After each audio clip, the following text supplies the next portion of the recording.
I ran out of fancy feast because the delivery didn't get here when it was supposed to yesterday. It's a day late. So I gave him a Hill's Science Diet, sensitive stomach, duck, and vegetables. That's what he's eating. The other one is a mixture of Simon's food from last night that he didn't finish. Is a sensitive stomach, duck, but it. Wait, right after Simon now. Oh, Purina Pro, that's right. That mixed with the Zooey lamb and rabbit is in the bowl. He wasn't having that at all. And it seems like he wasn't going to eat that one, which is why I poured water on him because he wasn't leaving me alone. Like he was acting like, no, I don't want that, I don't want that. And then he was going to start like, he likes to headbutt the water bottle as I'm pouring it. That's why I was like trying to just tell him to stop it. I didn't get him very wet. I just sprinkled a little bit on his head.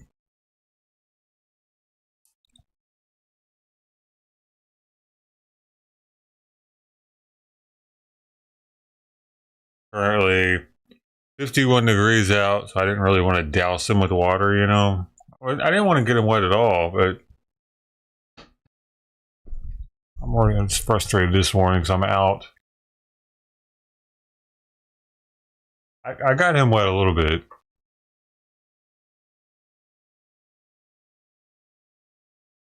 Definitely got him a little wet, but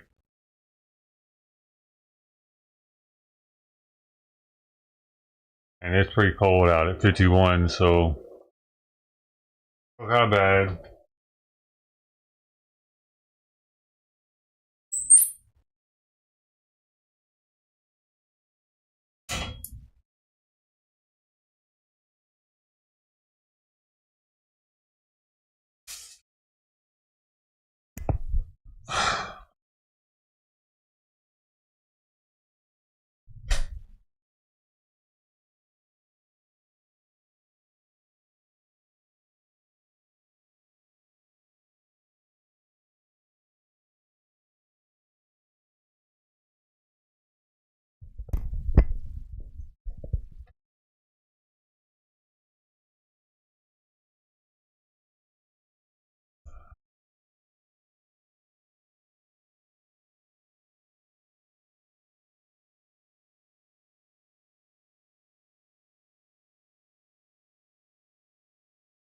Yeah.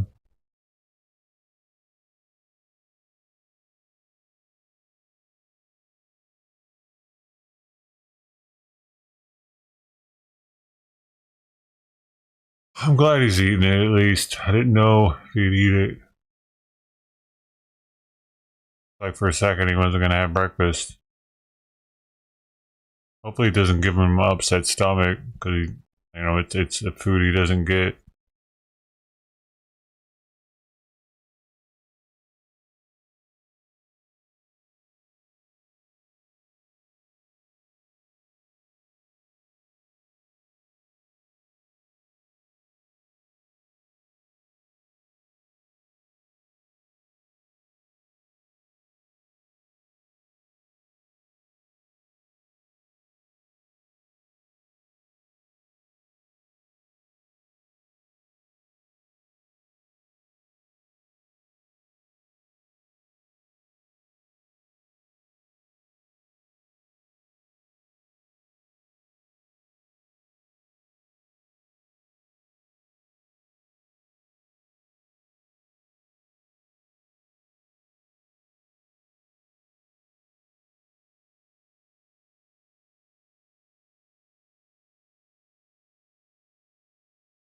Yeah, see how that water is sitting there? Definitely some hit him.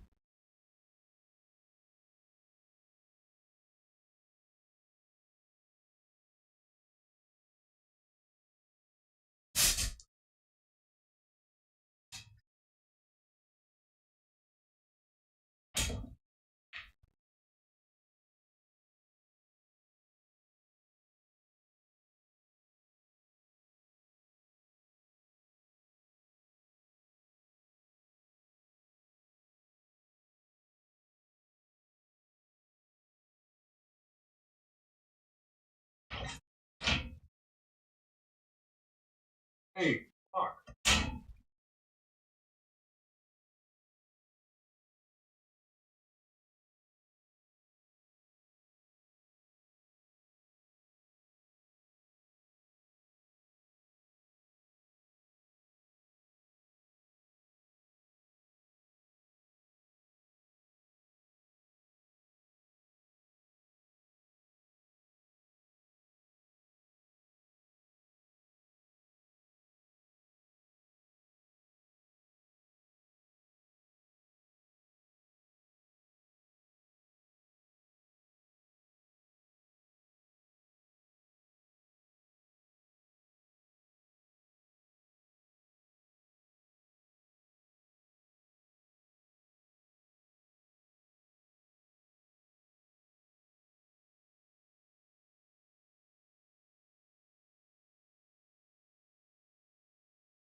Stop it.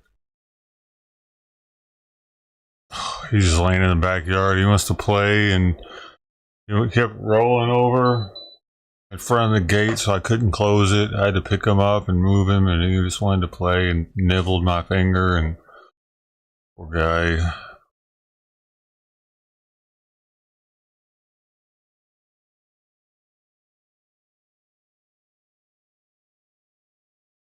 Yeah, he wants to. He just wants to hang out.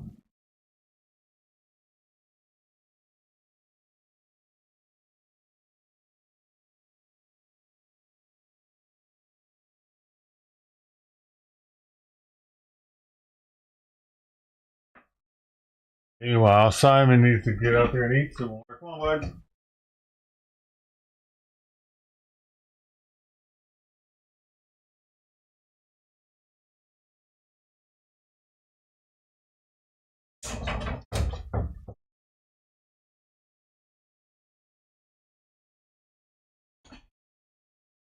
He's peeing way too much, it seems, and Simon is like in huge amounts. Her waist is twice as much as Simon's, and now Simon, his pee balls are mini and very small. They're like this big, but there'll be like 8 of them in there. That's unusual. I don't know, man. All these cats got some shit going on.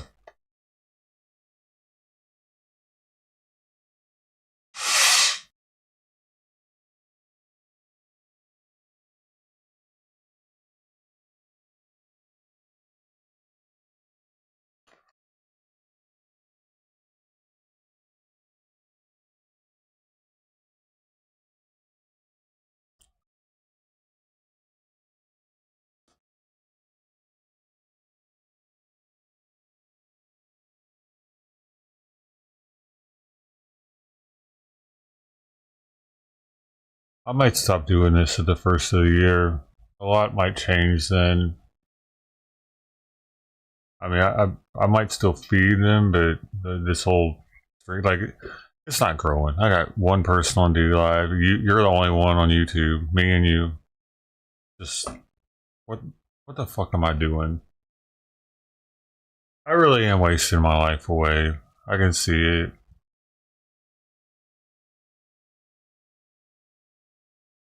Like I could be doing so much shit right now instead of just sitting here watching bowls.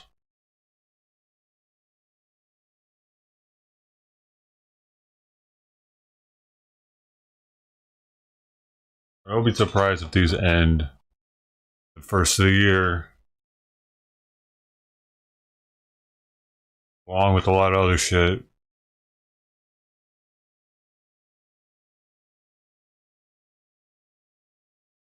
It's time to grow up.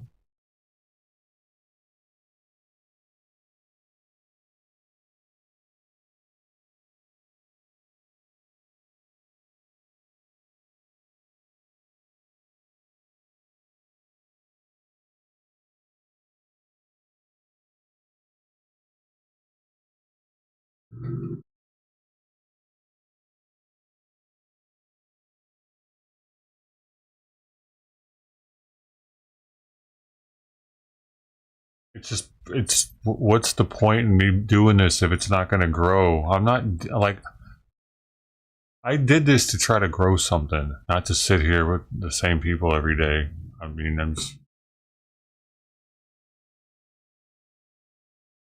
it's, it's stagnant. Everything is all my channels are stagnant.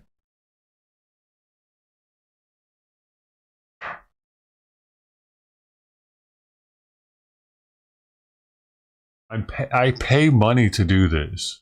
You understand? A lot of money. Thousands of dollars a year I pay to stream. I pay for this experience. Not for it to grow, not for, I just pay to have friends, pretty much. I pay people to hang out with me, is what it is at this point.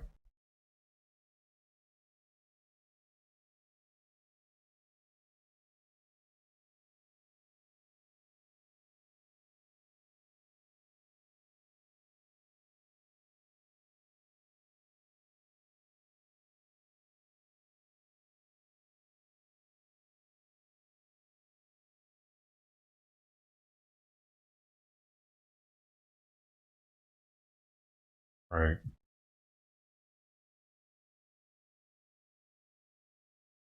But it's stupid that I do this. It causes me to drink more. Um, Also, if I didn't do this, I wouldn't drink nearly as much as I do. But it's fucking depressing. And it helps numb the fucking depression of how shit all this is.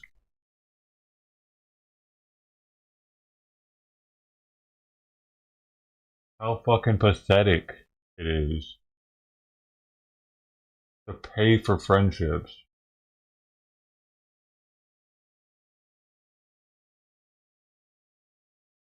Even the dough is somehow paying for people's friendships because it gives them a reason to want to be here other than for me. Like Bill, always checking his fucking dough constantly. Like, is he here for me or just to show people that he's got the most dough in here? It's shit like that. Like, if I didn't have any of the dough, any of the extra shit, I would know that people are coming here for what I have to offer and not the bots and shit. I fucked up, man.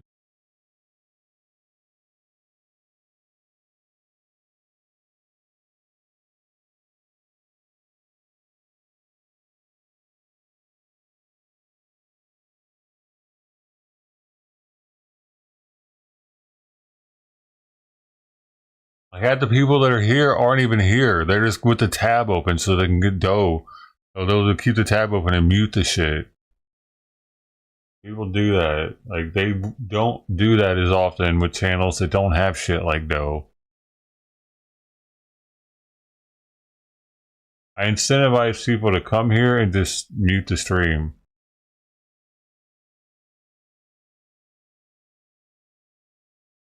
Hardly any interaction. There used to be more interaction in here. I used to say that you get 10% interaction per minute. So if there's 10 people in chat, one person will say something per minute. If there's 100 people in chat, 10 people will say something per minute. I don't get anywhere near that anymore. It's fucking stupid. It's people are scared to say anything half the time because no one's talking.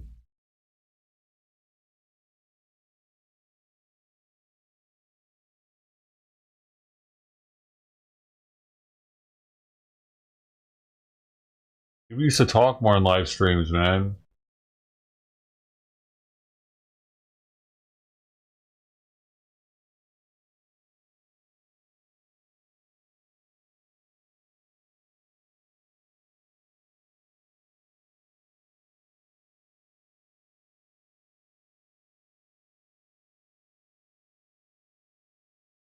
It's hard to be a streamer when people don't talk, man. It's easy in the beginning because it's like anything could happen. I'm a new streamer, you know. 6 years into it, when it's like that, man, no, it's not the same feeling. It's like gutting. No one's fucking talking after 6 years. I should probably give this shit up, man.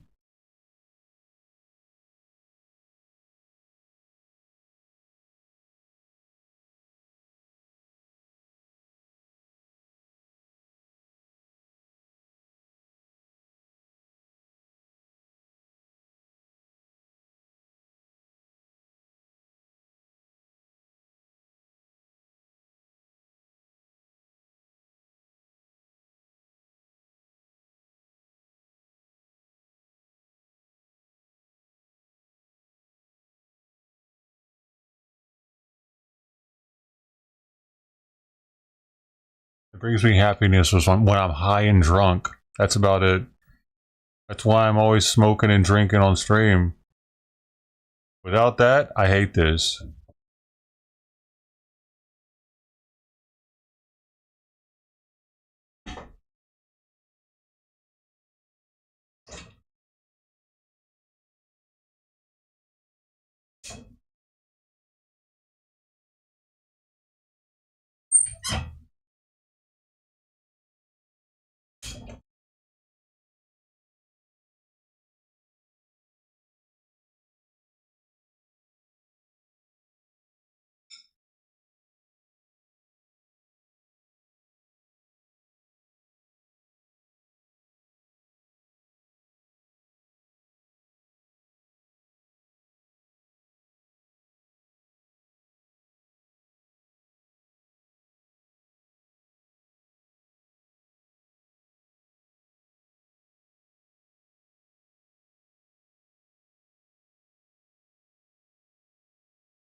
I get the you just fucking in here. You're so stupid. Fuck.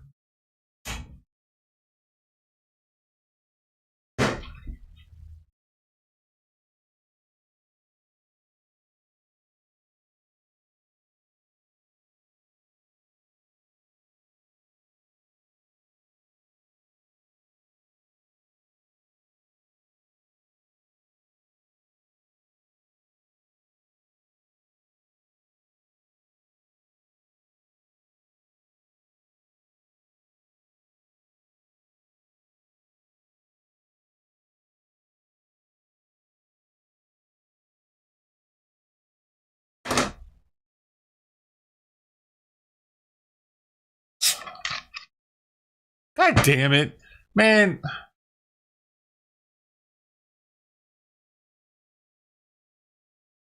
Fucking picky ass alley cats, dude.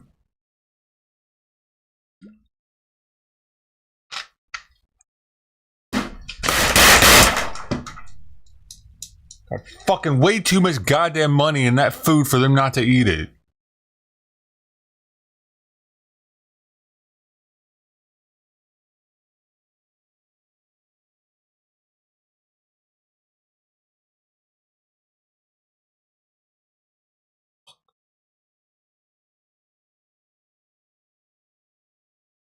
I just want my fucking debt paid off, dude. I'm tired of being in tens of thousands of dollars of fucking debt, dude. Fuck. This shit ain't helping it. That's why I'm fucking seriously considered stopping this. All of them. Because it's not helping. I need to find shit that's going to help me pay off my debt. And this was good. It was doing it at one point. Now I'm just wasting money, throwing money at it, going into further debt. That's all it's doing for me now.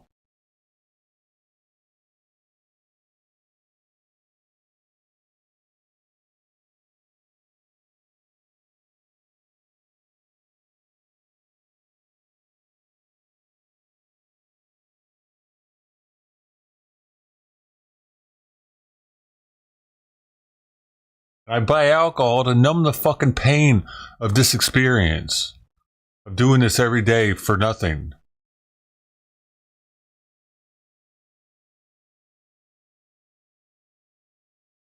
I gotta be high as shit. I gotta fucking drink for the night stream, or I'm miserable doing it.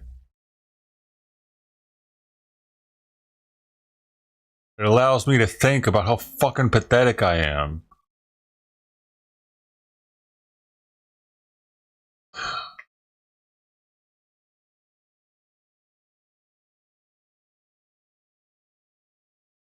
It used to be something, man. I used to fucking see growth. I used to see that, whoa, man. It's steadily growing. I'm gonna be a streamer. Now, I'm lucky if I don't lose subs every day. I'm actually lucky if people don't leave the Discord. I'm lucky if people don't unsub from the YouTube channel. I'm not lucky if people. I'm like extremely lucky if anything positive happens for the channel. That's like I don't even believe it's true. I'm like, yeah, that dude's gonna unsub tomorrow. He doesn't know what he's doing.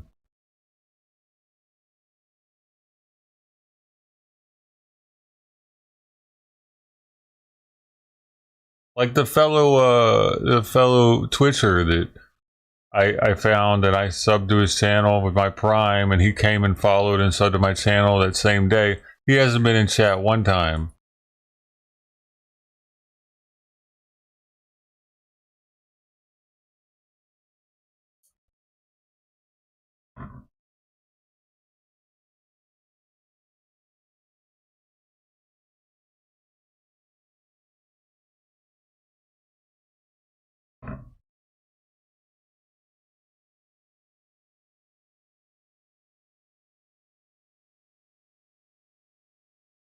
There's no reason for y'all to be sorry. Seriously, I don't want your pity over this shit. I'm just venting about what's probably about to happen. It's not cut out for this shit. The first of the year, I'm probably not going to be doing it anymore. I already plan on quitting drinking.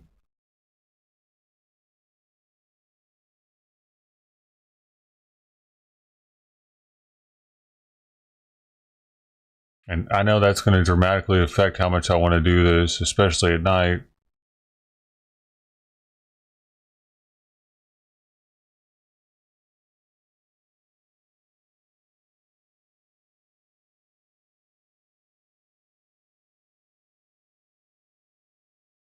But it's the only way I'm going to be able to quit is if I stop doing this.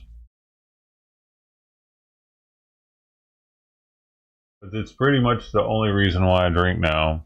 Well, it's the main reason. Like, I feel like stream tonight. Well, I better get my drink because I'm definitely not going to want to do it without it. That's how it goes. Or in the morning, I smoke to do this. Like, I haven't smoked today and I'm loving it right now, dude. Tired of fucking being stoned all goddamn day. Drinking every fucking night. All because I need to suppress the pain of how this is shit.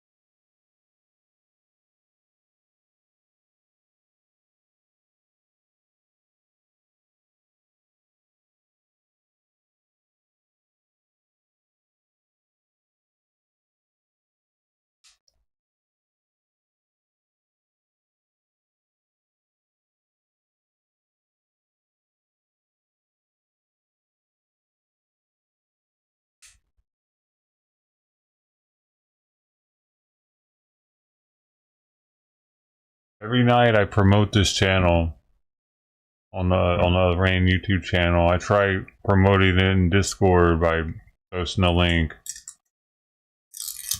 I don't have many people that actually like me. It's apparent to me now.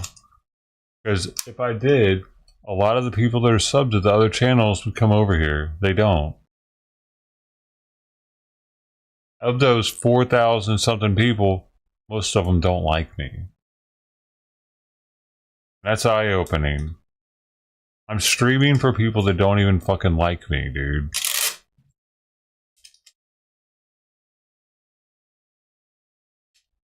Pretty much I'm letting people use me. As I pay thousands of dollars to do this every year. They're just using me for someone to hang out with because they're lonely. And they know they can do that here for free. And I'll give them attention. Free of charge. You heard what I said. There's thousands of people subbed to the other channel. I said most of them. You don't need to defend yourself.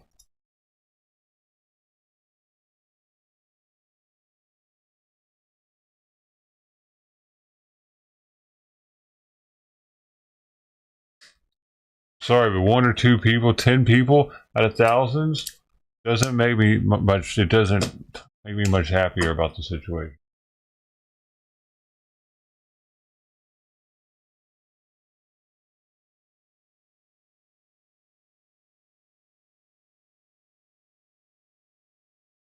Like most of the people that are popping through are hate watching me.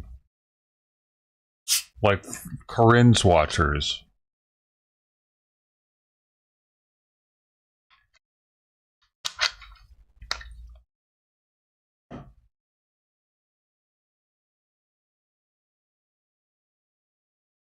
They don't even like the stream, you know what I mean? Like even here. Even here. Change is hard. Talking about.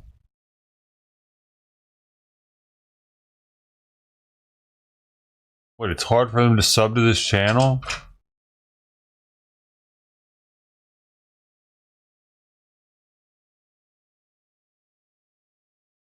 It's so hard.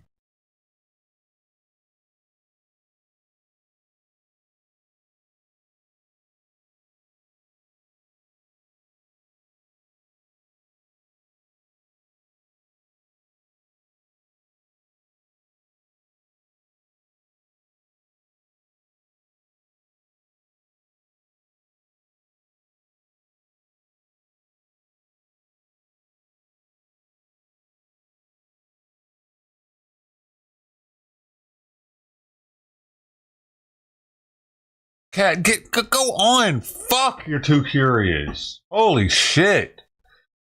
I can't fucking look at anything that crinkles or makes any kind of clicking sound, or she's gotta fucking be all up in it.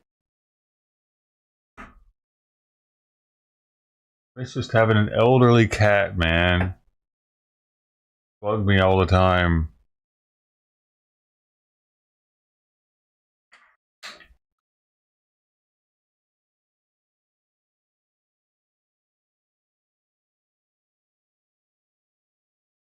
No, I don't feel like I owe y'all anything, honestly. I don't. I put in the work. I put in the time. I like, what do you mean? Like, I don't. The obligation's gone with me. I've done so many days now with nobody here. That obligation's totally gone. I used to feel that obligation because people would show up. There would be 20 people here all of a sudden. I feel like, okay, and people got somewhere to go. They got a place to hang out. Other like-minded people. Now that it's like this, we got fucking 2 people here. No, I don't feel that obligation nearly as much. You'll find something to do. Bungo will find something to do. Hell, she's got a boyfriend and shit. You got family. I got nobody. I only do this because I'm lonely. Y'all got people. I got cats. That's it. I haven't talked to my friends in years. Literally. I haven't had a hug in person from someone since like 2019. Into 2019, I think it was.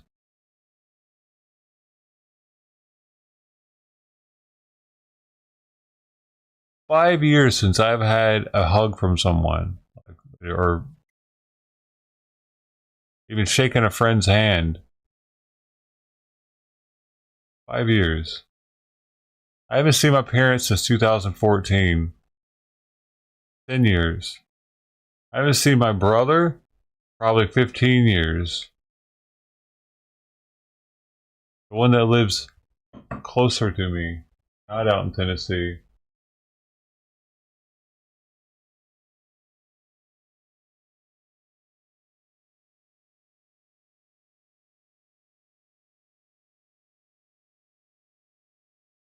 I've been reaching out to my parents. They're not contacting me back this past week.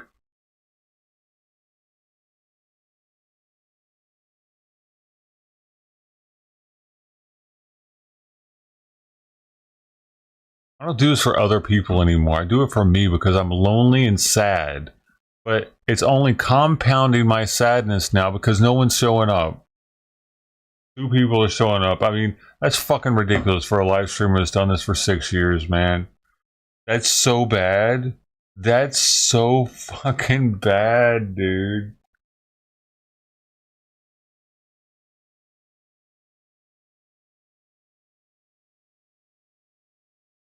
All like I don't just cut my phone on. I got so much shit. I got the Discord that I've been working on for years, and I stream on 7 different fucking platforms every night.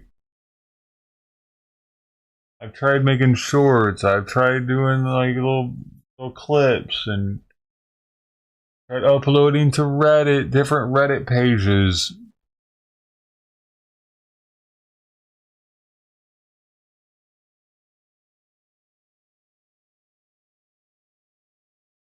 I tried doing a giveaway for an Xbox back in the day. I actually did do a giveaway for an Xbox. Back then they were worth $800 and something.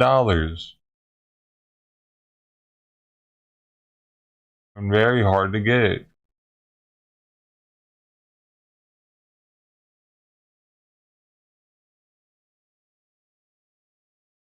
I've given away V-Bucks. I've paid people to watch me, literally paid people with V-Bucks. V-Buck giveaways. I'd let them trade their dough in for actual money.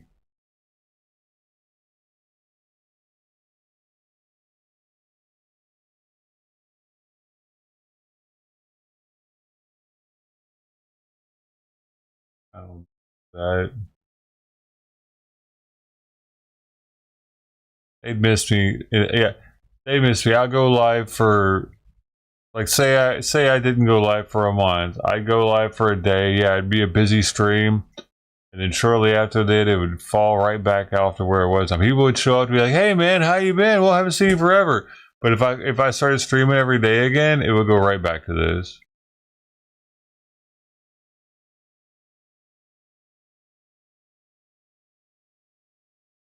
Maybe the only way I can do this is stream like once a week. Hey guys, weekly stream.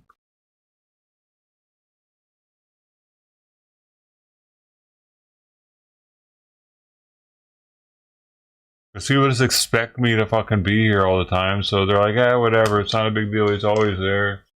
Maybe.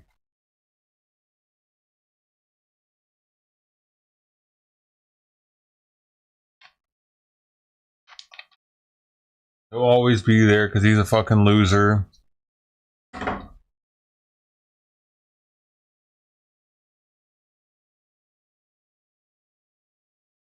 Oh, there's John again doing nothing all day, watching cat bowls. Well, now he's gonna play some video games. What a loser. Doing nothing with his life productive.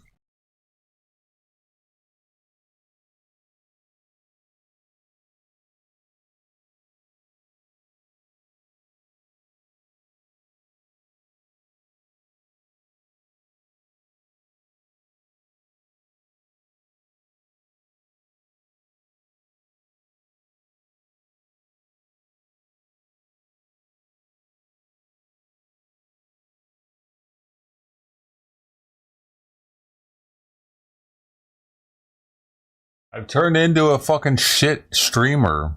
Actually, that's what it's not about me needing a break. I'm just not cut out for this shit. I'm not good at making friends, dude. Streamers have to be good at making friends. If they're not gonna grow a community, right? It's common sense. I'm shit at making friends.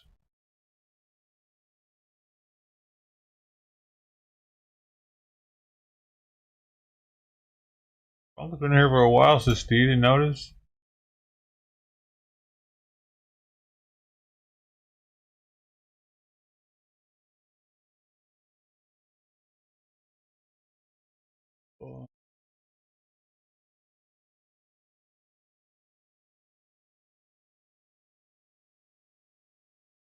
And see, like that. See, like that. Me, that comment to you was an asshole comment, but I'm really good at those.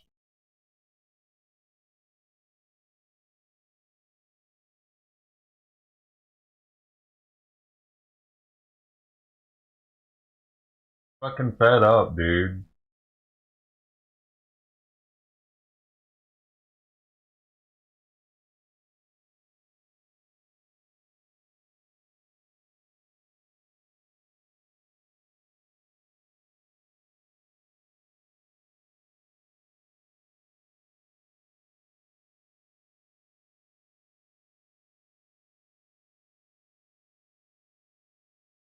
Failed.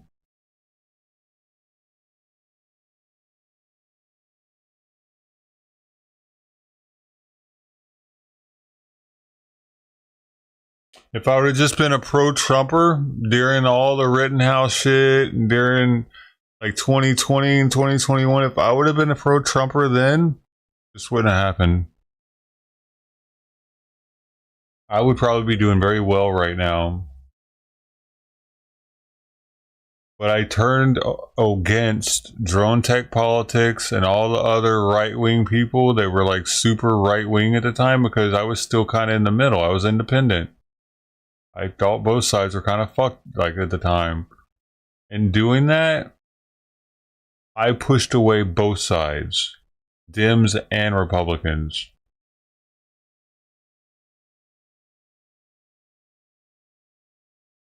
At a time, it was my time. That was my time. I was getting posted on major news sites, man.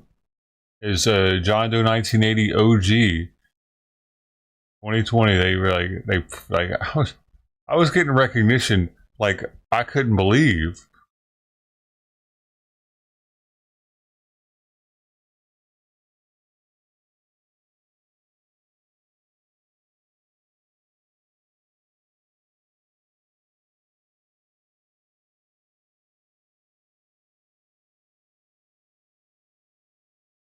Gone. All that's long gone. Because I didn't pick a side.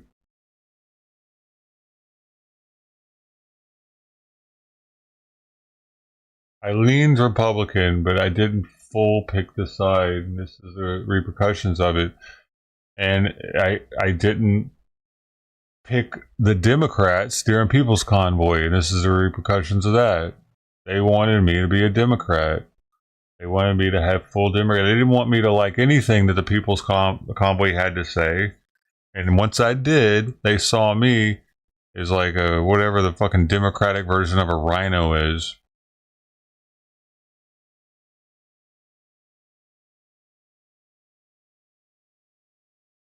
Democrat version of a rhino, I should say, not Democratic, Democrat version. They saw me as just trying to like.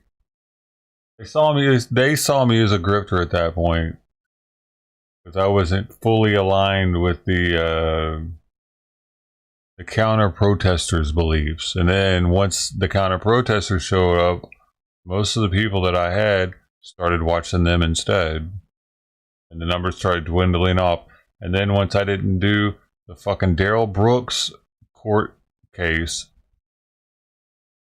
70% of the people left. They all went to go watch that. And then after that, it was I mean, I think we might have had a little bit of Brian again after that. They got some people to come back for a little while, but or no, was it after Brian that the Daryl Brooks case happened? I think it might have been. I think People's Convoy went into Brian content, and then it went into Daryl Brooks. Right.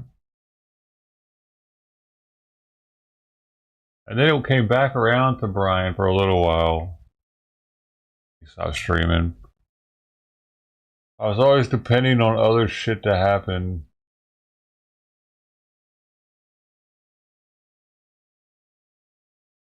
If I'd have just picked the side though early on, I would have kept a lot of the community around.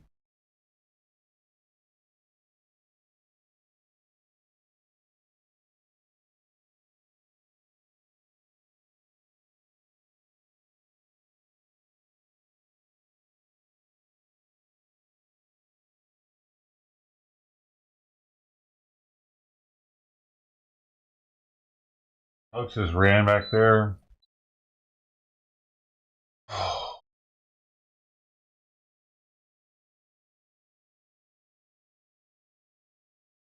Looking back on it, I would probably, if I could change it, I'd probably go back and cover that stupid case. Actually, just to keep the ball rolling.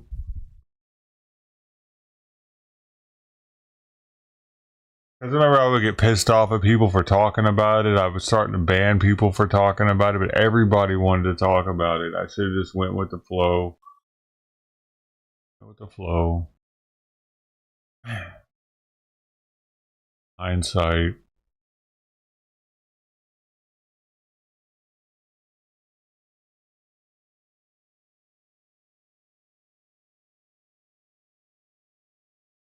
Now I'm demonetized.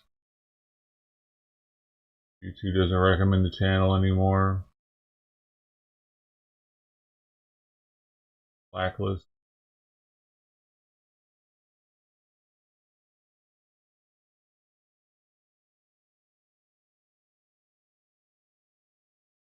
I really thought this streaming on all the different platforms was going to help.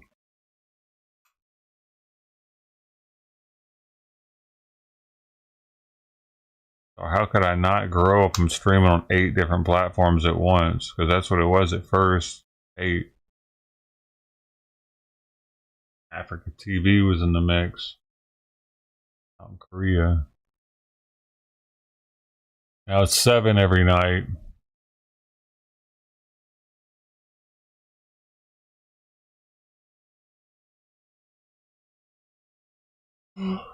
When I tell people I'm streaming on 7 different platforms, they probably think, oh man, there's probably a bunch of people watching. There's actually only like 10 people. Fuck, man. Across all the platforms, it would be like 10 people. Hmm.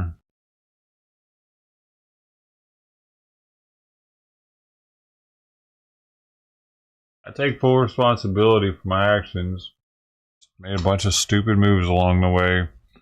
I don't think I can change it. I don't think I can turn it around. I mean, people can always message me. I'm not going to disappear from the world. I just don't know how responsive I'll be.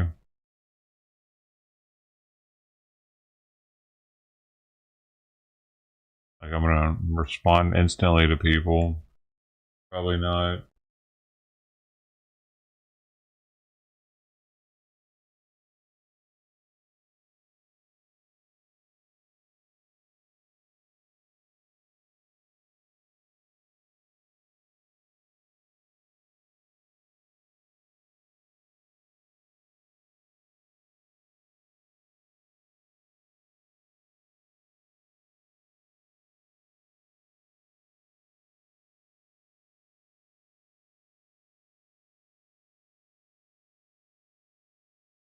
I don't have a purpose anymore like I used to. I would get the streams together. You know, I get all the different streams together when you'd watch the. I was I was good at getting them as soon as they were going live, and I don't have that anymore. I'm just fucking.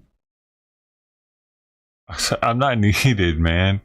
I used to have a purpose because there weren't people really doing what I was doing. There was a few, but not really that many in the world.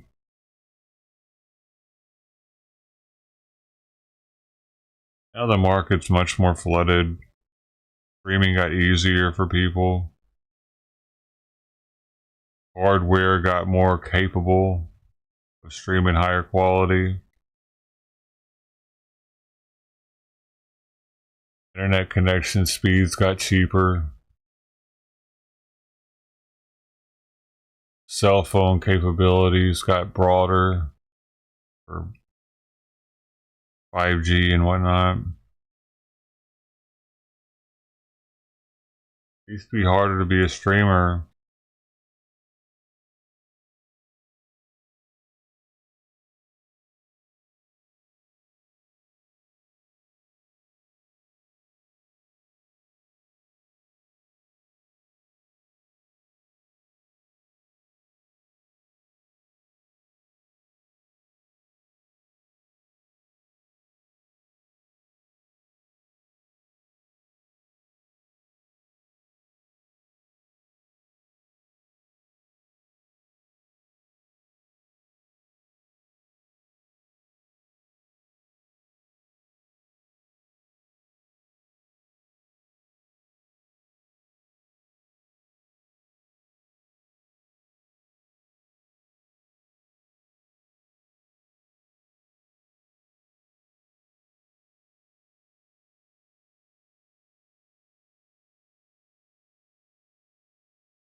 Uh,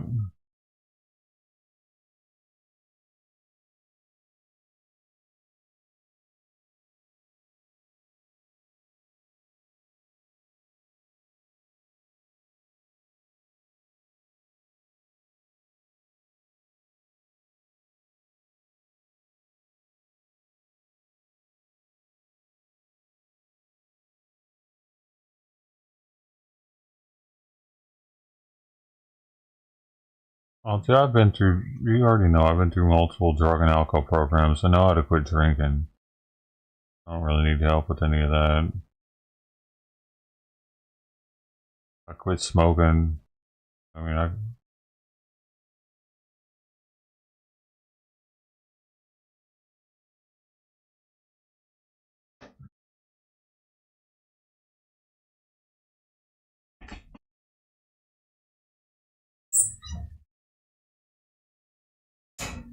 I first moved here, I didn't drink for 2 years. The first 2 years I was here, nor did I eat hardly any sugar. Worked out, started doing pull-ups, started getting up and being more proactive. I just got in the routine of doing this, thinking it was gonna grow. I thought that I was doing something productive doing this. But no longer. This is no longer productive. I don't need to do this to feed the cats.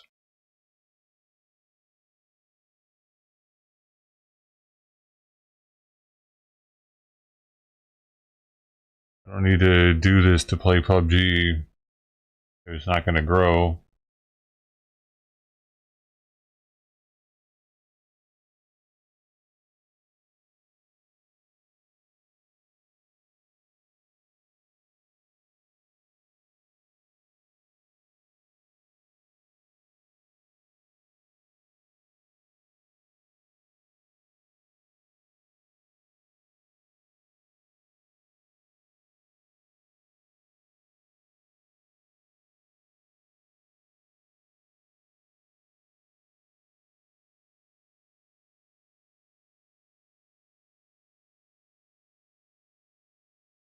The thing is, I'm not doing this for other people anymore. I'm doing this because I'm lonely.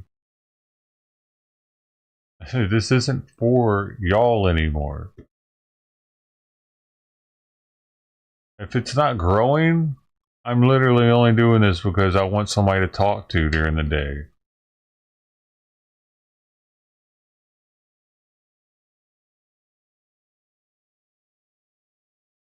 I want somebody to hang out with while I'm drinking at night.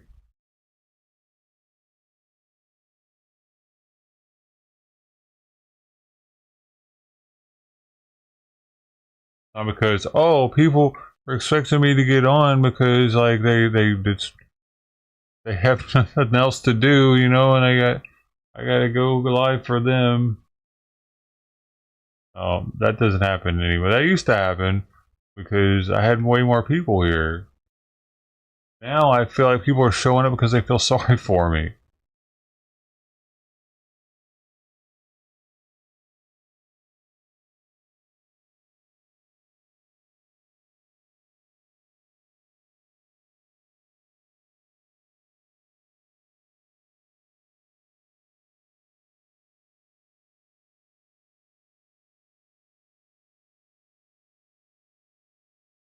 That or for the silly ass dough of Mart.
I can always just stream these unlisted and then publicize them after the stream is over. And then I don't have to worry about talking to chat. I can do my own thing all day and I can still document like what goes on throughout the day without having to use disk space by recording it onto the hard drive. Like I don't need to be here on stream talking, whatever, putting up content of news and all that shit. I can easily mute the news, watch the news on my own over here if I want to. Like I don't have to do it for a stream. People aren't coming here for that anyway anymore.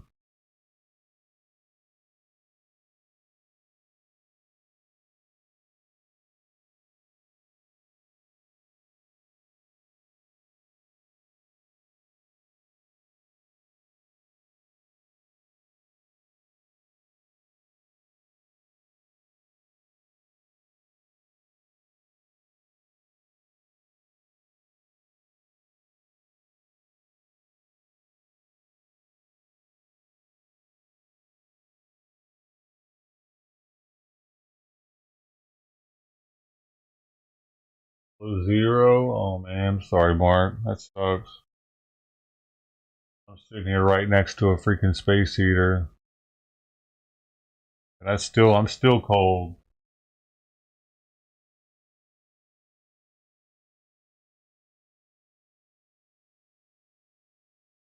Literally right here. I'm not one that's good with cold.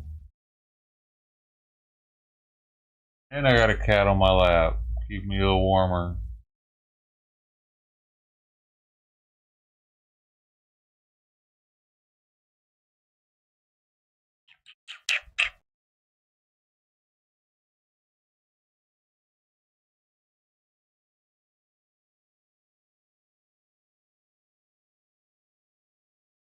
Everything kind of fell apart when I lost the money.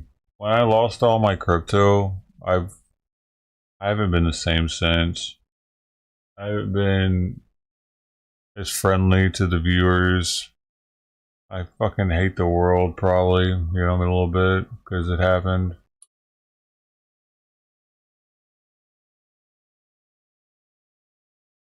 Not the same as I used to be. Not as chipper. Like this is 2021.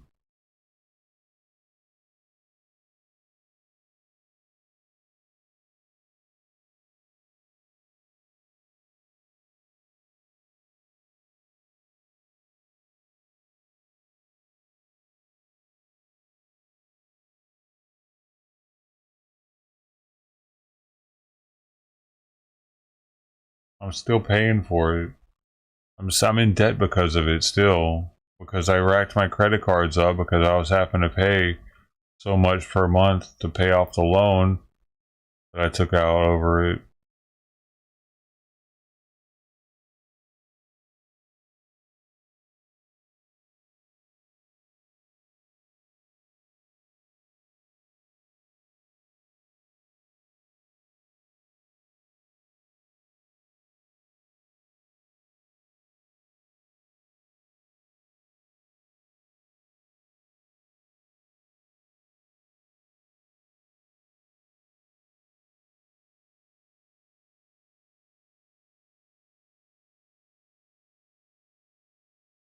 Like I feel like having a beer right now, dude.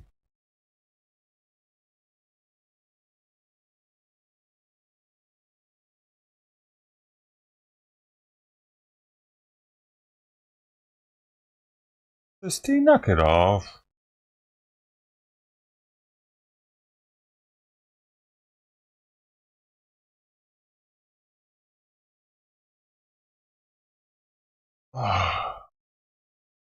What's TA? I'll help. I'll help you. Not go anywhere. Knock it off.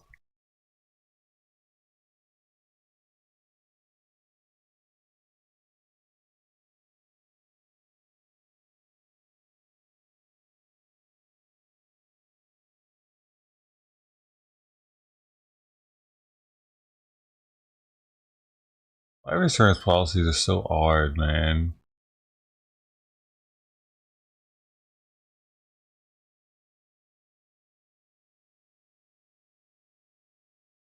Especially when people take them out on other people. You know? It's like, what are you hoping that the person's gonna die or something when you do that? What's going on with that? I understand when people take one out for themselves, for their family, like a husband will take one out for himself, just in case for his family.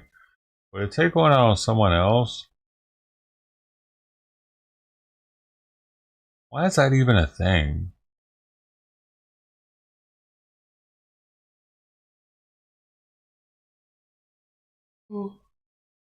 That should be allowed, man. I don't know, it's weird.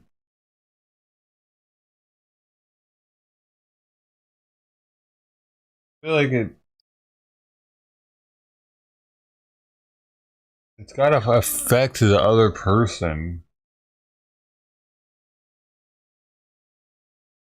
It's a weird bet to make. It's sad. It's like it's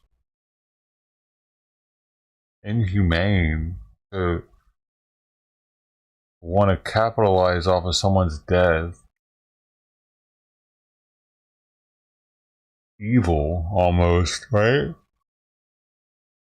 Oh,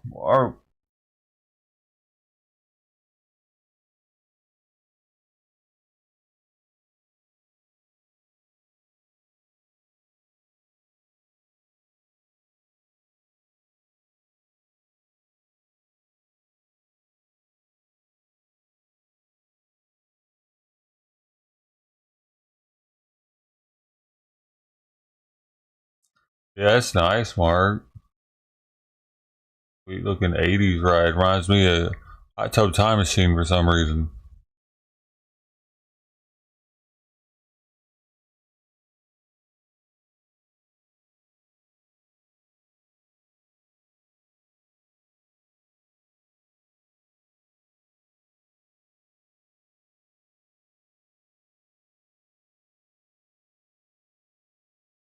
Oh, hopefully we see Crossback soon since there's so much out of the food left. Uh, See ya.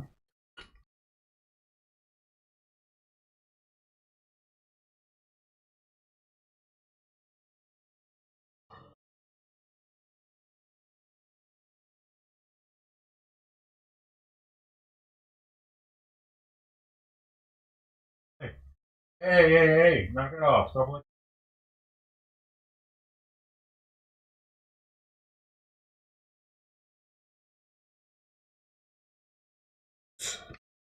how many likes we got? You know what? I need to do a like indicator for this channel real fast. I've been meaning to do that. Here, watch this story while I look at it.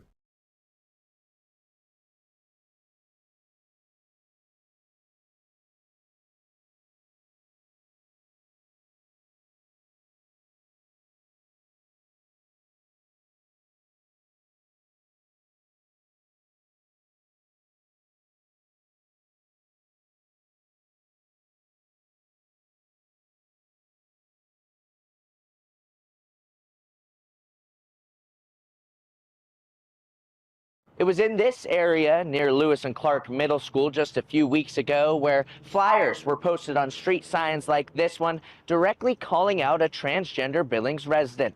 And unfortunately, it's not something she's surprised by. I was just thinking, why am I doing this? Why do I have to do this? The questions understandably swirled in Adria Jawart's head Why do people think this is okay? as she spent hours in the snow just before Thanksgiving removing flyers like this one. The thing that the flyer said, calling me a groomer and stuff, and basically I'm a danger to the community. The flyers, which were posted all over the area near Lewis and Clark Middle School, right in the neighborhood where Jawart lives, had pictures of Adria making harmful claims about her personal life. It's like one of the most awful things you can say. And how does that become normalized. Jowett has since filed a report with Billings police, who were unavailable for an interview but confirmed Monday they were investigating. In a statement, Lieutenant Matthew Lennox shared what qualifies as hate speech, saying, quote, "Once someone transitions from making a general statement about their beliefs or another group to a targeted attack on an individual, things could change. A victim could take civil action against someone attempting to defame them." On the criminal side, if a suspect was found, Lennox says it could be a few options: disorderly conduct, stalking, intimidation, or harassment, to name a few. It was just like a righteous anger. Jowett believes she knows the local group responsible for the flyers, but says the issues start at the state capitol in Helena, pointing to things like last week's proposed rule change to bathroom procedures that specifically targeted transgender representative Zoe Zephyr. I knew this kind of thing was going to get worse, especially with the legislative session coming up and with me having a target on my back and other, it's not even that many trans people in Montana, but it's like went beyond me. A situation Jowett has been forced to live with, frustrated and knowing she's not alone. It wasn't just like a attack on me, it's like a attack on a lot of Montanans. In Billings, Charlie Kleps, MTN News.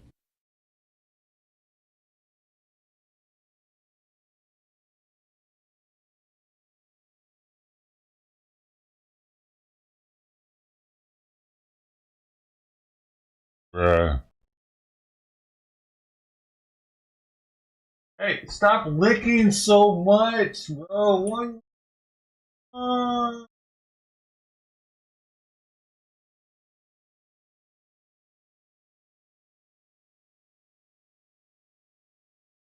Freaking freaks. The hell is she wearing, bro? Why, like this? Why? Why do they have to wear?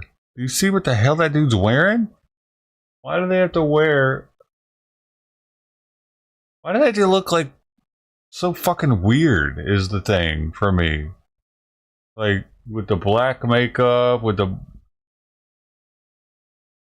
weird Russian hat, this latex fucking shit that's short enough to see his dick hanging out.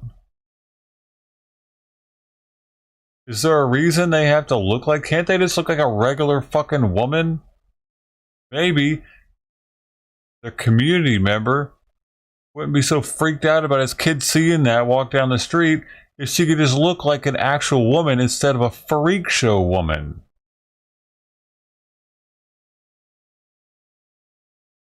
Matthew Lennox. I didn't even see the mannerisms. What I missed. A righteous anger. Jowett believes she knows the Looks like a freaking Native American about to go scalp somebody. Doesn't look like a woman to me.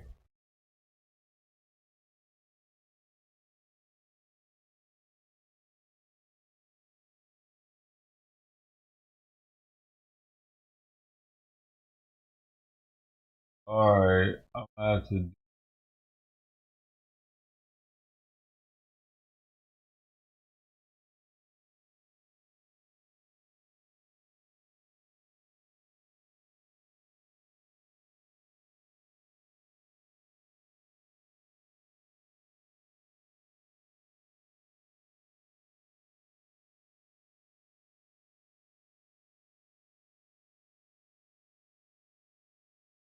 This one.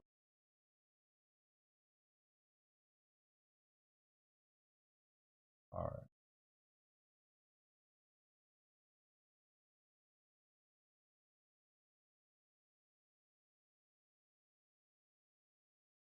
And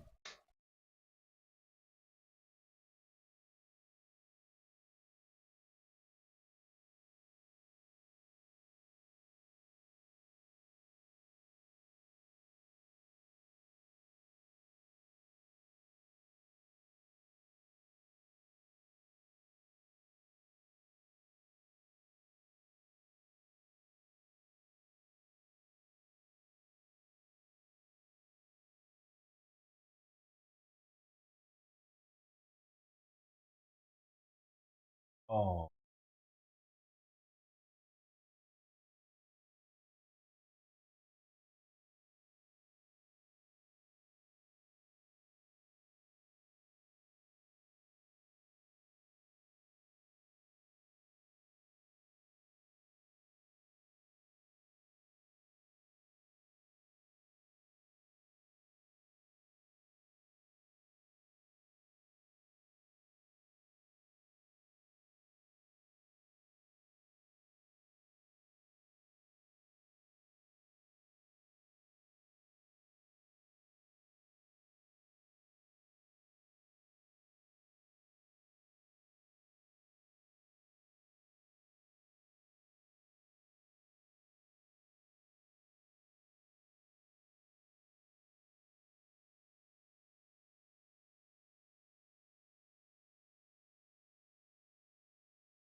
Uh,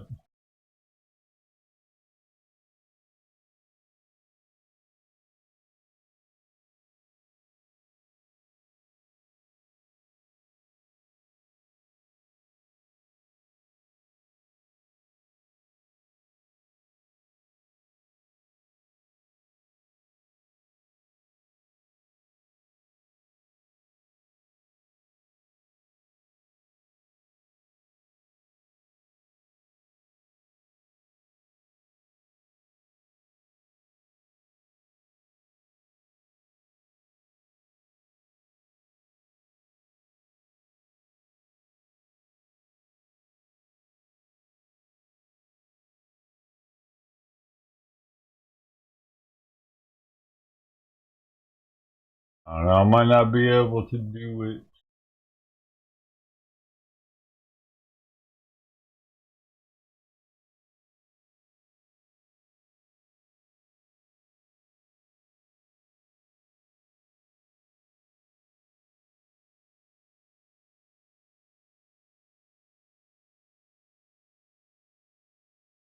Uh,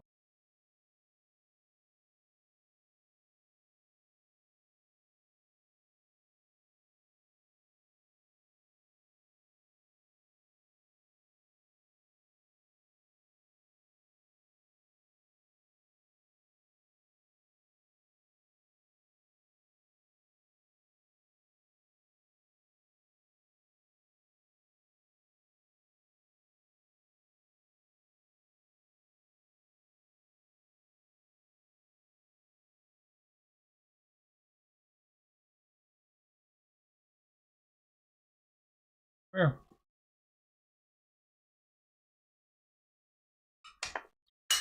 Yeah.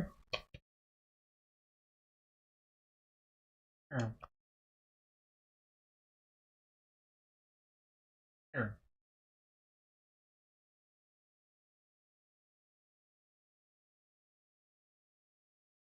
Yeah.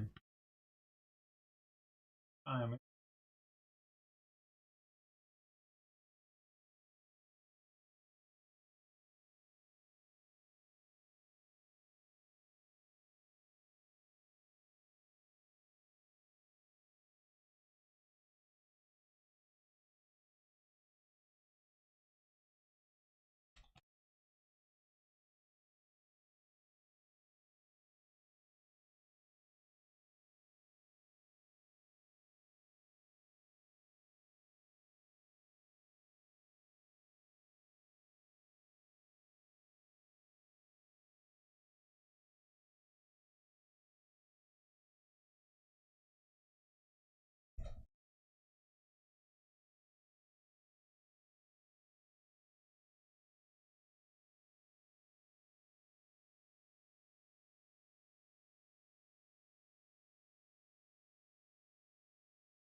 I can't add a likes counter.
This is LeBron. LeBron! LeBron, ain't no party like a Diddy party, right? Everybody know ain't no party like a Diddy party, so. Yeah, that's what's up. I want to ask about the Diddy scandal. Have you ever heard of anything such? No. Go. No? Ken, how you been, man? How's everything going? Everything good, man. Hey, is Hollywood going to survive this Diddy thing? Like, we're worried. Do we have any comments on P. Diddy situation? Have you been to those parties before? Have I been to his parties? No, I never went to his parties. No? No. You never get invited to go to his party? I think I was a little old.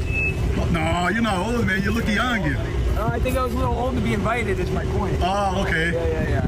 No. I've never been to any of his parties. I've never met the guy. I don't know any of those people. But it's disgusting, and I'm so grateful that justice is being served. And I really hope that there's a continuation of this and all of these scumbags get taken down, because children need to be protected. I agree. The story. I agree. It's so gross. Anyway, God bless. It's funny, he was the only one that said something about it out of all the other celebrities. This is LeBron. LeBron! LeBron, ain't no party like a Diddy party, right? Everybody know ain't no party like a Diddy party, so. Yeah, that's what's up. I want to ask about the Diddy scandal. Have you ever heard Why of does anything LeBron's such? car look like it's fucking Everybody know bulletproof? ain't no party like a Diddy party, so. Yeah, that's He's driving around a I wanna freaking ask about the bulletproof Diddy scandal. car. Have you ever heard of anything such? No. No? Ken, how you been, man? How's everything going? Everything good, Hey, is Hollywood going to survive this Diddy thing? Like, we're worried. Do we have Corey's the only one that talked about it.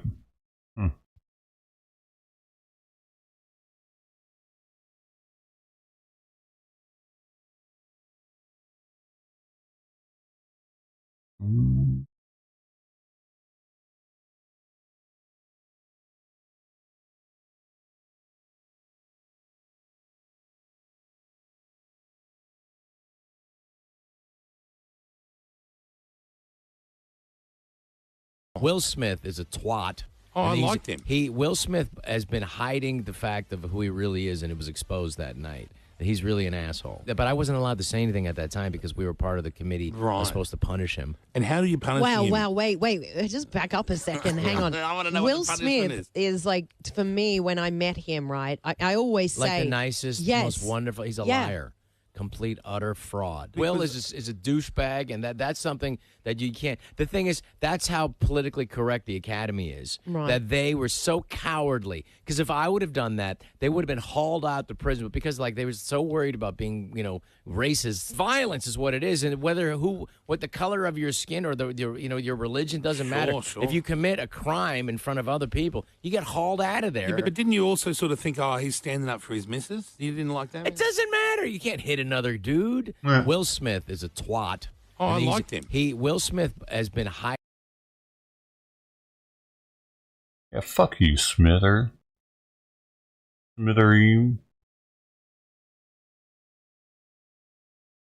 Dude, I lost a lot of respect for Will Smith when he did that movie about being an entrepreneur where he was like homeless with his kid on the streets, but he became a millionaire in the end. But it's like, you're fucking putting your kid in homeless shelters and shit so that you can be a millionaire one day? I don't approve. That's like what these migrants are doing to their kids, bringing them up to the Danube Canal or whatever, to the Panama Canal, Darien Gap, so that they can possibly, make it rich in America. Fuck you. You're an asshole parent. I didn't like that movie. It was highly acclaimed because it was a true story.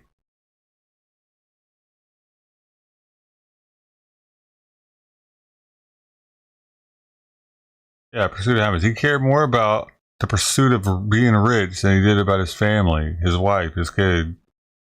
And people applaud that movie. Yeah, that's great. Like, what if he wouldn't have made it? He wasn't guaranteed that shit. Then he would have just put his wife and his kid through that for no reason.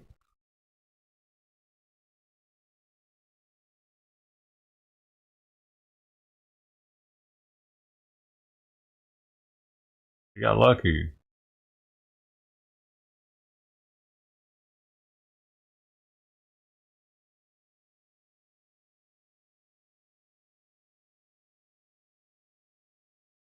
Oh, Trudeau insults Americans?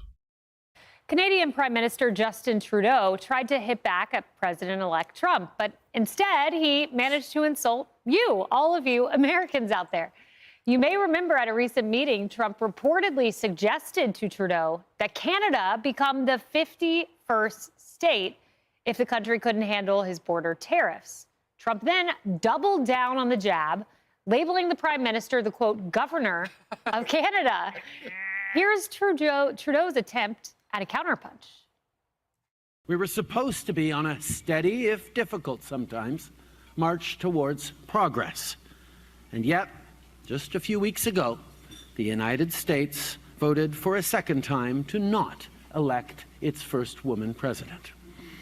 Everywhere, women's rights and women's progress is under attack. What a douche, dude. He really thinks that's why she didn't get into office? It's because we're a sexist country? If she would have been a good fit for the job, we would have voted for her. Overtly and subtly. But I want you to know that I am, and always will be, a proud feminist. You will always have an ally in me and in my government. Effeminate? Dude. It's one thing to care about women's rights, but to call yourself a feminist, that means you care more about women's rights than you do about your own rights. What the fuck? Canada, y'all weird, man. Y'all voted for this guy?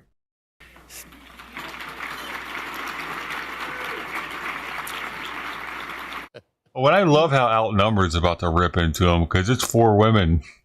Well, he seems very proud of himself right there. I mean, Kennedy, could a counterpunch get any lamer? No, I watched that and I went, wow, Justine Trudeau. Governor of the year. What brand of tampons do you use? I'm such a proud feminist. Tim Walsh. Like, my goodness. Ooh, I'm trembling with fear. Please don't invade us with your soy boyness. Lauren, okay, so the Canadian Prime Minister insults all Americans. That's what he did. It just seems so unnecessary. Like, why are you meddling in our politics and making those comments when you're not very popular at home and you're up for re-election next year?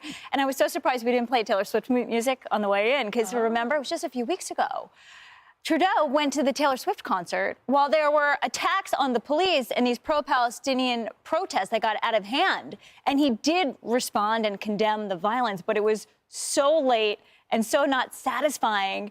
And then he doubles down with this. It's just unnecessary. It is. David, you mentioned your radio programs on in Canada, and your callers are not big fans of Trudeau.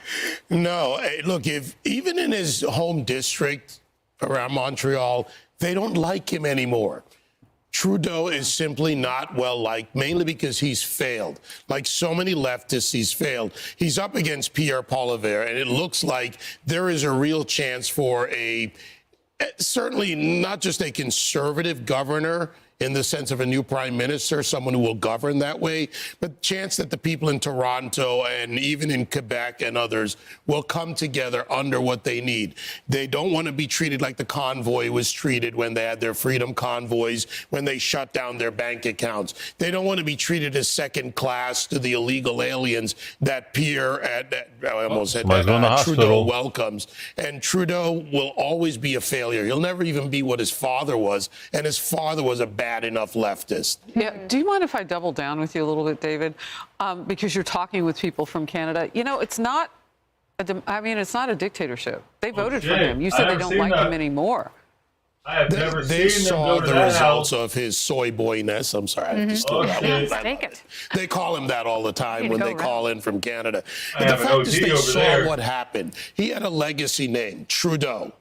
That's how he won. He had a lot of support. And to be fair, back then when he was elected, the outer provinces were not as engaged politically.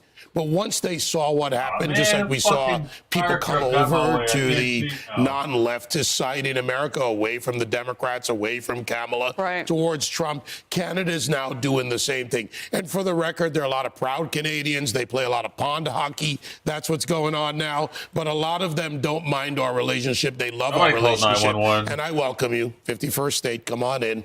Yeah, and I mean, Harris, maybe, just maybe, American voters rejected Hillary Clinton and Kamala Harris, not People are because of kinda new gender, in but the because they neighborhood, didn't too. believe in their plans for the Only been here a country. year No, or that's two. exactly true. I mean, this was not a cry against women, although Hillary Clinton even had trouble getting women on the left to come to some of her events here in New York City. I mean, I remember that. I remember those rather empty events. No, it's about policy. It's about leadership. And yeah, you know, there's the quotient of likability. It's not even about that. In the end, people want to be able to afford food. They want to have a pathway to the American dream. And they didn't see it through those two women. And I don't even think they were all that similar. I mean, the Democrats put up very different women. So it isn't like they had some gender thing in common or anything in common other than their gender. They just chose differently. And timing is everything. It was time for Kamala to sit down. Well, it's to sit down. And maybe, Trudeau, instead of insulting your greatest ally, you could work on rectifying the trade imbalance. That's going to become a problem for you January 20th. Hey, everyone. I'm Emily Campagno. Catch me and my co-hosts Harris Faulkner and Kaylee McEnany on... Yeah, time we make Canada start paying their fair share over here.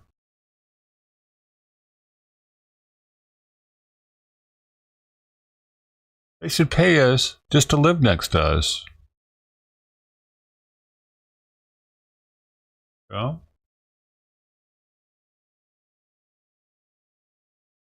Because if all of a sudden America decided we weren't going to protect Canada, like, hey man, if something happens to y'all, y'all on your own.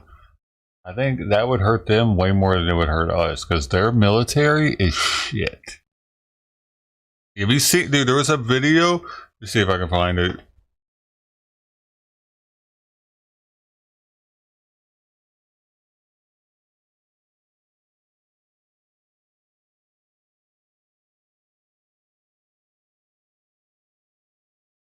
They don't even have to speak English to join the military in Canada, if you didn't know that. That's true, apparently. Look at this shit. I'm gonna bring it over. This is them marching. They don't have to speak English, dude. So how are they even communicating with each other on the battlefield? Like, seems to be a problem.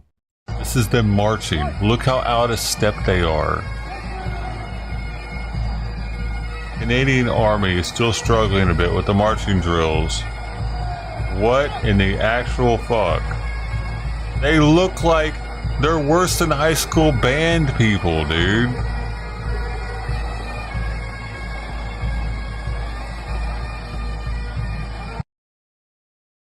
In the comments, basic trainees do better than that after their first week. Yeah, they do. And we're talking about American. The first day.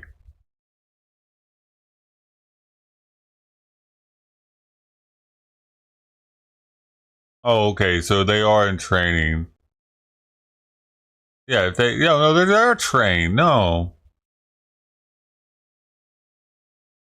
Yeah, they should know how to march, dude. Oh, the worst is this was a Remembrance Day ceremony. Oh, man.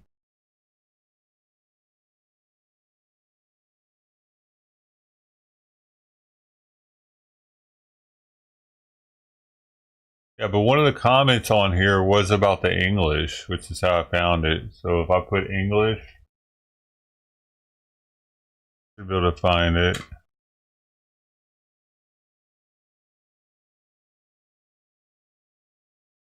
Okay.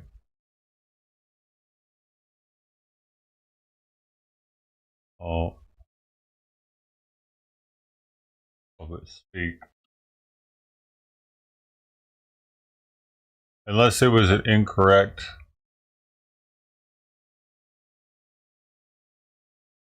Let's see. Do Canadian enlisted soldiers have to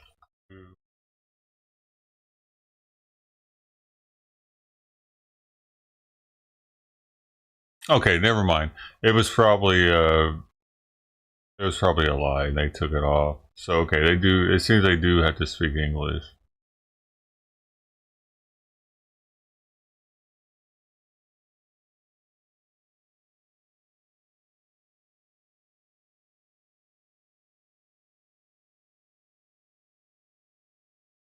away, or French. And either English or French.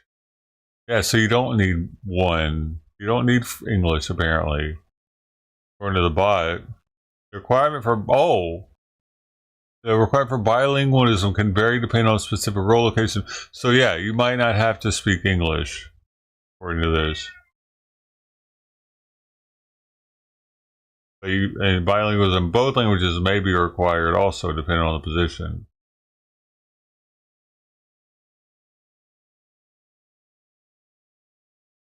A basic understanding of both English and French is encouraged, though.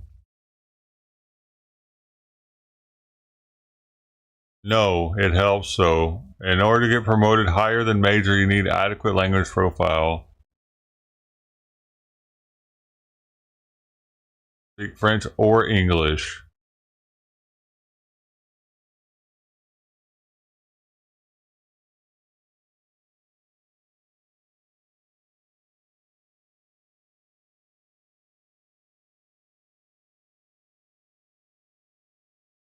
No, you do not need to be bilingual. It's like you can know one or the other and maybe get in.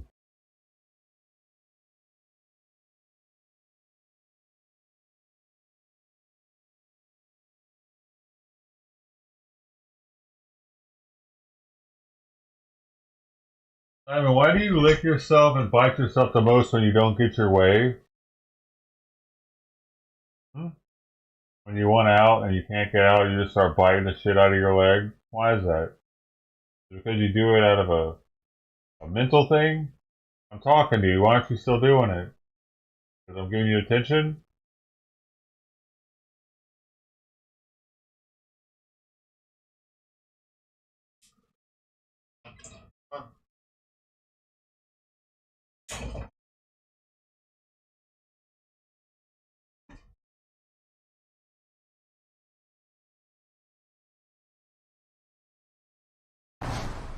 I think we're going to have a tremendous run. When we left, we didn't have any of these problems. We didn't have Russia with Ukraine. We didn't have Israel October 7th. We didn't have the Afghanistan disaster. We didn't have inflation. We had no inflation. And we had a very strong economy. And we're going to do that again. But I think we're going to even up it because now we have experience that we didn't have.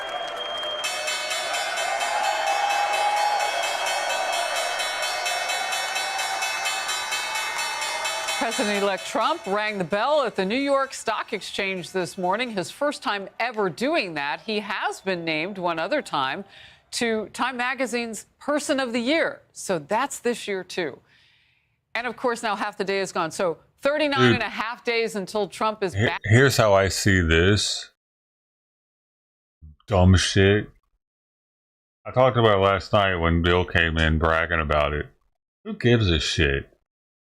You know? Yeah, really. Fuck Time Magazine. They've been throwing him under the bus time and time again for their viewers that have been loving it. Right? The reason why they're doing this because they see that most of America, 70%, appreciate him. And now they're like, oh shit, we were wrong. They're trying to save face. They're trying to save their brand by doing this. That's all this is. Fuck them. Fuck buys Time Magazine. Who gives a shit what Time Magazine... Who are they? Who cares? Time Magazine. Who decides that? Some libtard? Who was on the cover? What do you mean? There's multiple people on the cover throughout the year. He's been on the cover last year, I think, even, but they smear campaigned him with it.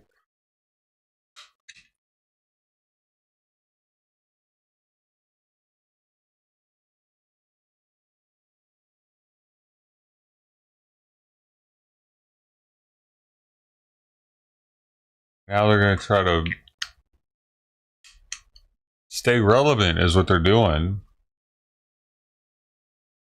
Trying to stay in business. They don't want to be Budweiser affected for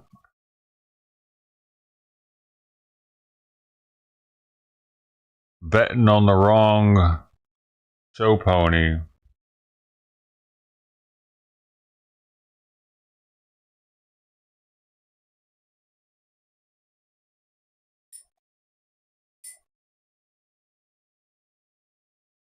I'm sure Kamala Harris. How many times has Kamala Harris been on the cover of it? Let me see. How many times Kamala Harris been on Time cover?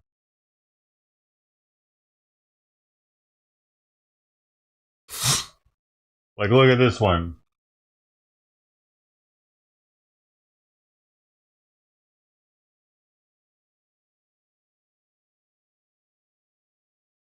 Look at this one. Her moment. When was this? August 12th.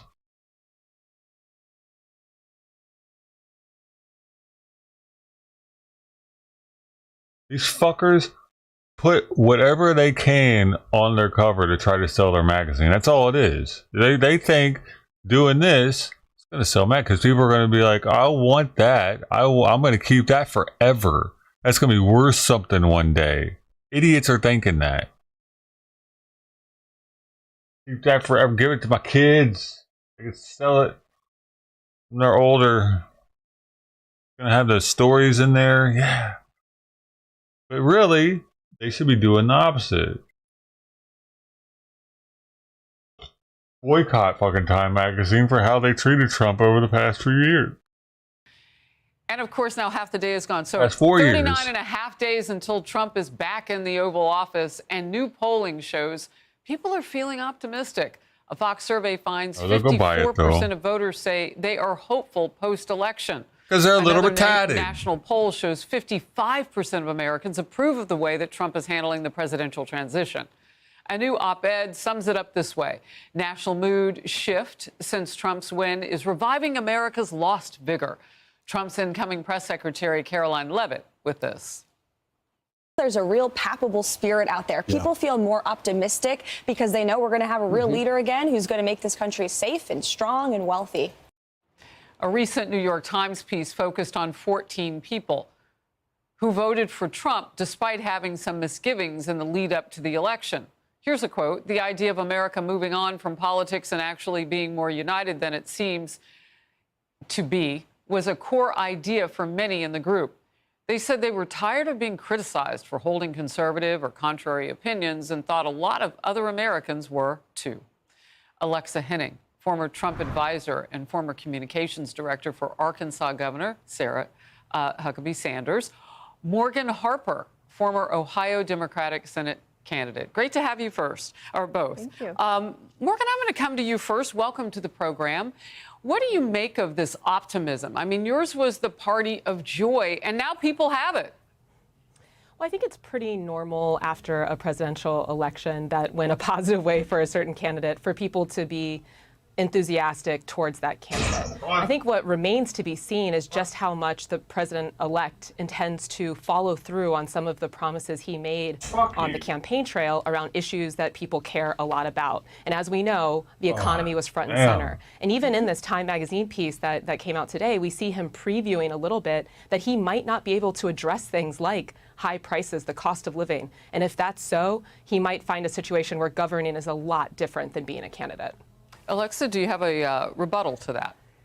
I think that it's not just the folks that voted for President Trump, it's the entire country, and it's also the world. And everyone seems to have, taken a deep breath and a sigh of relief. And, whether Joe Biden is going to remember his legacy or not, the American people are. And it was all doom and gloom, and no one had faith that these leaders were going to fix anything. In fact, they broke everything. And President Trump is already fixing things. I mean, Tom Homan is already meeting with Greg Abbott. He's meeting with folks around the country to try to stop the flow of illegal immigrants into this country. You see deals coming to fruition with Canada and Mexico. The president was already at Notre Dame and that reopening. And he is already retaking the world stage because Biden and Kamala have just disappeared, more so than they were during their presidency. I'll move to this. Google is the latest company to spark backlash over a super woke ad. It's a Christmas shopping push, which features a non-binary beauty influencer searching for skincare products using Google. So dry. This winter dryness is not it, especially when I have so many holiday looks to pull off. Thankfully, I know just the thing. And it's in stock nearby. Hydrated skin is a gift to everyone. No wrapping needed. Happy holidays to me. Fuck. Well, biologically, he does shave, so that exfoliation should help as well. That's just science. Social media reaction here, just what you might think. One red state writer with Google, what should we do for our Christmas ad? Normals, maybe a family sharing gifts around a tree? Google, sorry, best we can do is a dude prancing around in women's clothing. Now, all of that was opinion that we gathered. Another user writes, another out-of-touch company failing to read the room. One more, why would you purposefully Bud Light yourself? We've seen the same thing from Jaguar recently. The company's recent rebrand included a different kind of ad with dancers, but not a single car was in it, so I don't know if they'll be selling many Jaguars. And of course, the notorious Bud Light bot campaign, that company faced tanking sales and a boycott after its disastrous partnership with a transgender influencer. Google with a statement on its new ad. Here it is. To put it into perspective, this was a single sponsored Instagram post representing a fraction of a % of a much wider Google shopping campaign. Reverse order now. Alexa, it got a lot of attention. Yeah, and I mean, I don't know how you can look at the landscape. And I mean, you said it, Harris, from the New York Times. These American people, they just want to be able to afford gas and groceries and live in safe communities. This just isn't working. This is exactly how Biden and Harris ran their campaigns. They spent 6 figures creating sets for podcast hosts instead of helping people in North Carolina. This is exactly what people do not want. And I don't know how long it's going to take for, Democrats to understand that or companies to understand that either. But, this is not what the American people care about. And keeping it on those politics, Morgan, it is interesting because when you Google, you're supposed to get the facts that come up and those things that help you to go on and do what you need to do in life. And it's even aided by artificial intelligence now. So it's supposed to be even more specific.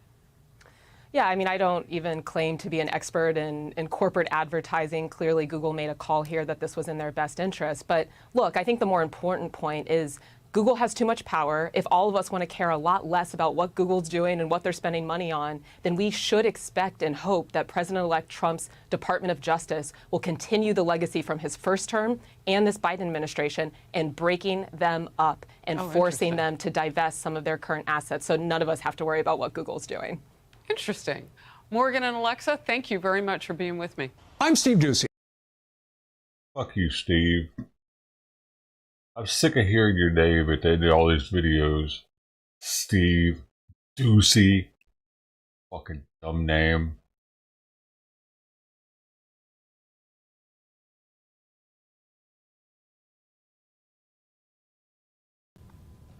Inside this massive warehouse on the western edge of Damascus, rebel fighters found what appears to be an industrial-scale narcotics lab.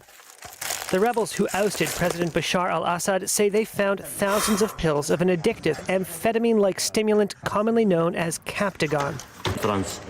Many were packed inside electrical equipment. This fighter said, quote, "This is how they wrap them and send them to countries abroad."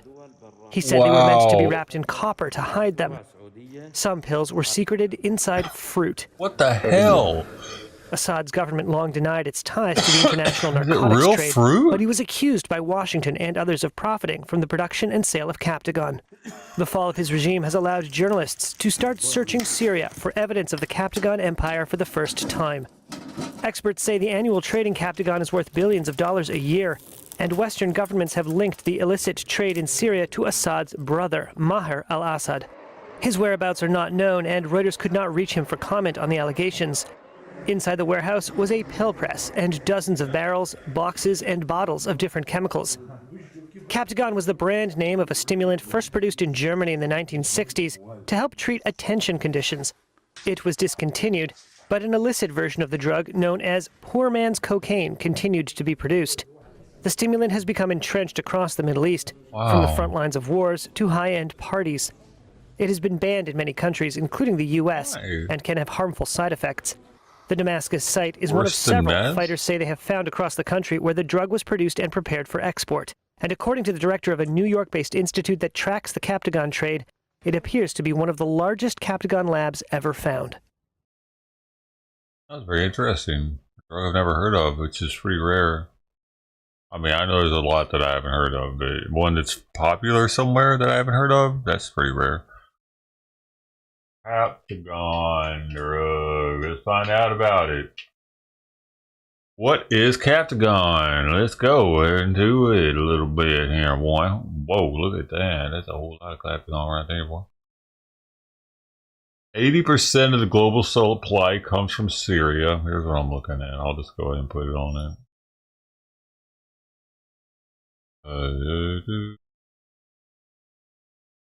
Time is just bugging me, dude. Alright, I'm stoned now, so I don't care so much.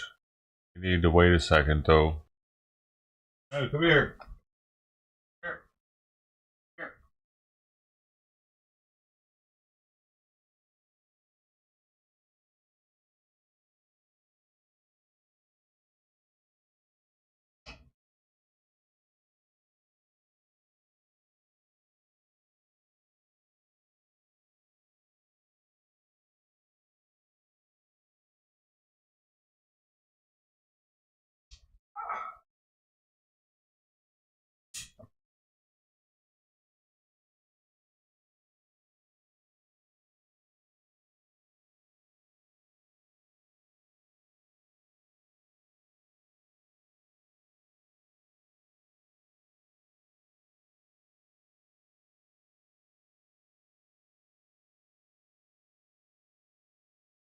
There you go.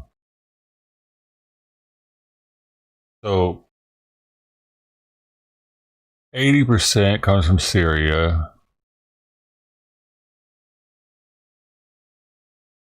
Highly addictive. Marked with 2 crescent moons.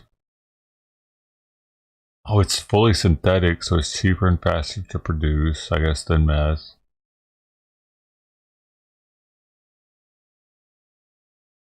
Containing the synthetic drug phenylethylamine.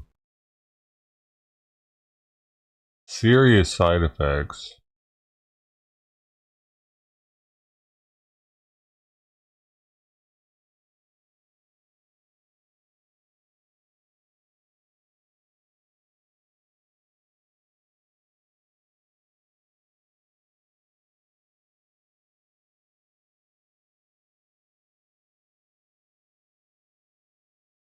So apparently this stuff was giving al-Assad a lot of power. It's like Syria was slanging the shit out of this stuff all throughout the Middle East. But are they going to get into... Yeah, okay.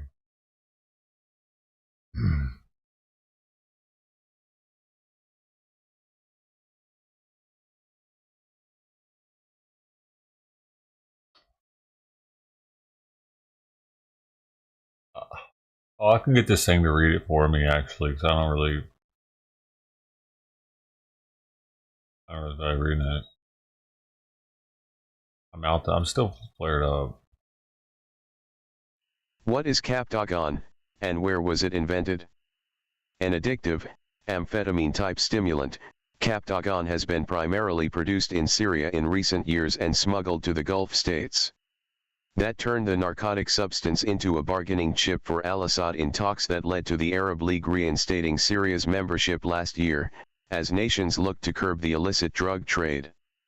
At a May 1, 2023 meeting of Arab foreign ministers in Amman, Damascus agreed to cooperate with Jordan and Iraq to identify sources of drug production and smuggling, according to a statement from Jordan's Ministry of Foreign Affairs. A week later, a high-profile Syrian drug smuggler and his family were killed in an air raid, attributed to Jordan, in southern Syria. But Captagon didn't start in Syria. Captagon was the brand name of a psychoactive medicine produced in the 1960s by the German company Degussa Pharma Group. It was mainly prescribed as a treatment for attention deficit disorder, narcolepsy, and as a central nervous system stimulant. Captagon tablets contained phenethylamine, a synthetic drug of the phenethylamine family to which amphetamine also belongs. In 1986, phenethylamine was included in Schedule II of the United Nations Convention on Psychotropic Substances 1971, and most countries discontinued the use of Captagon. The International Narcotics Control Board said in 2011 that no country had produced phenethylamine since 2009.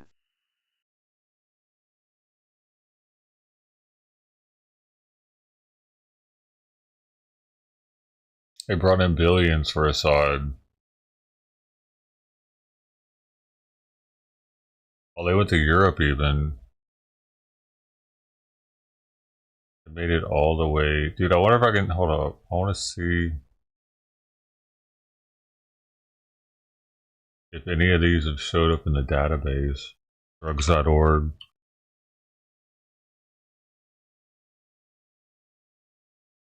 Am I spelling that wrong? Drug data.org? What is it called now? It used to be called ecstasy data, right?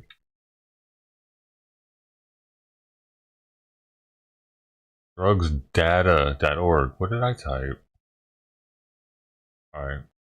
So if I type in Captagon, has there ever been a Captagon? Oh, there has. Look at that one. Oh, look at it. Bro. They found one in Vienna of all places. How funny, dude. One of the, like, I've spent more time in Vienna than any other city in Europe. Like half a year. Well, most of that half a year was in Vienna. Well, there's way more interesting about this, but it wasn't actually what it was supposed to be. They wanted it to be Captagon, but it wasn't. They didn't even get the real shit. So apparently they're really keeping this stuff in the Middle East. Not making it far out. If nothing's really been turned in.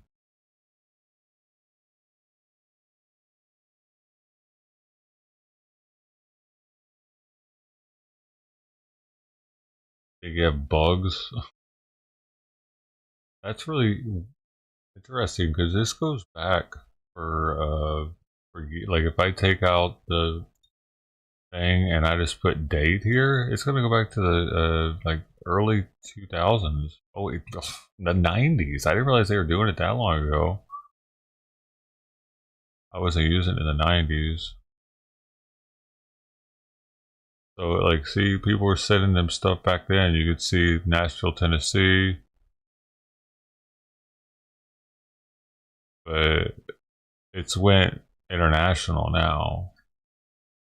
There are over 202 pages.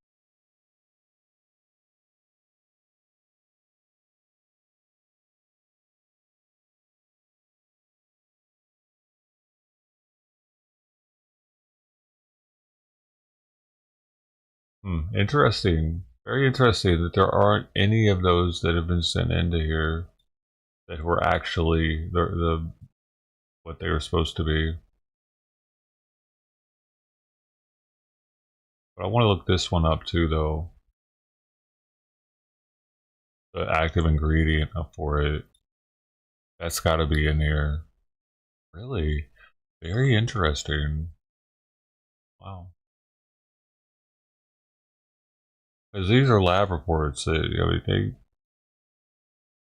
they've tested thousands. Look, I'll put 2,000 on one page and take this off and see how many pages it gives me. Wait. 2,000.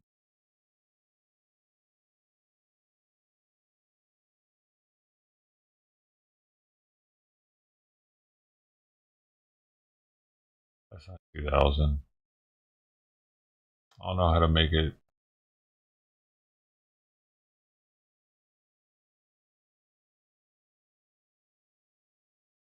lot of Austrian stuff getting set in. Very interesting. A lot of Switzerland lately. Holy shit, mostly Switzerland. It looks like Switzerland and Austria are the places where people are fucking partying their asses off right now.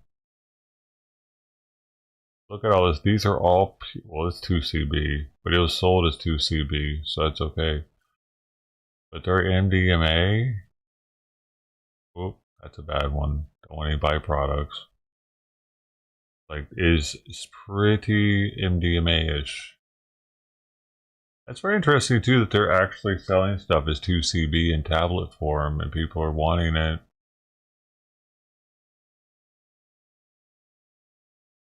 Yeah, they really are. Most of them are pressed in the Netherlands. They have a really lax drug law when it comes to MDMA. And a good location in terms of distribution. We're still doing the Teslas. That's good to see. I'll got the speckles in it. Yep.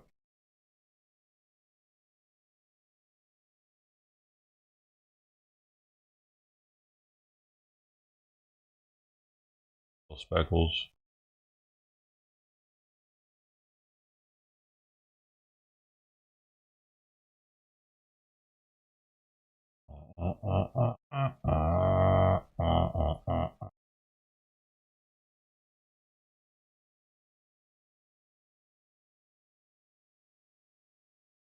I've had one of those. I've had multiple of the Teslas, so I've never seen the purple one before. It's pretty weak though, compared. Like, they're known for being really strong, and that's a very weak one. It's not even a real Tesla. You're gonna look at it like that.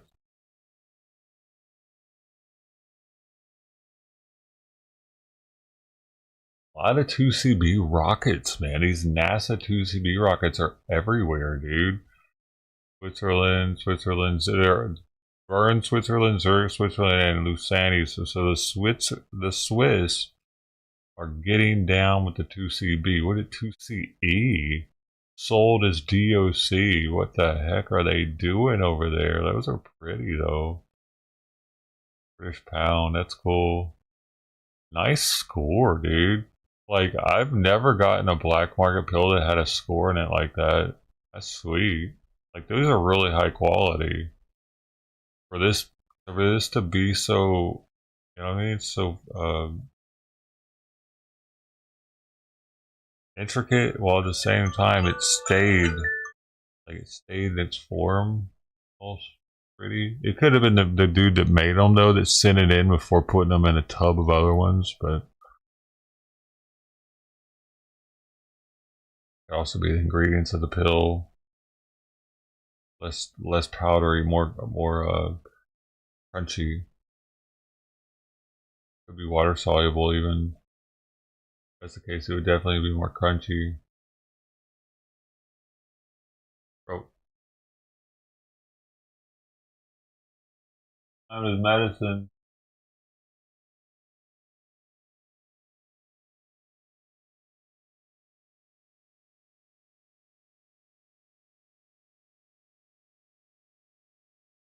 Gotta do that.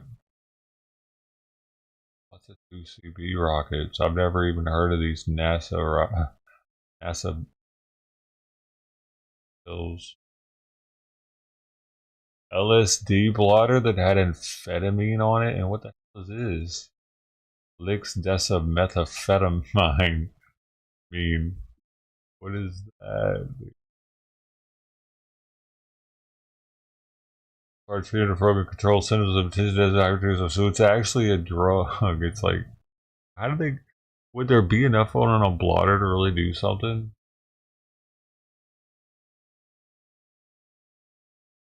Postcard blotter, and it was sold as LSD. Bummer, dude.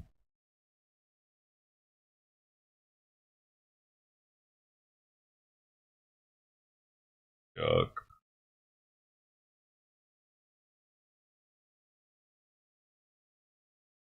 MDMA mixed with amphetamine, they do that too, man. That's a bummer if they do that. Do with MDA too. 2 different pills too that they did it with. That one has a lot of it too in comparison. 48. This one only has 5 milligrams, but this is a strong ass ecstasy pill too. 338 mgs in one pill, plus 48 milligrams of two. Bro, see what those people were garning. They were extra garning. Like that gif of that dude is like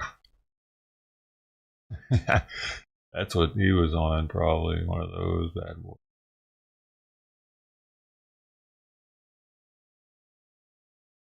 I'm just looking at what the latest stuff that's been turned in here because I haven't looked at it in a while. Sold as what? Oh, this is sold as hash, but it was really CBD Delta 8. It's something that was unidentified. What the fuck? It has some THC, but they don't put the percentages. Adulterated hash. Oh, it had 10.3% THC in it, which is like as strong as weed. Oh man, not what you'd be looking for in hash. Other undefined synthetic isomers of THC. What? They can't be quantified. Does.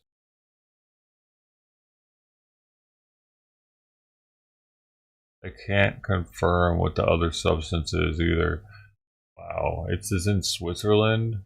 Crazy. Bro, I brought some hash in Vienna and it was pretty good. It was Moroccan. It looked like a Tootsie Roll.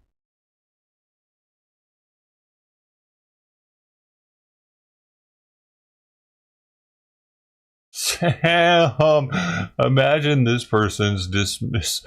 Like, what a shitty night, dude. You thinking that you're getting some MDMA, right? You're like, all right, ready to party, baby. I'm gonna be fucking dancing with the bitches tonight. Gonna wash my hands. It's gonna feel so good. Oh yeah, let's do it. Okay. They have a beer at the club.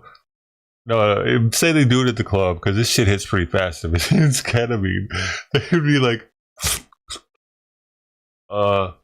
dude, are you feeling all right, man? Like, dude, I can't even imagine being at the bar and all of a sudden being on ketamine randomly because I did it at home on accident thinking it was blow, and that was bad. I was with a friend too, and I was like, what the fuck, dude? Like, what do we? That wasn't the right thing. I tested it and everything. I thought I knew. I didn't have this guy's test, so this is done with a computer. And that would be such a bad night altogether because you would think the whole night you're covered with what you got. But now you're like feeling like you're about to go into a K-hole while you're out in public. That's foul, dude. That's like that person needs to be brought up on charges for that one.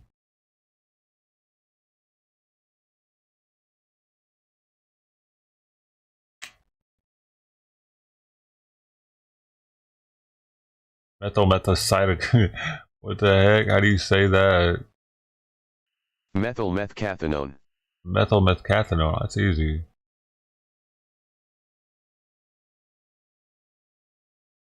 Like it was sold as that.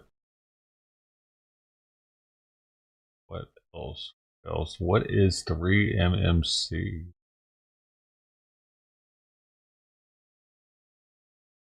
People out there doing some crazy stuff, man.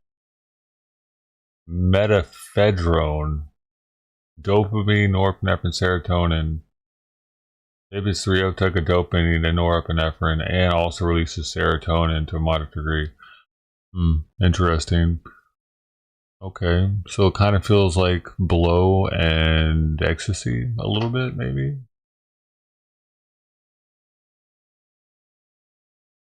There have been at least 9 deaths, 2 in Netherlands, 1 in France, accidental overdose. You get an OD on it.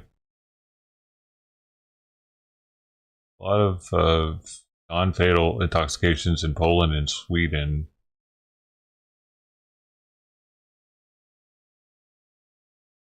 Legal in America. It is still legally available and can be found online or in head shops in several countries, but not in America or China. And it's controlled in many European countries also. So, where are they buying it? Who has it? Mexico?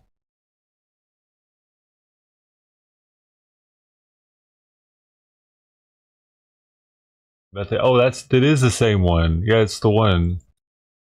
They got the right thing.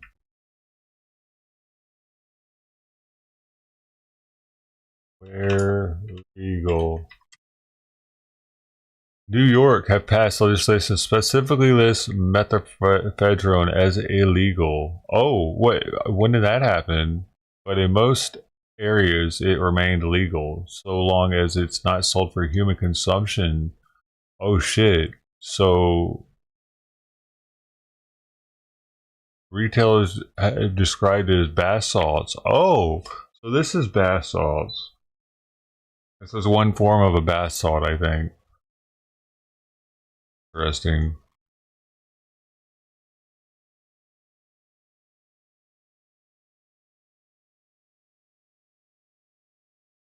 Drone, MCAT, White Magic, Meow Meow, and Bubble. Chemically, it is similar to the cathinone compounds found in the cat plant, native to Eastern Africa. Wow, so it's a synthetic form of what's in this plant. People are probably eating over there. Bushman's tea, flowering plant in Africa.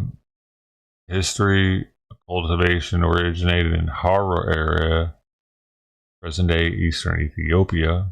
Subsequently introduced to different times to countries nearby in East Africa and Southern Arabia, most notably Yemen.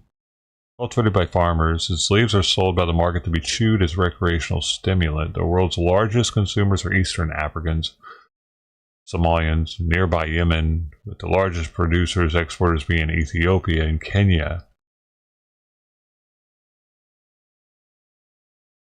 Greater sociability, excitement, mild loss of appetite, mild euphoria.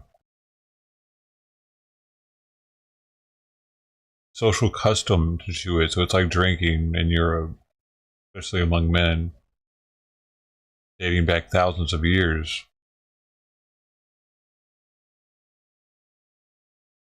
Slightly different to the use of coca leaves in South America, Andes, or the betel nut preparations of South Asia.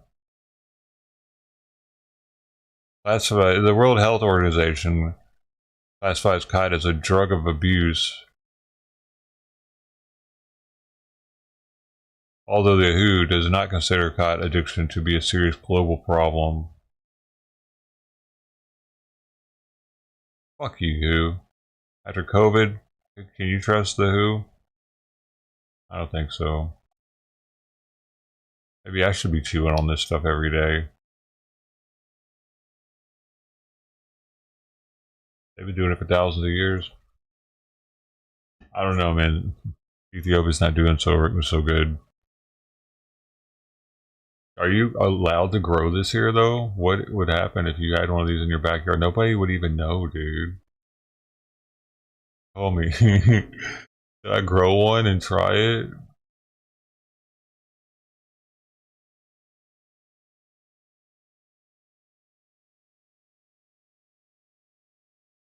Is it a tree or a shrub? That looked like a tree. No, that wasn't it.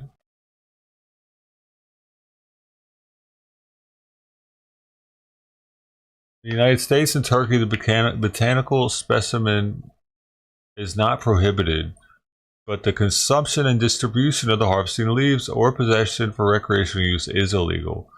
What? Hold up.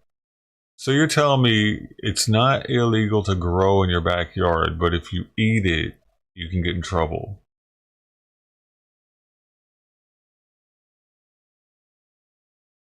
I mean, I get it about you like giving it away to people, but get the plant growing in your backyard. You're not allowed to eat a leaf off of it.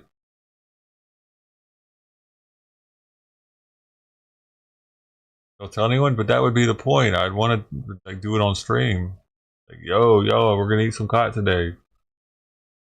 Finally, I have some leaves. I bet somebody's done it already. I bet there's a YouTube video of somebody eating cotton. Eating cage. Let me see. Eating cotton in USA.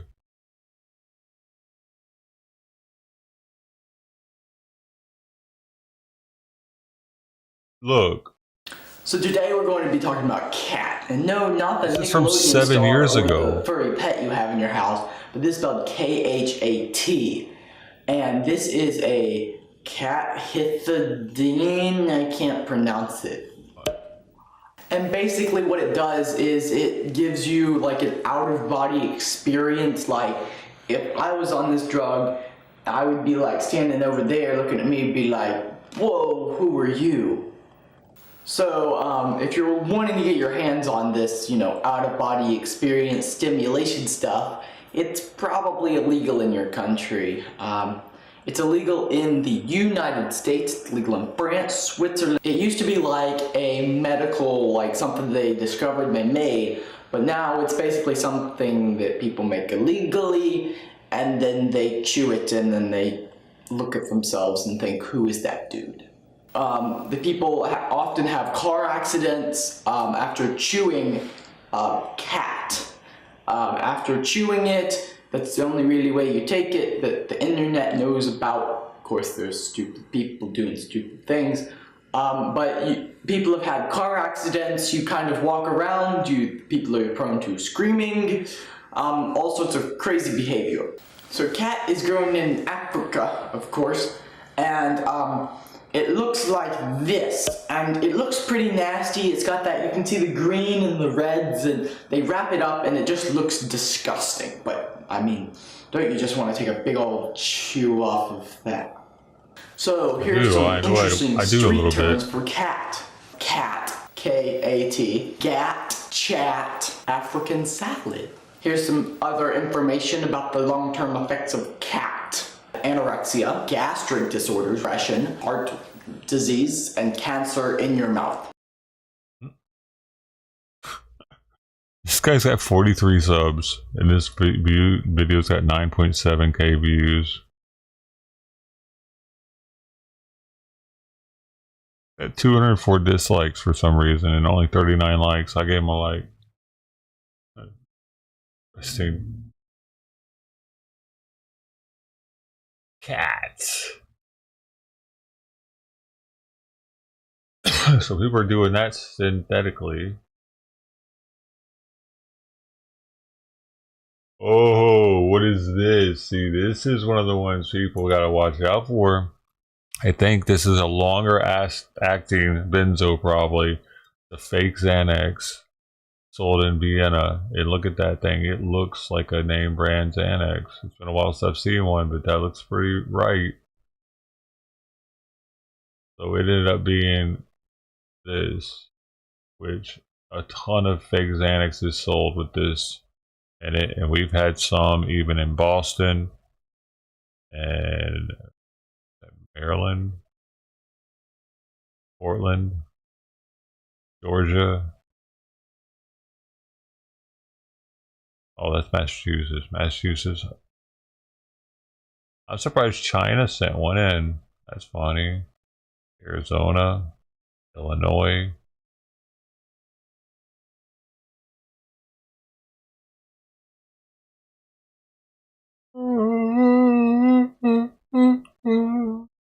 See what it is now. So the kids thinking that they're taking Xanax.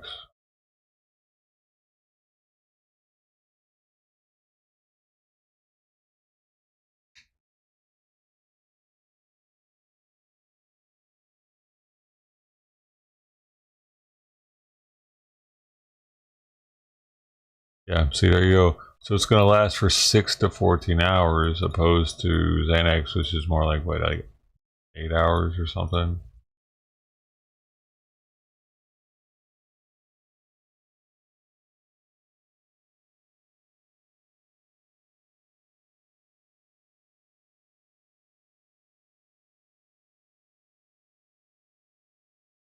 The increase in these parameters for fluoxaprazolam and fluoxaprazolam lead to an overall increased exposure to the body and potential for greater toxicity than alprazolam. Designers, including those two, are clandestinely produced to circumvent federal regulations, just like I was just showing. Although they are structurally similar to alprazolam, they do not have an approved medical indication.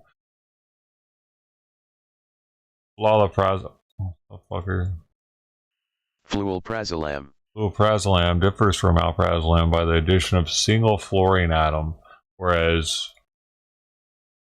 Fluorobrazolam differs by the addition of a single fluorine atom and a substitution of a bromine for a chlorine atom.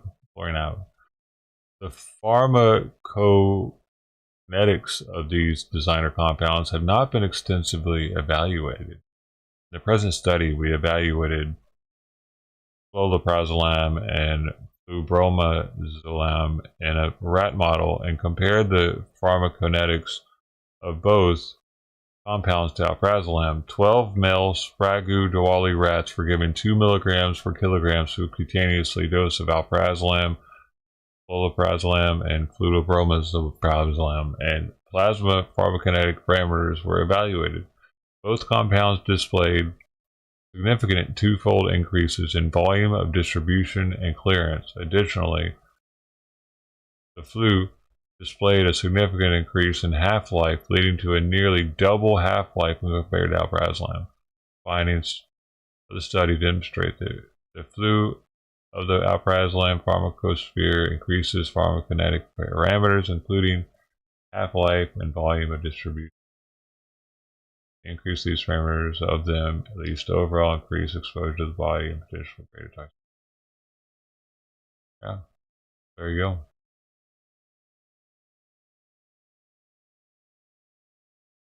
They are worse for you, apparently.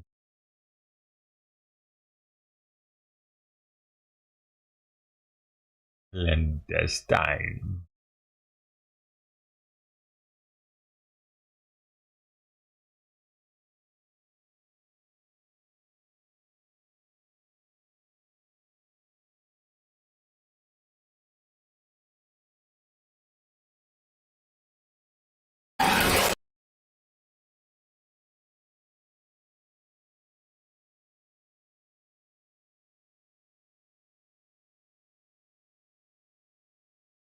Crime down 38.5%. That includes a 50%. So I thought there was some drone concerning the Lower Merion home invasion homicide. Extremist groups. And there was supposed to be drone information. Waiting, know that calling upon right thing to do. Over Vice President-elect.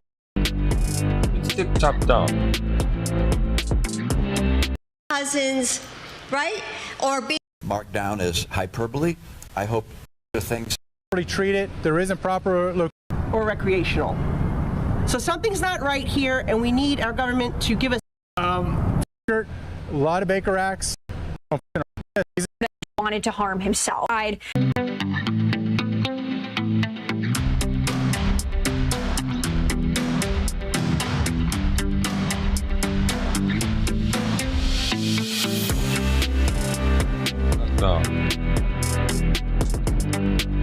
We wanna be a tranny tonight. Join the Navy. See the world. See the world.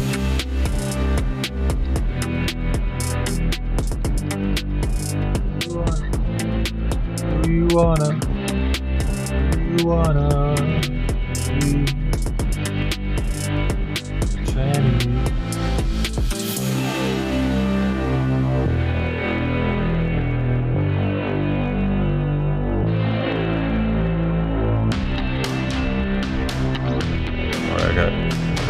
into it. What's taking so long? They're about to do.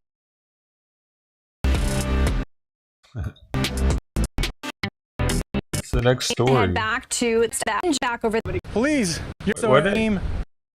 There it is. That you see, not Answers as well. They say they don't know what to tell their constituents who are concerned. I do want to head over to those remarks and listen in. Doesn't he have something going on? It's a good thing we made it You half an should hour have done earlier. it outside the hospital. 2 announcements in one. Okay. Are we waiting for anybody else? No. Camilla was the only one not here. All right, cool. Wow, what a sight. You like the flag? Good morning, everybody. My name is Vito Fasella. I just want to pose a question that I think is on millions of people's minds around here. What if there were 3,000 reports of drones or manned aircraft sightings over the U.S. Capitol or the White House or the State House in Albany? What would happen? There would be an immediate and intense response to figure out what they were and to solve the problem. And yet, millions of people around here, New Jersey, of course, here in Staten Island, and beyond, are getting nothing but don't believe what you see. You know, there's a saying that we had after 9/11, if you see something, say something. I think that's become, if you see something, don't worry about it, because we saw it too. And the people of Staten Island deserve answers. The people of this city and state and region deserve answers of what the heck is going on. Just last night in my neighborhood, my neighbor sent a video of whatever it is flying over our house. And yet we're told, don't believe what you see. It's shocking to us that here we are almost a month later, 3,000 sightings, drones, manned aircraft, and our folks don't have an answer. We're calling upon not just the New York City Police Department, but others to get involved, get aggressive, figure out what these things are, and help at least alleviate some of the frustration, anxiety that many people share. This is 2024. They're either lying or they're incompetent or they're both. How can we, the United States of America, have this going on and we're told just look the other way? Ignore it. It's no big deal. We know for a fact that there may be some who are, performing some type of surveillance. Well, let's be honest with the American people and treat them like adults and tell them what it is. Yet here we are, standing, because we know recently there were reports over this asset, the Verrazano Narrows Bridge. Here we are in Fort Wadsworth, one of the oldest military installations in the country.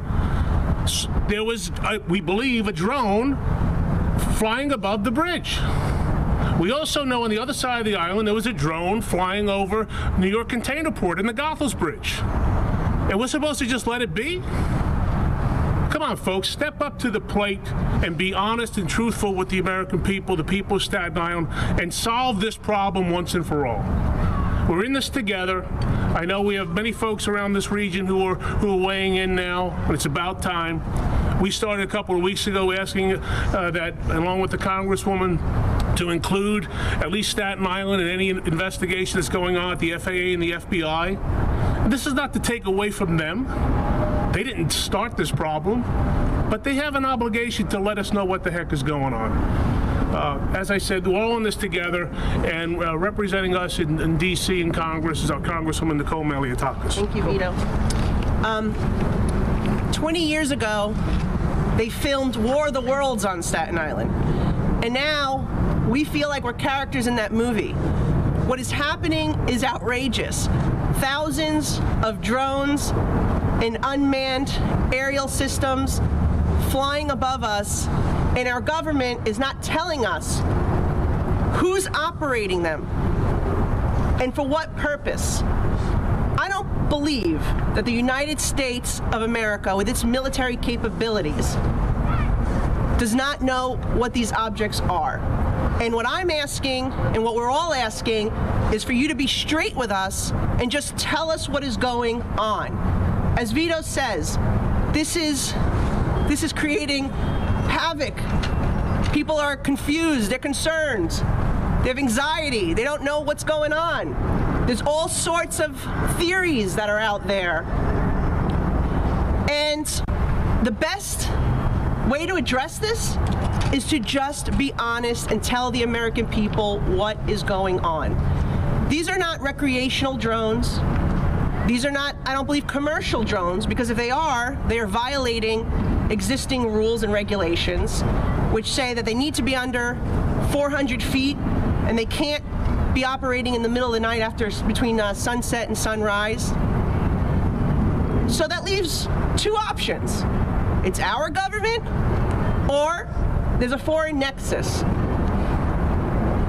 And so either our government is doing some type of surveillance activity or surveying, or what really would concern, I think, everyone, there's a foreign government that is doing this type of activity and surveillance, and they're doing it above sensitive infrastructure, Verrazano Bridge, this U.S. Coast Guard base, the Army installation across the water, power plants, ports. And so, again, just be straight with us, tell us what it is, and let's address it the best possible way so we can calm everyone down and make sure that these don't pose a threat to our national security and public safety.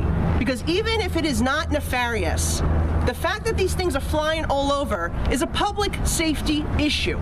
There can be an accident. There could be an explosion. There could be a crash. This is a very densely populated area. And going back to the FAA restrictions, you cannot be flying these things above and around buildings if it's commercial or recreational. So something's not right here, and we need our government to give us answers and also put in place restrictions so that this does not continue, and enforce the existing regulations and restrictions. And that means our government needs to follow those rules as well. Thank you. Thank you, Nicole.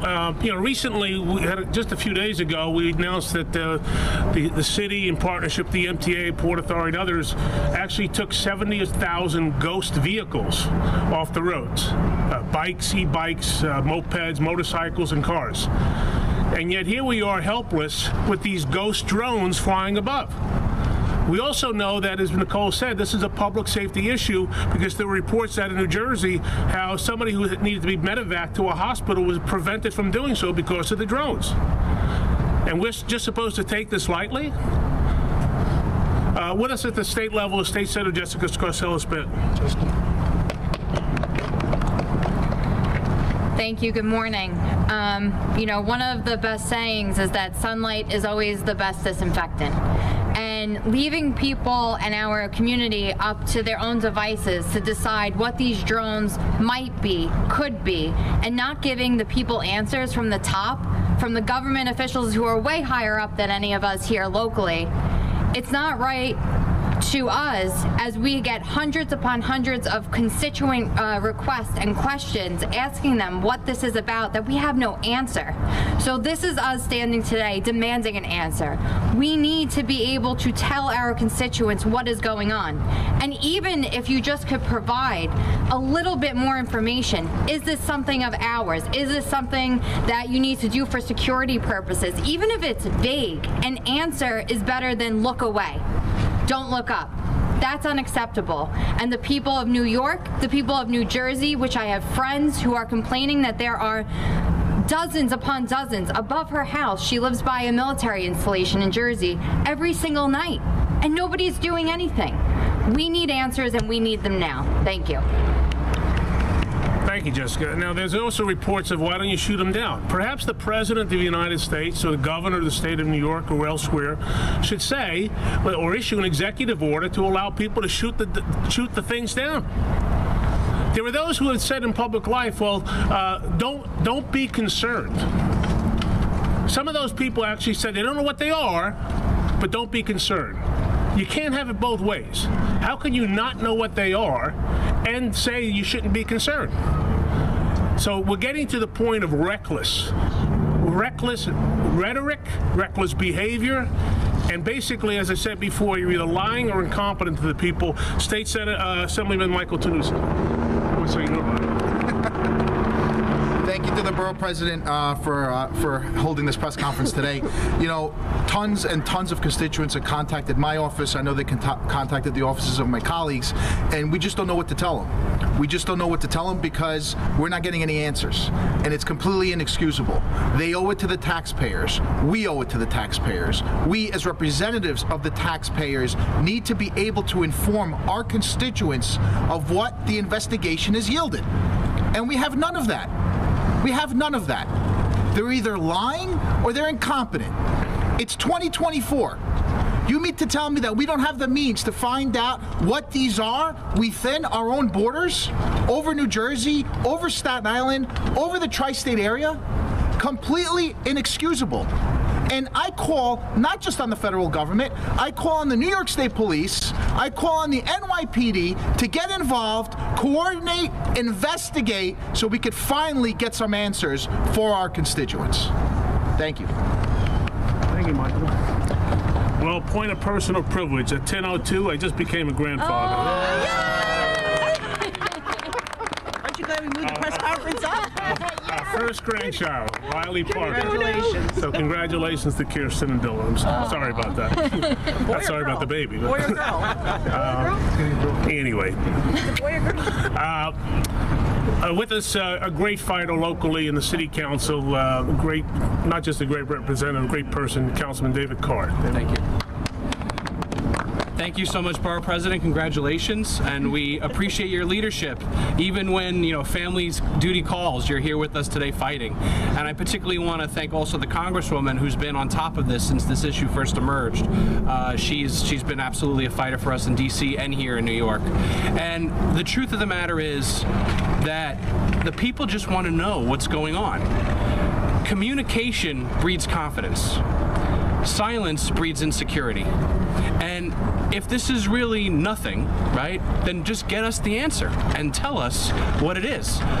When sightings of this nature happen of this magnitude and above sensitive locations, above people's homes, they have a right to want to know what is going on. They have a right to answers. And that's all we're seeking. We're seeking answers so that we can calm the situation down. If indeed it is something that is not a big deal. And if it is a big deal, the people also need to be secure in the knowledge that whatever it is, that their government at every level, federal, state, and city, is acting in their best interest, is acting to protect them and their families. And they're never going to know that unless they get the answers that we're all here seeking today. So I thank my colleagues here in Staten Island and throughout the region for their leadership in seeking those answers, and we commit to our constituencies that we're going to get them the security that they deserve. Thank you. Thank you very much, Councilman. And joining us on the North Shore, a great person indeed, a good friend, Councilmember Camilla Hanks. Congratulations. Thank you. Thank you so much. Once again, you have the entire Staten Island elected officials standing before you today because these times are uncertain. And in these uncertain times, every day adds a new issue that affects our public safety. So the latest are now drones. So I'm not going to belabor the point for time and warmth to repeat everything that my colleagues have said here behind me. But I am here to make sure that the hundreds of constituents that reached out to our office, that I am here with you. Staten Island elected officials are here with you. We are here demanding answers for the NYPD, our government, and anyone and everyone who can let us know what's happening. Again, these times are uncertain and people are afraid. Every day there's a new calamity, a new thing that is threatening our public safety. So I thank our borough president, our congresswoman, and my colleagues standing behind me. It's wonderful to have such colleagues that are always on call and are always there fighting for the betterment of Staten Island. Thank you so much. Stay warm and happy holidays. Thank Thank you, Councilmember. Michelle, you're not going to speak? No. Okay, from Councilmember Rowley's office, Michelle, and from DA McMahon's office, James Clinton. James, you want to say something? Sure. Okay. Thank you. Good morning, folks. James Clinton here on behalf of Staten Island District Attorney Mike McMahon. I want to congratulate the borough president. Also thank him for gathering us here today.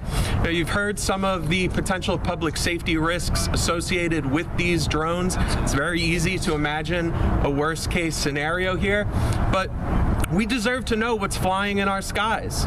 We deserve to protect our airspace. Staten Islanders deserve answers. So too do our neighbors in Jersey, all right?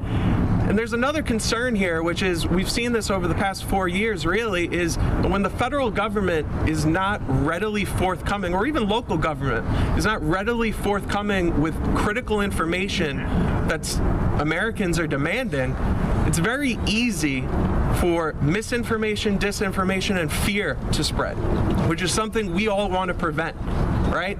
So the best way to prevent that is transparency. And right now, we're not getting those answers. So yes, as the Assemblyman stated, we're calling on the NYPD. We're also calling on federal law enforcement to empower local law enforcement, make sure that we get the resources, technology, and necessary people power here on the ground to conduct a thorough investigation, find out what is going on here, and get those answers back to the American people.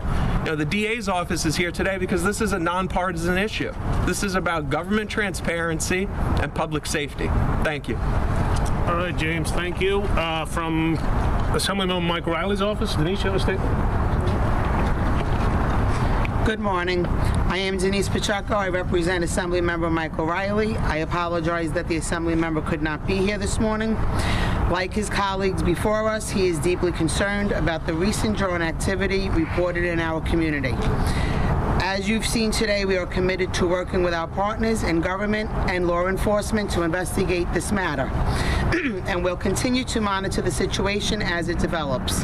The safety and security of our community, I apologize for that, for our community, of course, is our top priority. Assemblymember Riley encourages Staten Islanders to report any suspicious drone activity to local authorities by calling 311 or 911. Thank you and have a great day. Thank you, Denise. Anybody else? Got everybody? So here you have it. You know, we're speaking with one voice. I think we're speaking on behalf of the voice of people, 500,000 people in Staten Island, millions across this region. You know, I dare say, for those who are dating ourselves, perhaps it's time to call in the Drone Ranger. With all that said, I know. Sorry about that. Anyway, the mommy and the baby are doing great. That's most important to me right now. So yesterday we heard from the White House security spokesman John Kirby that these were manned, lawful, airplanes, I guess. He was talking. Do you not believe that? And also for the Congresswoman, yesterday Mike Johnson was supposed to be briefed by the White House. Did that happen? And what did they say? So I'll take it. This is part of the reason we're here, right? We're getting a lot of misinformation. We're getting conflicting stories. I venture to say the things that we are seeing, videos I've seen, they don't appear to be manned aircraft. And if the gentleman who spoke yesterday has answers, I think part of what we're saying today is come forward and explain exactly what they know. And if it's our government that's providing, and we've all been there, I served, and Nicole will say in a few minutes, if there's something that's classified, or if there's something we shouldn't be discussing, so be it. But say something along those lines is that everything is under control, you need not be worried because it's us. Part of this vacuum that we've created is that we think it may be somebody else or some other country. So I do not believe the full impact of that statement. Nicole? I don't know if he was briefed yesterday. I know he said he was going to receive a classified briefing. I tried reaching out to him, but I couldn't get a hold of him earlier today to see if there was any information that could be shared. This is the thing. Yesterday we did receive a staff level briefing. It was not classified. And what they were telling us is that they were corroborating the reports and the videos that had been submitted with the flight plan. And what they found was that at the time that people were observing these drones, there were planes that had passed. However, I raised the question then, drones operate at 400 feet or less. The planes, in order for them to be visible, begin at 1,000 feet in the flight plan. So there's somewhat of a discrepancy there because a lot of people are reporting viewing these aerial devices at a very low altitude. And so I'm not sure that the flight plan would be able to pick up, number one, those drones, unless they are actual airplanes that are above the 1,000. It could be, it could be both. And so I think that could be an answer for some of the objects that have been seen because, it's hard, sometimes at night particularly, it's very hard to tell the difference or what exactly it is. But some are very obvious that they're drones and they're operating at a very low altitude, which, if it's recreational commercial, would be a violation of the FAA regulations. So they need to crack down on it if that's the case. That's why I believe that this is either our government or a foreign government that is operating these systems, because it does not make sense that it would be commercial or recreational. That's just my assessment without getting any real answers from the agencies that were participating. You had Department of Homeland Security, you had FAA, you had the DOD, and this was the best that they could provide us during yesterday's briefing call.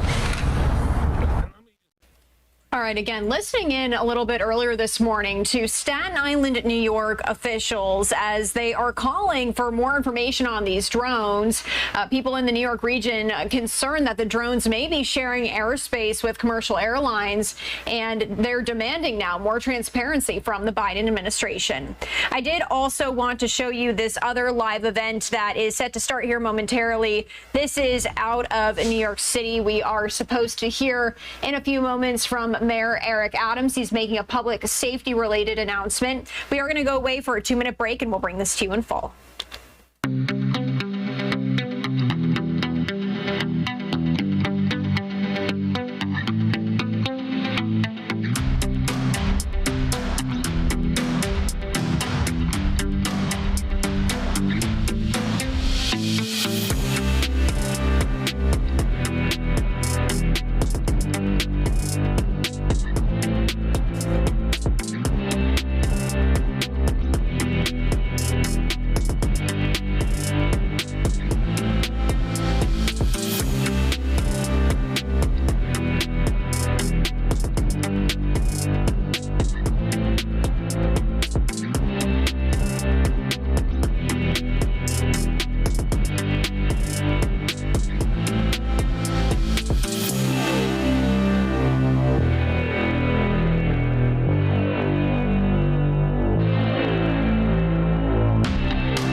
And welcome back to Live Now from Fox. Going to take you out live now to New York City, where in just a few moments we are going to hear from Mayor Eric Adams. He's going to be speaking on a public safety announcement as part of Public Safety Week. He's touting a series of investments and initiatives that make New Yorkers safer and improve their quality of life. That's the information that was given to us. Let's turn up the sound here and listen in.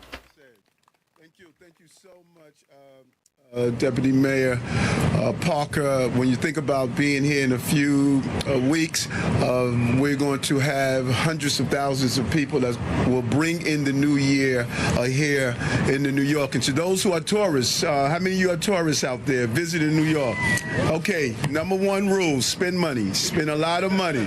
Find a ways. Leave those George Washingtons right here in New York.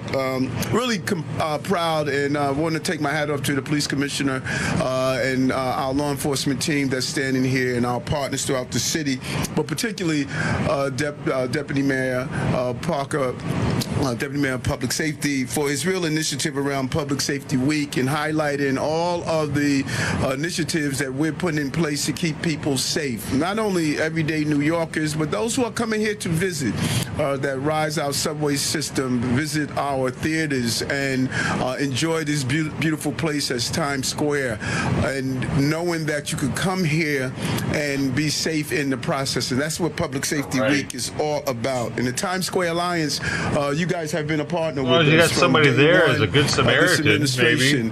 And the role that the district attorney has played to coordinate all of our DAs in general. Bro, he could have said something like, all you tourists here, hey, see our sites, see, go to Statue of Liberty, go check out, whatever there is that you have to pay for, in New York.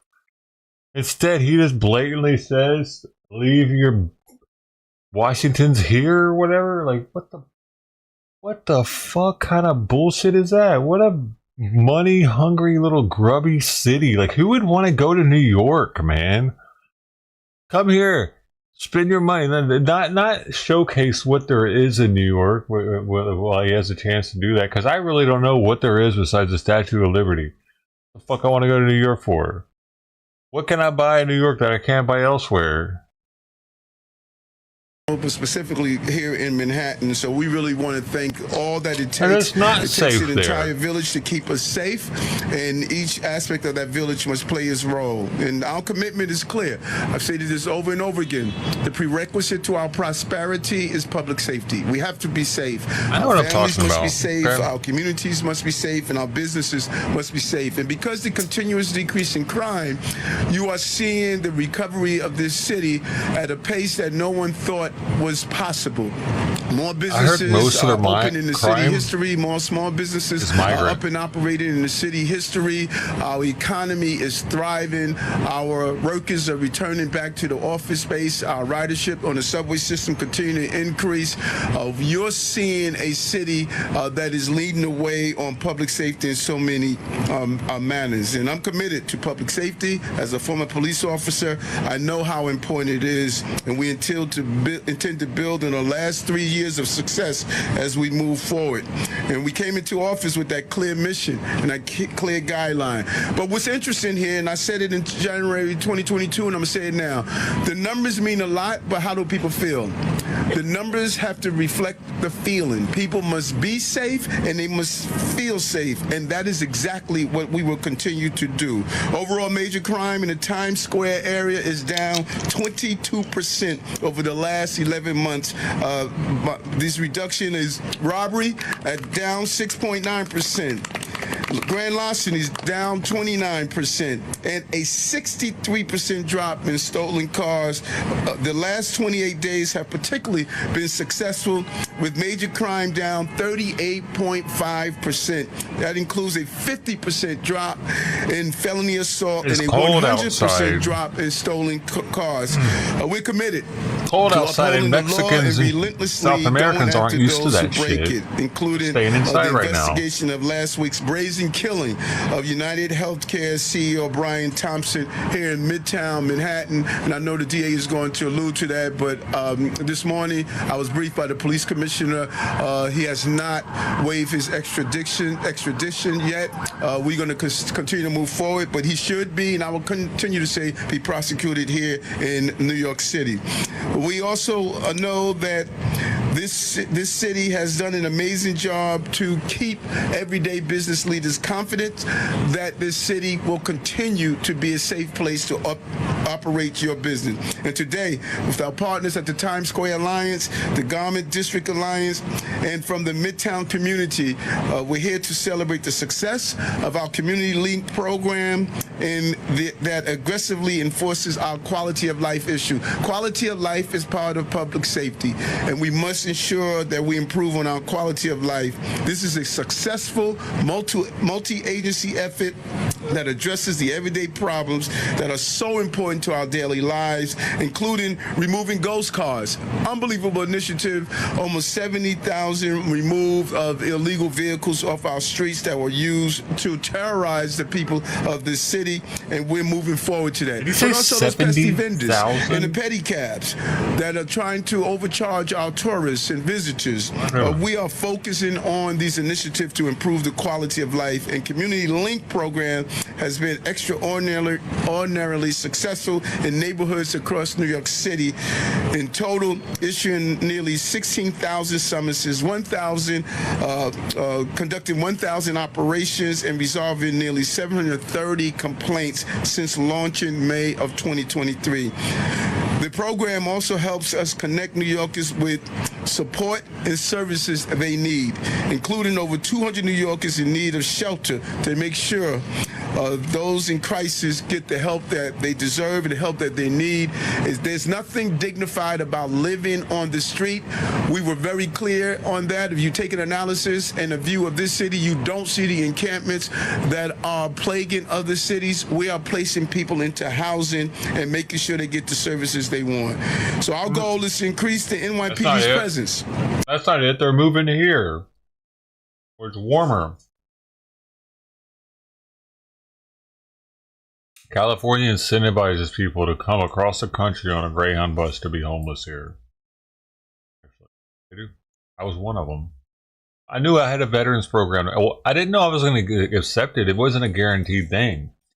But I knew California, and I'd probably get accepted. And dedicate outreach teams, place over 70 New Yorkers in shelter, seize over 650 of those pesky illegal pedicabs, and issue 6,500 pedicab related violations alone, and seize nearly 2,500 illegal items. I busted my ass to get what I got now. To like what I got now, sure, I'm not having to bust my ass constantly now, but I had to get myself cleaned up, man. Like I was on a track to being a dumpster for drugs. I was on the fast track. Still alive. It's crazy. Items that were vended illegally on our streets for a total of over $57 million. We call this Operation Front Door because Times Square is the front door to the globe, and we must make sure that it is welcoming and it is safe, and it is the bellwether of how well we're doing as a city. It is its gravitational pull that allow people to come here to the city and to look at the other beautiful communities and neighborhoods we have in this great city called New York. No more anything goes on our streets, no more looking away, no more accepting an unacceptable atmosphere or climate. We came into office with a clear vision to make the city safe, and we have moved towards that vision, and Community Link is part of that. So the first time since 2018, 39 of the 40 Broadway theaters are open. 39 of the 40. Dude. During this week, Broadway increases attendance by 33%, and tourism this year is our city's 4th highest ever. As your mayor, Broadway. You have my word. It's We're going to interesting. continue to People bring do that. people to this dynamic place to enjoy the city, enjoy all we have to offer, and that's the commitment that Commissioner Tisch has made as well, and all the agencies involved. So again, thank you to our partners. Let's continue to have this city as the safest big city in America. Thank you, Deputy Mayor. Thank you, Mayor. The mayor's vision is to transform the quality of life across this city by building multi-agency partnerships, a team of teams. And the bedrock of those teams are the business improvement districts. And I'd like to introduce Tom Harris, the president of one of those fantastic team of teams, the Times Square Alliance, and that's Tom Harris. Thank you. Thank you very much, Deputy Mayor Parker.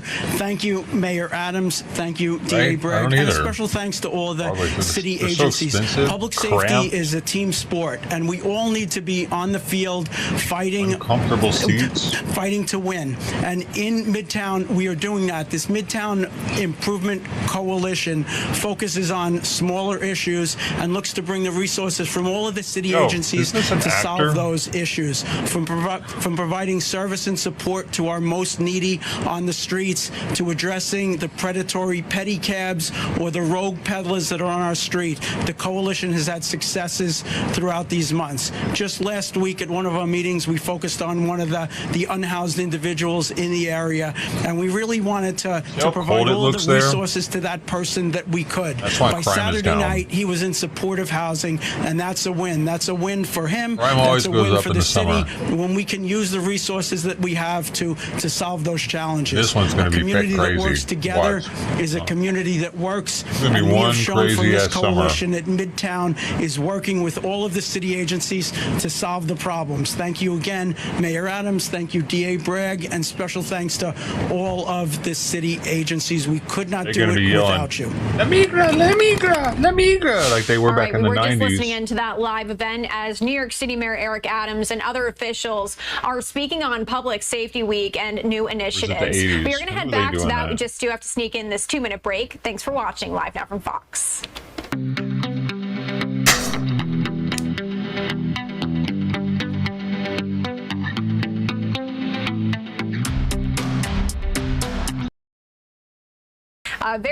Our partner. We could not do it.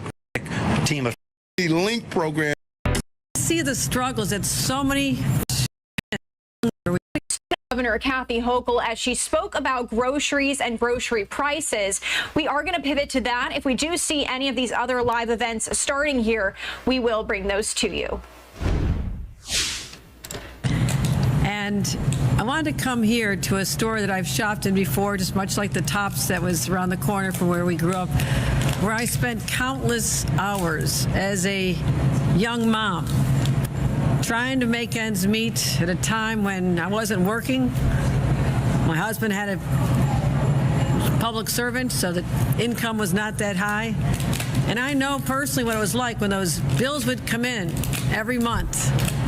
And you just pray that you're going to be able to get through with the paycheck you had and get through another month. And when I see parents today, my own children, same age as our friend Mandy here and Josh, our 2-year-old granddaughter, I see the struggles that so many families are going through. Now, a nice store like Tops, they're working hard to keep prices down. There's a lot of items on sale, but when you add up the cost of a grocery cart these days, it is shockingly high all across the country. Whatever's driving up the cost, whether it's supply chain and climate change affecting the farmers, our citizens are taking on the chin, and it's too much. And what I realized in walking through the store with Mandy and her little almost 10-month-old daughter, this is such a weird thing with the Mandy there with her kid. It just feels like you're not getting ahead. It's a little awkward. And we need to understand. Mandy, who are you? And leaders like myself need to understand. Who the fuck are you, Mandy? Are you supposed to be me? How hard it is, not just to show empathy and say I understand, but to actually do something about it. And I realize because New Yorkers have had to pay so much more over the last 3 years because of inflation, prices going up far beyond what you could have budgeted for, everything from sneakers to baby clothes to diapers to food, that we as a state collected more in sales tax revenues than we budgeted for, than we anticipated. Over $3 billion more out of the pockets of hard-working New Yorkers. Now that could stay in the state, and there'll be a lot of pressure from elected officials and special interest groups who say, no, spend that at the state level, figure out Give a it different back way. to the people somehow. And I'm saying no. Better. I'm on the side of hard-working people like we have right here in Cheektowaga, New York. Who go to work every day, want to live the American dream, try to pay for their house or their rent. Think about college someday, setting aside a little bit of money and just getting through every day. Those are the people that I'm fighting for because this is where I come from. I know how to stretch to make ends meet. I know what it's like They getting their money to try back? to support a family Good point. on one income. For you the And I first saw time. what my parents had to do with a family of 8, stretching the groceries, buying stale bread and Twinkies and stuffing them in the freezer, and we'd have them weeks later. That's what families today are doing, and I understand it. So I Nothing wrong said, with the stale Twinkie, why man. don't we Outlast the put our nuclear families holocaust. first and put that money right back in their pockets? And we can do that. I have a plan. It'll be in my State of the State address, as well as many other initiatives to address the affordability challenges in our state. I will unveil this plan, and what I call it is our inflation rebate. What's that? It says the money should be going back into your pockets. Families Yeah, earning I'm less gonna than New York for this shit. $300,000 will get $500 more. Single individuals will have $300 more to go shopping at a Tops. Help pay their bills. Help set aside a little bit of money. And just take some of that stress off for a time when they can have other things to worry about. That's who I'm going to continue fighting for as governor. I'm proud to be here with Mandy, who's been sharing with me some of her challenges and why this means so much to her. So at this point, let me turn it over to Mandy, because we don't know how long her little cutie daughter is going to last. It's around nap time, and her husband, Josh, who's been a great supporter. It seems like they're kind of buying those when they do this a little bit. Shop, but what does it also feel like to know that if I'm successful and I'm going to fight hard to get this money for you, that we can at least make a difference for you for a short time? Remember, I got you that $300 definitely bucks. take the pressure off, and that can help me invest in other things. If that covers a couple of weeks of groceries, maybe I can look at getting a car seat I'm going to need for her in a couple of months. Daycare, all of that. It feels like every time I think I'm starting to get ahead or catch up, then inflation keeps going, prices change, or the supply chain has an issue. So this would definitely help. Not just me, but so many people I know.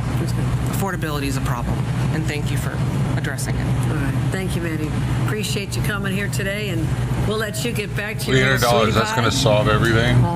Thank you. Oh, fucking Let's crazy. give a round of applause to Mandy and her family and Josh and everybody. Thank you. Again, I want to acknowledge the leadership of the TOPS organization here and our representatives from the union that looks out for all these great workers here. It's really good to be back home again. I recognize the way the food's laid out. I know my path that I used to always follow, and it's great to be home again. Happy to take any on topics first.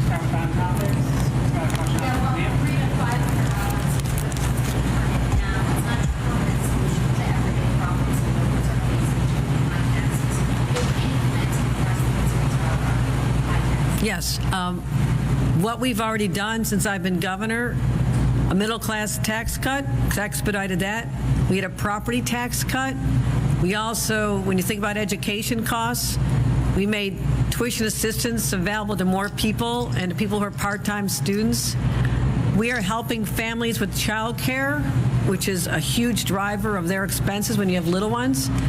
Families earning $108,000 or less only have to pay $15 a week under our child care plan.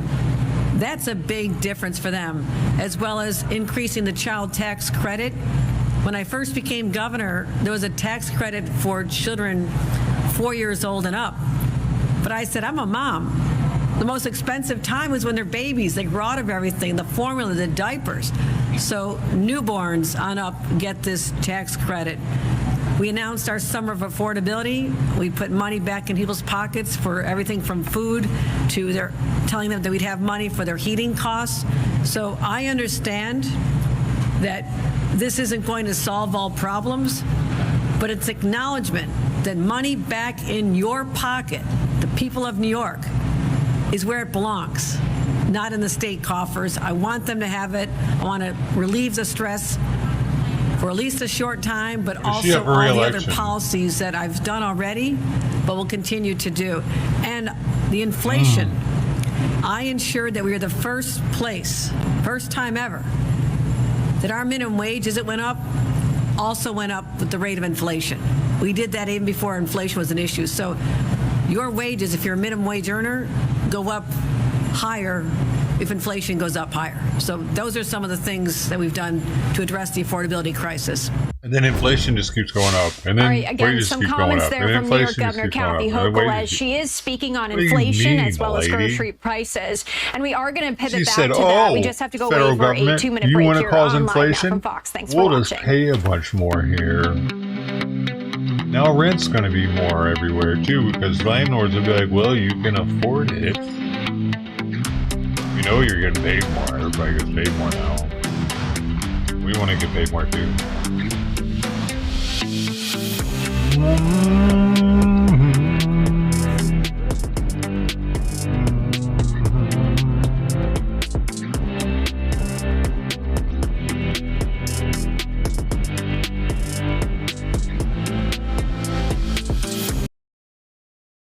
That is Christy Matino, thanks for watching Live Now from Fox.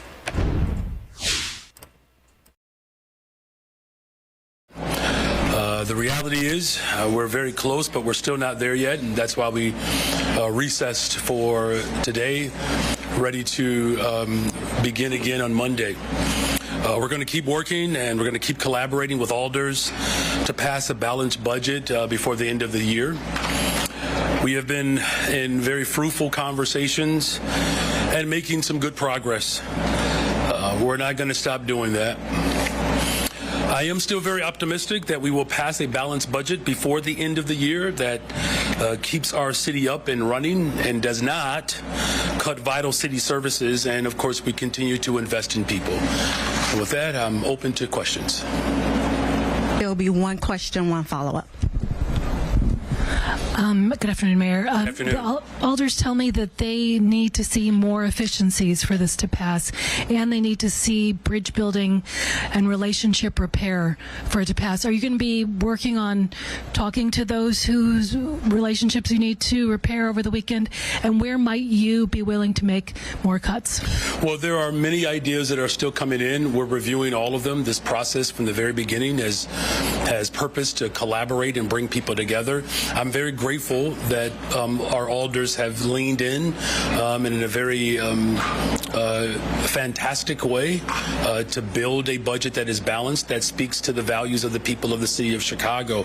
And so absolutely we're going to work throughout the weekend to come back with a full proposal that, one, makes those critical investments that the people of Chicago want us to make, but two, that we respond to the structural damage that we've inherited over the course of just decades of practices that were not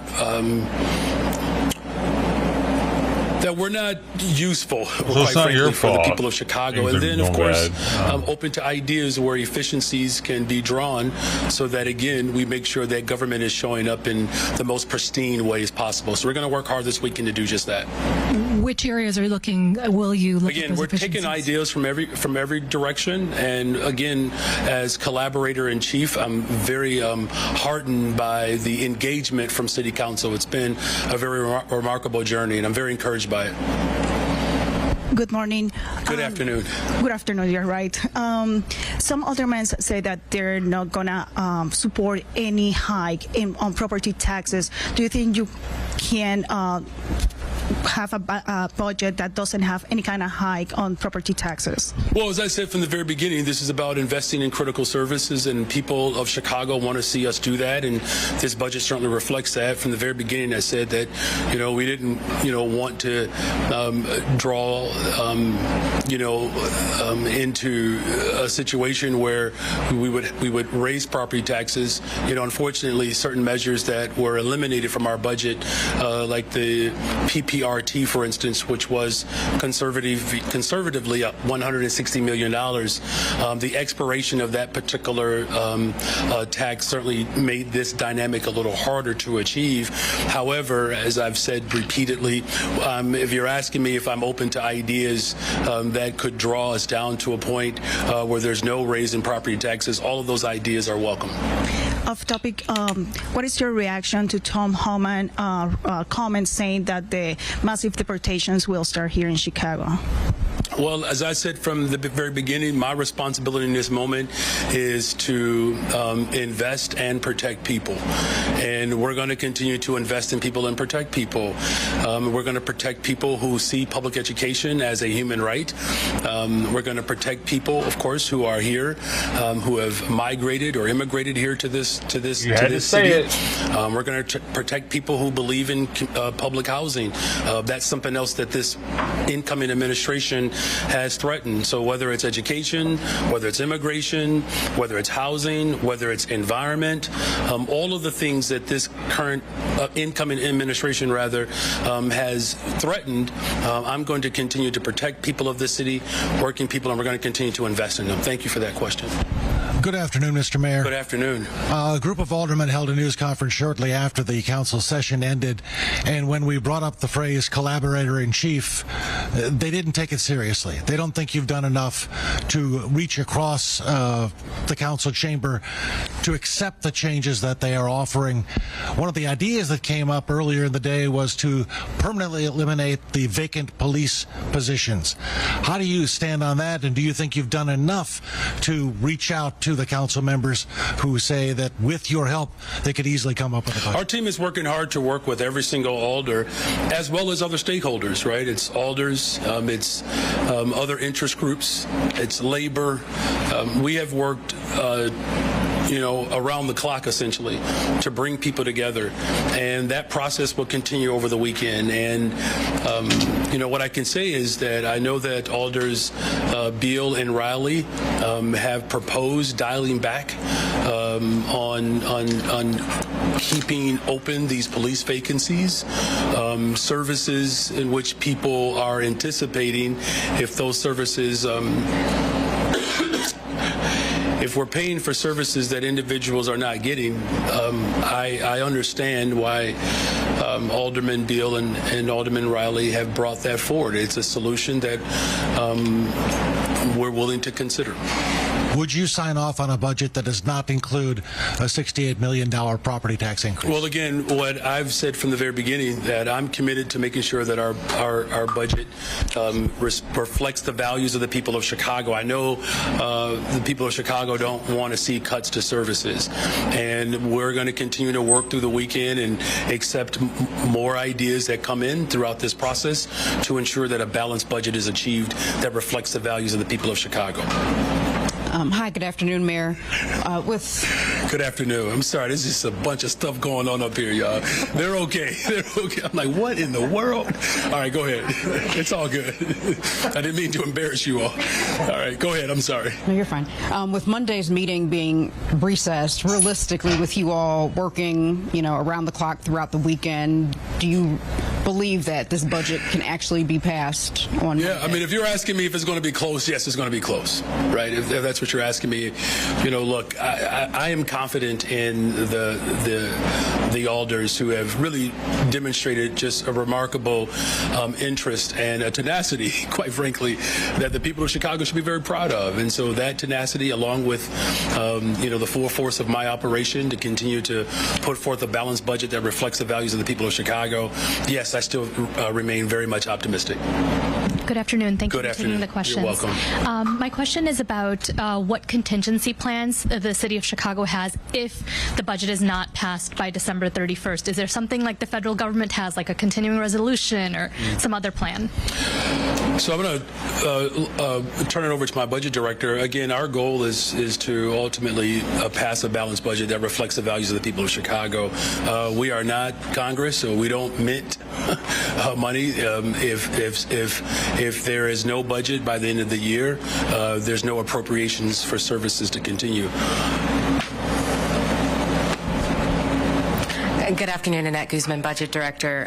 The Mayor is absolutely right. We don't have continuing appropriation authority. We have a state statute that requires us to pass a budget by the end of this year, including if we are going to levy any property tax, whether it's the existing property tax that we have today, we have to have that in place by the end of this year, or we're not able to do things like pay our debt service, pay our pensions.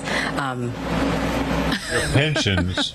You said that? And so we need to pass pass a budget by the end of this year. Your pension. One follow-up question for the mayor. I'll let our CFO expound.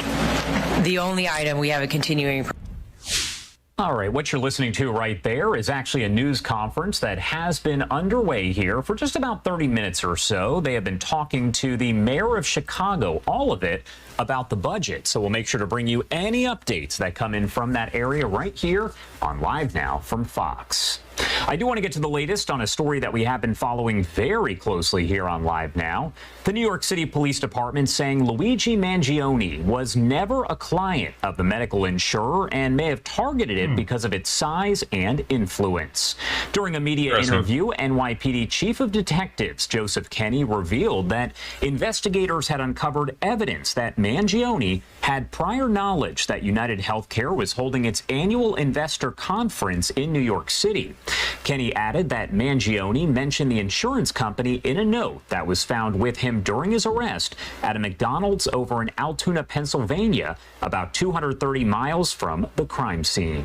The city's police commissioner, Jessica Tisch, also revealing that the gun found on Mangione during his arrest matched shell casings found at the scene of that shooting. She added that the 26-year-old... Oh, shit.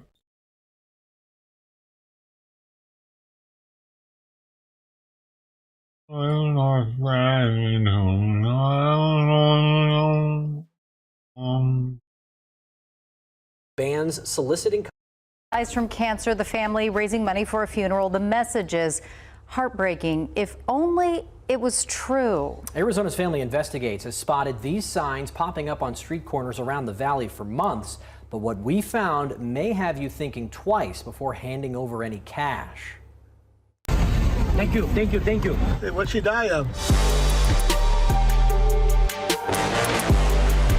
They're set up on busy street corners, tugging at the heartstrings of passing drivers.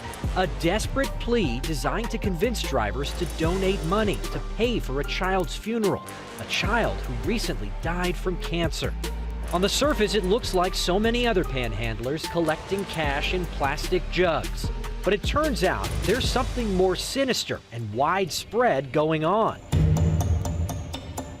Arizona's Family Investigates spent months tracking this group from 32nd Street in Thomas to 27th Avenue. They have no shame because they're from fucking They say they wherever. don't speak English, but one of them told us this in Spanish.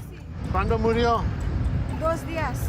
Oh, 2 días. Sí, porque no tengo dinero por funeral. ¿Usted era la mamá? No, esta es mi prima. Oh, era prima. But look closer at that picture on her sign. There's a watermark on the photo. We searched for that photo online and discovered it in stock image libraries, essentially available for anyone to use. Just seeing them every day for a few months, the same people looking like they're in uniform. Diana, who is concerned for her safety for speaking out, reached out to Arizona's Family Investigates in March, sharing this picture, concerned this plea for help wasn't exactly what it appeared. It's just more like, okay, I haven't heard about this. Normally I see people share stuff on social media or I see it on the news, and I was just like, there's something not right here. But Arizona's Family Investigates uncovered the people pleading for help here in Arizona might be part of a larger group. Look at this picture posted on social media by the South Bend, Indiana Police Department. Anything look familiar? The pictures and circumstances are different, but the handwriting on the signs are very similar to the ones here in Phoenix. The signs were also spotted in Ohio, Missouri, and in Tennessee. Excuse me, hi. Hi, we're with Channel 4. Watch what happens when the investigative reporter from our sister station in Nashville confronts them. Why did you do that? We're asking the questions about... Why you Hey, dude, what's wrong with you? The year before, a slightly different response. Do you mind if I look at it real quick to see? No, my sign, my job. Your job? Yeah. Seeing those examples from across the country. It sounds like there's a ring or something going on. Diana wants to alert people across the valley to ask questions before they hand over cash. And, you know, just to warn people, say, hey, don't give people money. They're taking advantage of people and their kindness. Now, we shared what we found with the Phoenix Police Department. They told us this does not violate the city's aggressive panhandling ordinance because these panhandlers are not touching anyone, they're not too close to an ATM, they're not using threats. But we found this could violate another city ordinance which bans soliciting contributions from a person in a vehicle. However, Phoenix Police said they did not want to comment on that for our story. And I know the investigative team was like really kind of trying to spot where these guys were moving around town, and they put out a picture. I actually saw them when I was down in Tucson for Thanksgiving on Thanksgiving Day, but then they moved, and I was down there for a while. I didn't see them return to the same corners. They move a lot. Yeah. What's the deal with the cases in these other cities? Well, other jurisdictions are taking a more aggressive stance, it seems. Our colleagues in Nashville passed their case along to the Nashville Police Department. They say they've shared that information with their precincts. In Rialto, California, they actually made arrests of a similar group. They charged them with theft under false pretenses. But there are definitely signs, Nicole, that this group is connected. In fact, in the Nashville case, there was a van that they were using. It had temporary license plates from Arizona. So there are signs that they're all connected. Yeah, and it's sad that it's making people second guess their good nature. And well, yeah, you can't trust anyone nowadays because of this shit. You can't trust any of these people that got a boot in their hand trying to get. It's just the fucking firefighters. Is that a real firefighter? I don't know. He wants some money in a boot. Is that? Where do you get that boot from? You from the thrift store? Where did you get that outfit at? You don't look like a firefighter to me. Fuck you. Are you Romanian? Look Romanian to me. Let me see your papers. That's the direction we're headed. Well, those welcome, baby.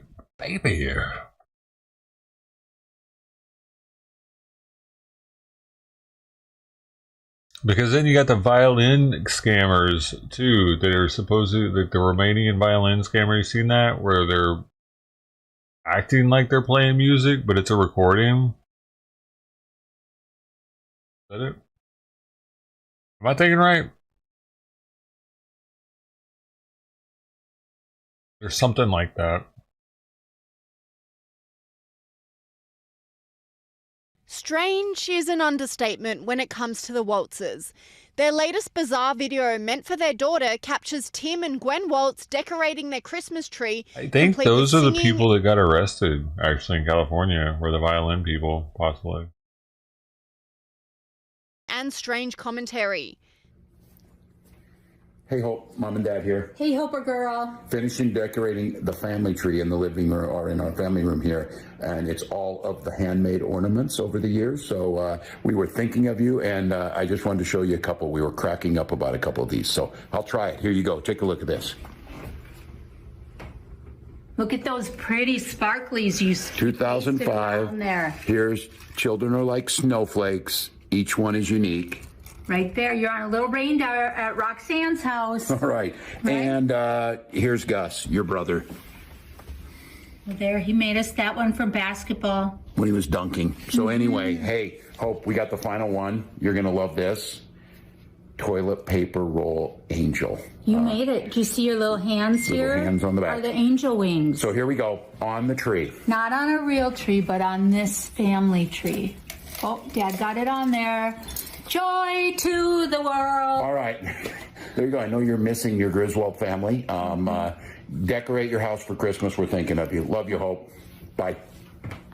The intimate video attracted criticism from online commentators, with this person saying, "We dodged a bullet with this nut job."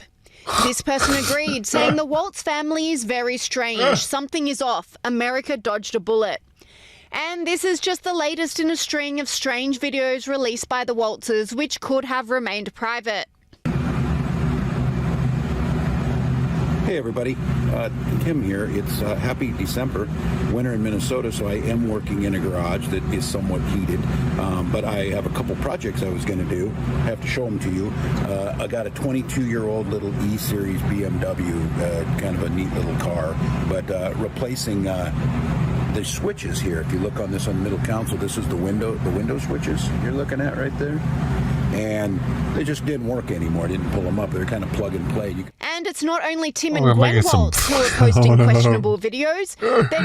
He's pulling an Outlaw of Four Ministries. Does he really think that like he's going to be a social media influencer now all of a sudden? Or what? What's going on? Porter is now giving out dating advice and warning women about Joe Rogan fans. A litmus test for me and my friends for like years now has been if the guy we're talking to follows Joe Rogan on Instagram, they're a red flag and we should probably stop talking to them. And the times when they do follow him on Instagram and we haven't stopped talking to them, which was in the past, obviously, it's never ended well. So yeah, I just want to say that I stand by that. She also went on to rant about clothing companies. My sweater is from Old Navy. I've got big baggy black jeans that are from Free People. And thank you to everyone that pointed out that Free People, Anthro, and Sephora are all big donors to the Republican Party and Donald Trump. Good to know. I will take that into account in the future. Keep holding me accountable like that because I genuinely didn't know, and that's great. These cringe videos come as Tim Walz claims he's surprised at the Democrats' election loss. I think we're going to have to understand what type of leadership do they want. We were pledging to be inclusive. We were pledging to bring people in. Donald Trump has said that isn't what he wants. And so if that's what America's leading towards, I guess for me, it's to understand and learn more about America. He sits like they were going to probably move towards a more positive message. This commentator blasted Waltz, saying a very bitter Tim Waltz blames Americans for rejecting him. Sky News contributor Brad Palumbo agrees, saying Tim Waltz is insufferable. Look, why can't America be so kind as to accept this wokeism? They're just insufferable, honestly. I mean, Tim Walz there, that's an extremely polite way of saying that, oh, we lost because America is just racist and bigoted and intolerant, and they voted for the guy who was all of those things and not us because we're wonderful and amazing. It's actually a little more complicated than that, and it should cause a little bit of self-reflection or self-awareness that Donald Trump picked up massive gains with minority voters. So clearly the problem wasn't voters hating inclusivity and wanting to go back to 1900 or whatever. And Barack Obama, I mean, maybe it's not that. Yeah. Strange. Has he put any black people in positions in his cabinet yet, though?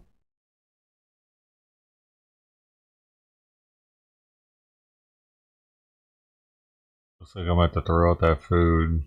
I'm going to end up throwing out all that ziwi slowly over time. One bowl at a time, throwing it out.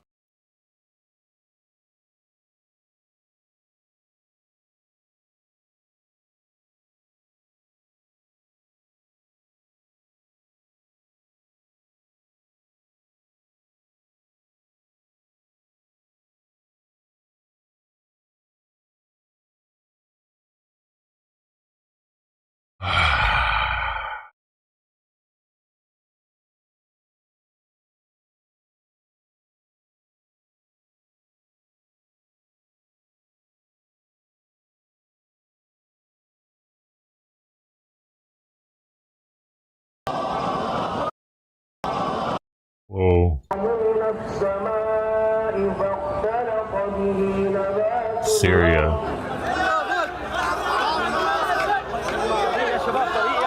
Prayer time in Syria. Whoa.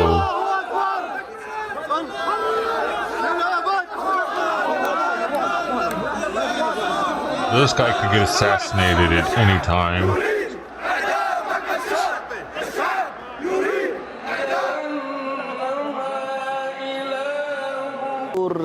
رائع جدا يعني قدام المقام بالجامع الضخم والله الحمد لله اللي الله عزز الجامع فضل الله اللي رجعه الحمد لله رب العالمين واللي سبحان الله العظيم شوف الناس قديش مبسوطه. But they weren't able to go there anymore?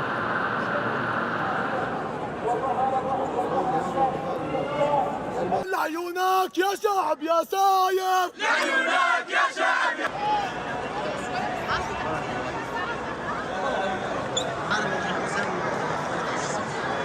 حاس حالي بجنة والله حاس حالي بجنة حاس حالي هيك يعني انه خلقان من جديد.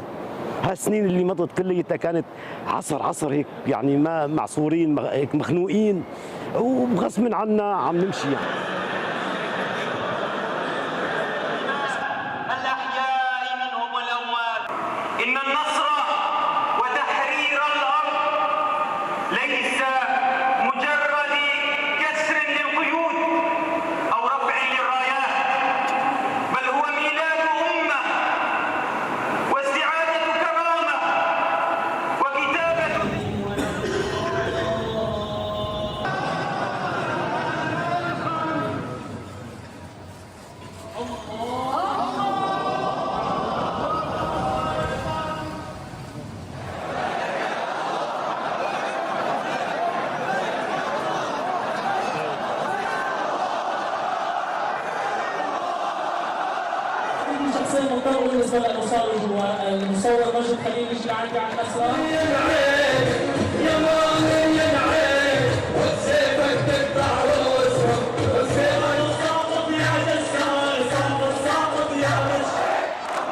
It's pretty amazing that they were able to do this.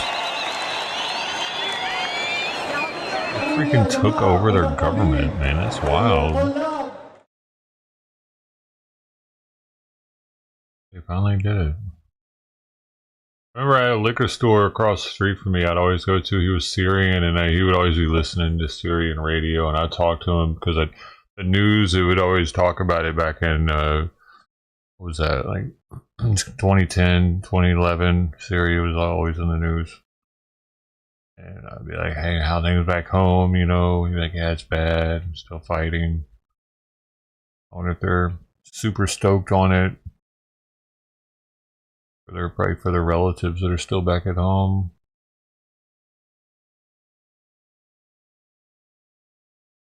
In that area. Daniel Penny invited to attend the Army-Navy game with Trump and Vance? What? Back here at home, Nicole, the president-elect is heading to the Army-Navy game in Maryland this weekend, and we're also learning that the vice president-elect, J.D. Vance, has invited Daniel Penny to the game. Of course, we know that he was just acquitted this week on negligent homicide charges in the death of Jordan Neely. Why is he extending an invitation to Penny? Dude, if Penny goes to this and it becomes national news, it's going to give BLM more ammo, more tender for their fire. It's going to piss them off even more. It's going to make them think that it's the administration's racist now because they are putting this dude up on a pedestal. Yeah, well, this is something that they want there to be riots, man. On X, saying that he believes Daniels is a good guy and that he hopes he's able to have some fun at this game and appreciates his courage and admires his courage. And quite frankly, Daniel Penny has been held up as this hero on the right for the situation involving Jordan Neely, even though obviously there is a lot of controversy over this verdict and over the circumstances surrounding Jordan Neely's death. But certainly, you know, whether it is J.D. Vance or Speaker Mike Johnson, who has praised Daniel Penny as a hero, we have certainly seen Daniel Penny do the rounds on conservative media as well, essentially saying that he was concerned if he didn't act that others on the train could have been harmed. So for that reason, that's why many are hailing him as a hero and why the vice president-elect is inviting him to this weekend's game. And finally, Nicole, let me ask you about these donations that the president-elect is getting from Amazon founder Jeff Bezos and Meta's Mark Zuckerberg. They've each contributed $1 million to the president-elect's inauguration fund. Amazon will also stream the inauguration, an event that's valued another $1 million. What are you hearing about what this signifies? Well, certainly we know that the president-elect has a very cozy relationship with Elon Musk, for instance, who heads X. And so, you know, in terms of Mark Zuckerberg and Jeff Bezos, obviously, we know Mark Zuckerberg was just at Mar-a-Lago not too long ago. Jeff Bezos is expected to come to Mar-a-Lago in the coming days, according to the president-elect. So whether or not this is an attempt to also kind of cozy up to the president-elect, or at least just have a working relationship with him, even though at times he has been at odds, particularly with someone like Meta's Mark Zuckerberg.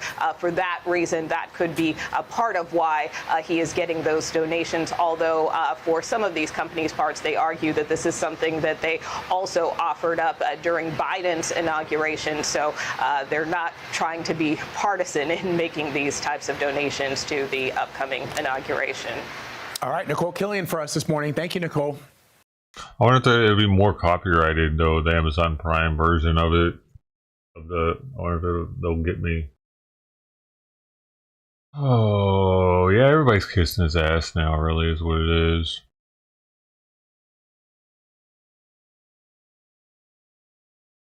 Because they probably all are talking shit. Welcome in on a Mysterious drones have been spotted in New York, Pennsylvania, and Maryland, and New Jersey. Woo, woo, woo, woo, woo.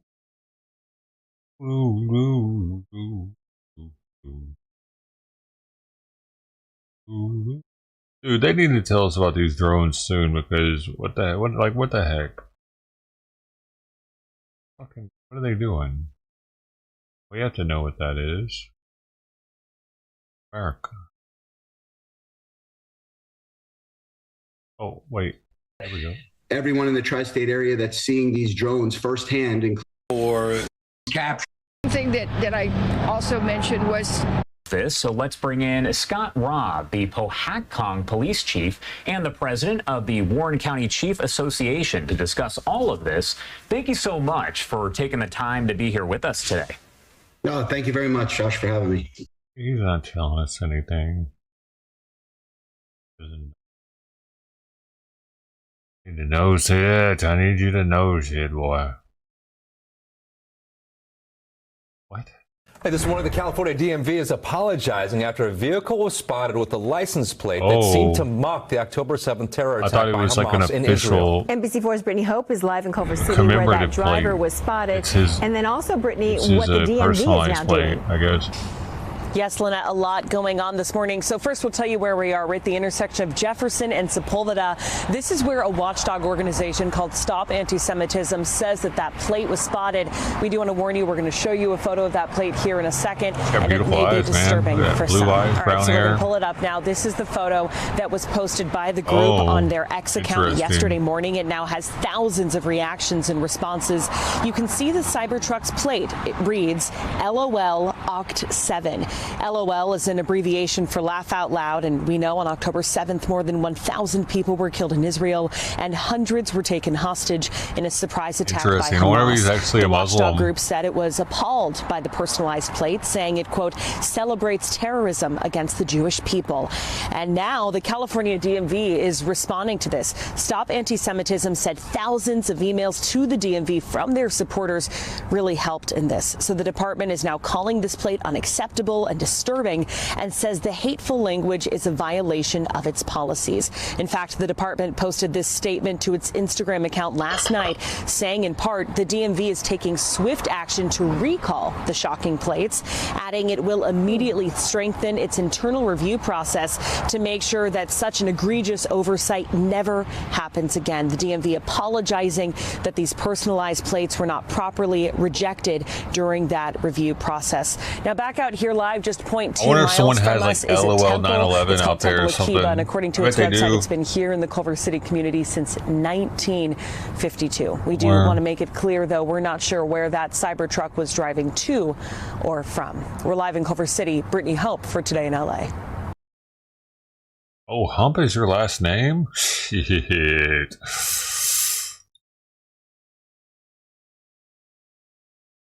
Yeah, so I mean, we need some action taken. Out of here, man. We You're need. not who I want.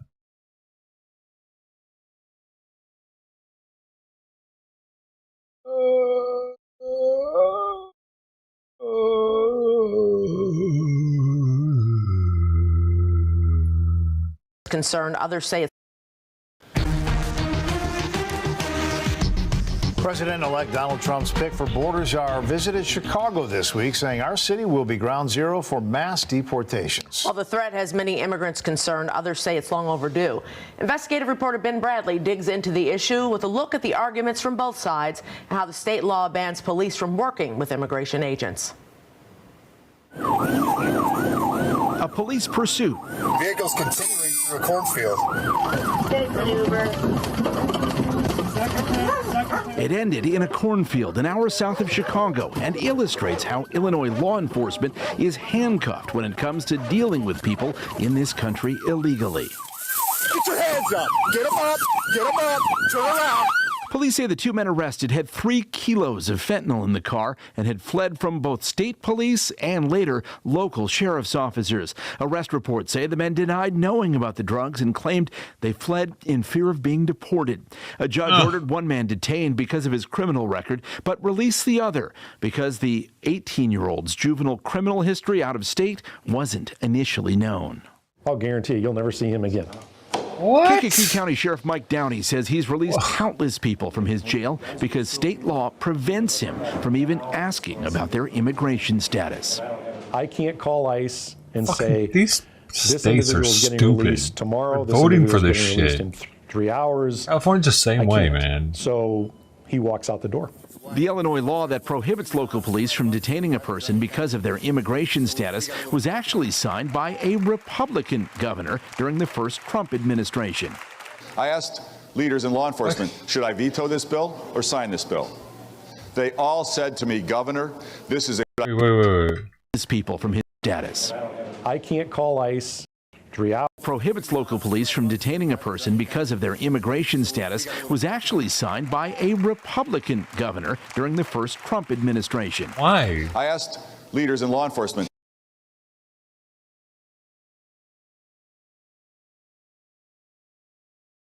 What?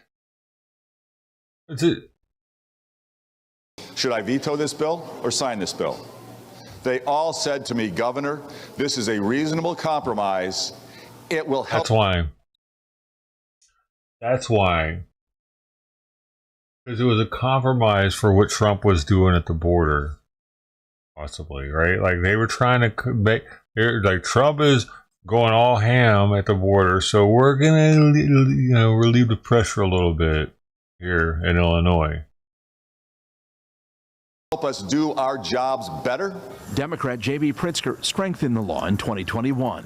We're doing everything that we can to make this the most welcoming state in the United States. What the fuck? They made it worse? Pritzker's changes prohibited local jails from renting their space to ICE to be used as temporary detention centers. Kankakee County had earned $17 million from ICE in the years before. But the sheriff says cooperating with immigration and deportation is about far more than money.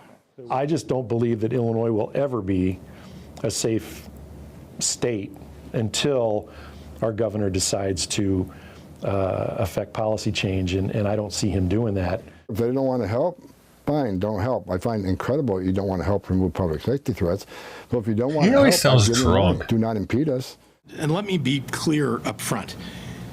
Violent criminals who are undocumented and convicted of violent crime should be deported. I do not want them in my state. I do not think they should be in the United States. WGN Investigates pressed the governor about whether there's any scenario where he'd loosen the law to allow police to cooperate for with violent ICE. criminals. I'm open to a dialogue with him. I will say that he is not he does not have the authority to do the things that he's talked about. Being a border czar is not an official position in the government.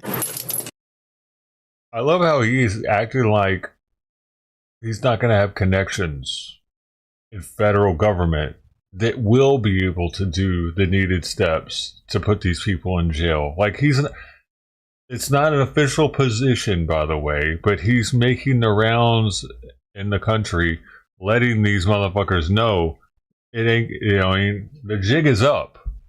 The jig's fucking up, dude. I really hope one of these people gets arrested for really trying to protect the migrants. Wouldn't that be funny? Man, I want to see that. What many don't realize is that Barack Obama was the single biggest deporter-in-chief, removing more than 400,000 people in a single year. Trump deported a peak of just under 270,000, and Biden never got above 145,000. So it was during So it was during Obama. So it was the 90s. No. So it was it was the 2000s that people were fucking screaming, "Migra, la migra, la migra." That's when they were scared of immigration coming through their neighborhood. It was Obama. Went along on a deportation flight during the Obama years. This is a chartered plane run by Immigration and Customs Enforcement, so it's known as ICE Air. And unlike other airlines, they have plenty of passengers, moving about 4,000 individuals each week. If you talk to me, you wouldn't think I was illegal. I mean, I don't sound like I'm illegal. This man was flown to Texas, given a phone call, and released into Mexico. His mom told him to get as far from the border as possible. Juarez, where he was released, is considered Mexico's murder capital. The weekend before his arrival, more than 20 people were killed. And as soon as she heard my voice and she heard where I was at, she said it's dangerous down here, so I don't know what to expect. I came to the U.S. when I was 4 years old, to be reunited with my dad, who came when I was a baby. Erendira Rendon is technically among the more than 11 million unauthorized immigrants living in the U.S. She has temporary protection under the Deferred Action for Childhood Arrivals program, known as DACA. Today, Rendon is the vice president of immigrant justice for the Resurrection Project in Chicago's Pilsen neighborhood. You can't keep saying it's only the immigrants' fault when, like, at the end of the day, like, Congress hasn't passed a bill since 1986 to fix it. Well, President-elect Trump has said he's open to a deal to allow so-called dreamers like Rendon to stay. She fears the collateral damage of mass deportation. Because the folks that maybe committed crime is very, very small in the immigrant community, and mass deportations is talking about millions of people. And so in order to get to millions of people, you are going to be removing folks who may be homeowners, who may have been here for 10, 20, 30 years, like in the case of my family. Immigration and Customs Enforcement monitors law enforcement they're not legally databases here, to see though, who's been arrested. The Kankakee County Sheriff told us ICE has requested 80 inmates be held for immigration issues over the past 3 years. But because of state law, he couldn't do that. And most, like the younger man arrested on fentanyl charges, were released with only a promise that they'd return. Ben Bradley, WGN Investigates. It really is crazy. I think we're the only fucking country that puts in consideration how long someone's been here when they decide whether or not they get to stay longer. Like Vienna, you stay too long in Austria, they find out you were there like for a really, really long time over. They're not going to be like, oh, well, in that case, they're probably going to be more pissed off about it. Like, holy shit, you got away with it for that long? Yeah, you definitely got to get the fuck out of here.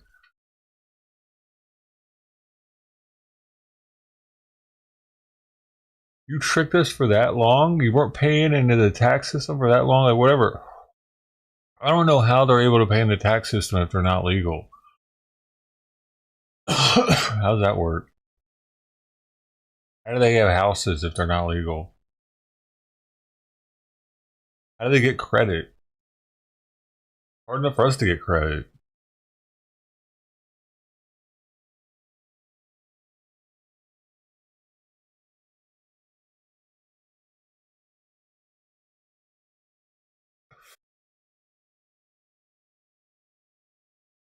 Uh-oh. Now, new details tonight on a hospital ransomware attack. We are learning hackers may have stolen millions of patient files from the PIH hospital group, and their networks have been offline now for weeks. KKL News reporter Gio Insignares is live in Montebello tonight with the effects on patient care. Gio. Pat, good evening to you. We know that attack significantly affected operations, including at urgent care locations like the one directly behind us. Patients waiting incredibly long times just to receive care, and in many cases deciding that wait was just not worth it. More than a week since PIH Health was targeted in a ransomware attack, downing computer and phone systems, plus compromising other operations, millions of people are still lost in the woods when it comes to receiving health care. One of those people is Roxana Martinez. On a normal day, you can be in and out of urgent care within less than an hour.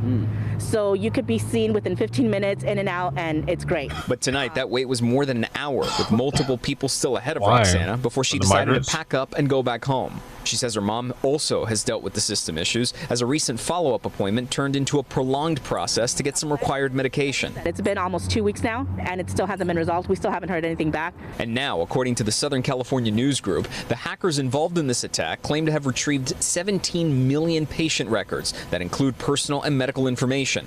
In a letter, the hackers reportedly say additional material in their possession includes private emails, non-disclosure agreements, patients' treatment plans, and lists of test results.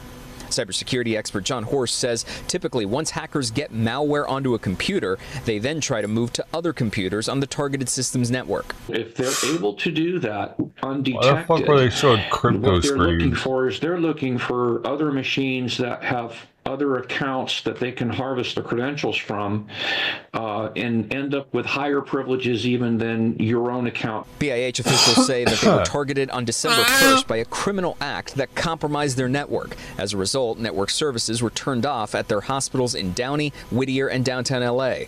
While urgent care centers and emergency rooms were still open, patients and physicians were left without access to health records, laboratory systems, pharmacy orders, and radiation access. Tonight, officials with PIH tell KCAL News that they're working with cyber forensic specialists on the issue. And if they do find that any protected health information is compromised, those affected will be contacted. But now, the focus from experts and patients is when things will be back to normal and what the long-term consequences are following an attack like this. It would all depend on what actually was lost. If confidentiality was lost, I imagined the people's data who got disclosed are not going to be very happy about it. They have credit card information. They have our driver's license. We scan everything into their system. So knowing that they have full access to a lot of our personal stuff, it's very nerve-wracking. Officials also tell us the FBI is involved in the criminal investigation, but no additional information is available at this time. In the meantime, we still don't know. It's still unclear exactly what the hell are they going to do with your information anyway? Restored. Reporting in Montebello this evening, Gio Signares, KCAL News. Identity? You look at leave? That's already been done to me. It's good to get it over with sooner than later.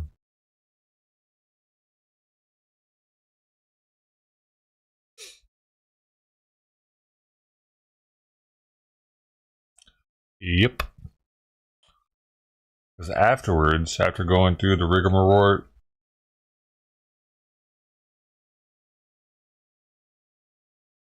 Trade Commission, the police report, Social Security Office, IRS, and the time it takes for all the paperwork and whatnot. After all that, little asterisk. There's something in the system on me now showing if I ever try to like get anything, they do a double check on it. They'll give me a phone call even, I think. Once they called me or some shit to make sure it was me. I don't remember what that was for. But yeah. If not, if you haven't, you don't have that. They don't go through the extra step because they think, well, this person's doing what they got to do. You know, they can't put forth the manpower to do it for everybody. Is why actually there's a select few, very small percentage of Americans that have had their identity actually stolen, and someone else actually filed taxes with my social security number under a different name though, somehow. Very odd.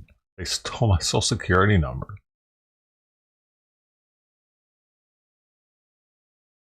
And got paid too, somehow, through it.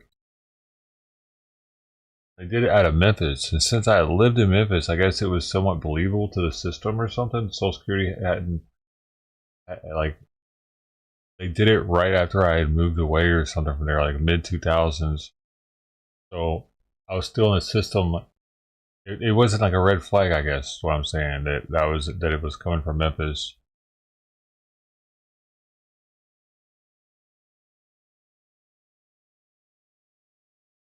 Famous actors are coming out of retirement because they need money.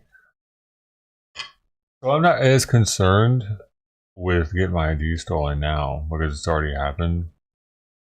It probably won't happen again. I've never heard of someone getting their identity stolen more than once. Have you?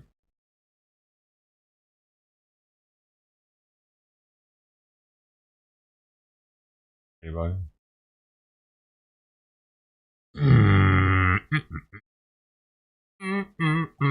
Maybe it could happen more than once at the same time, but not after getting that asterisk. Like not like a year and then like a few years later it happening again. Probably.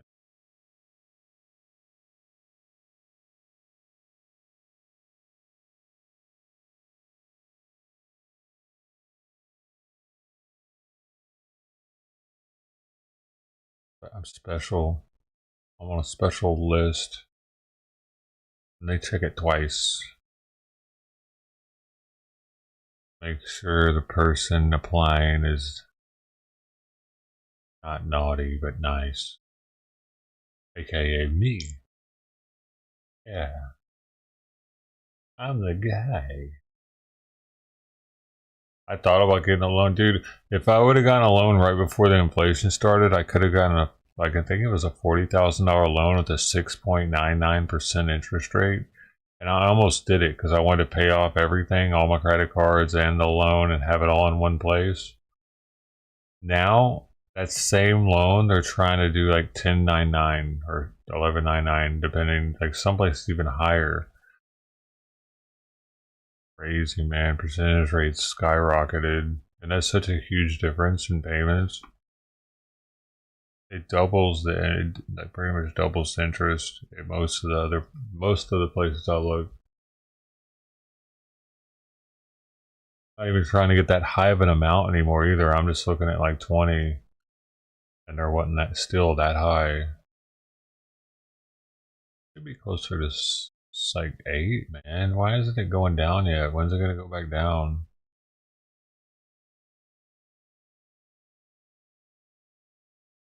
Next year. Oh shit. Florida lawmaker files bill for open carry. That probably won't happen. I don't think that's working out very good for Tennessee or Memphis.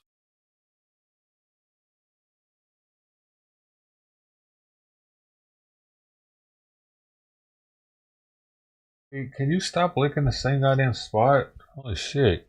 He's like been in the same position. I need to move. She was looking the same thing for like 30 minutes.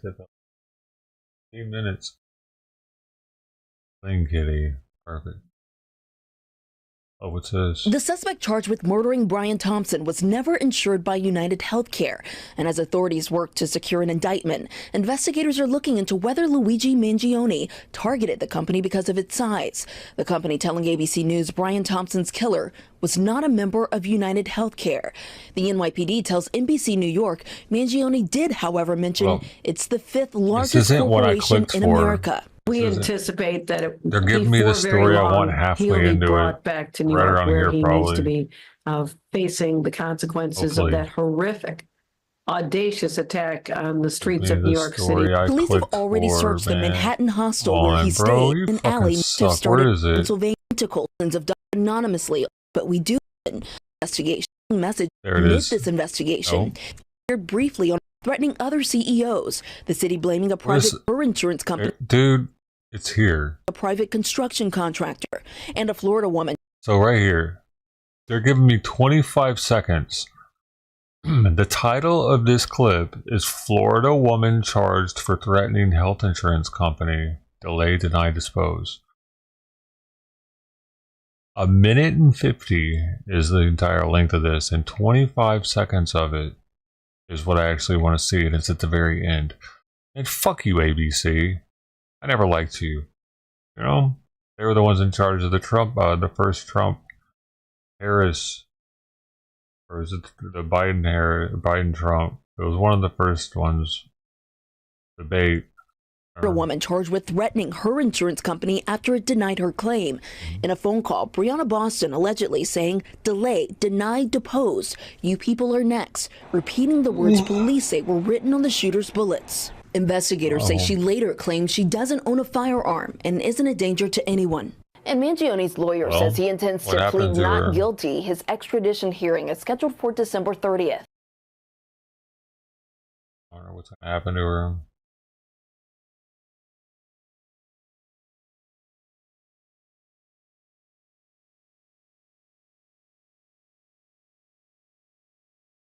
"79 reports of drone sightings overnight in New Jersey." That's from 6 minutes ago.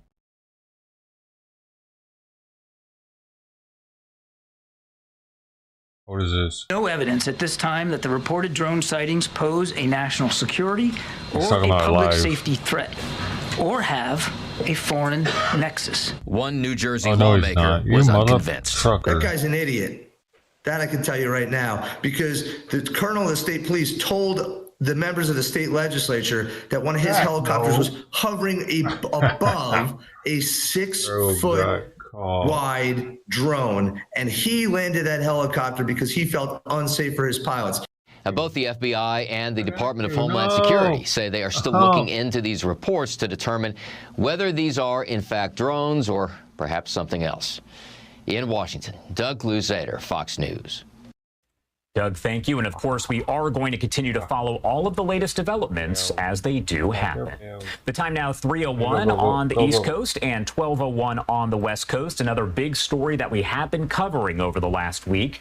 President Biden says the U.S. government does believe that missing American journalist Austin Tice is alive and that his administration is committed to bringing him home following the ousting of Syria's president. Biden telling reporters, quote, "We think we can get him back," while acknowledging that, quote, "we have no direct evidence of his status." Tice did disappear in August of 2012 at a checkpoint west of Damascus. A video released weeks after Tice went missing, and we're not going to show it, but it did show him blindfolded and held by armed men, though Syria has publicly said time and time again they are not holding him. A lot of questions about all of this. I do want to bring in Naomi Tice, Austin's sister, joining us live to talk more about her brother. Thank you so much for taking the time to join us here. Thank you so much for having me. I really appreciate the opportunity to talk more about Austin. Of course. And I do want to start by talking about Austin. Tell me about your brother and your understanding of what happened to him back in 2012. Yeah, absolutely. So Austin is my oldest brother. There's 7 of us kids all together. So I'm the 6th. And I mean, he is such an amazing man. So he is a Marine Corps captain, a Georgetown University graduate, and also, you know, he was in Georgetown Law at the time. And so Austin really went over to Syria because he strongly believed that he had the skills necessary to share the story of the Syrian people. He went to Syria the summer of 2012 because he was getting frustrated by the lack of reliable news that was coming out of the region. And he just really felt like it was important for people to understand better what was going on there at the time. And actually, he was heading back to the United States. He was starting that journey home to resume his 3rd year at Georgetown Law when he was detained at a checkpoint. And like you mentioned, you know, we pretty much immediately lost contact with him and didn't hear from anything about his status or anything else like that for about a month before that that video was released. Do you believe Syria's claim, as they've said countless times, that they have no involvement in this? Does the family believe that that is the case? So we strongly believe that former President Bashar al-Assad knows exactly where Austin is. One of our requests to the U.S. government is for them to call Assad and to ask exactly where is Austin so that we can get him home as quickly as possible. So we believe that he knows where he is. We believe that President Joe Biden is capable of reaching out to Assad at this time, and we are really imploring that he does that as soon as possible.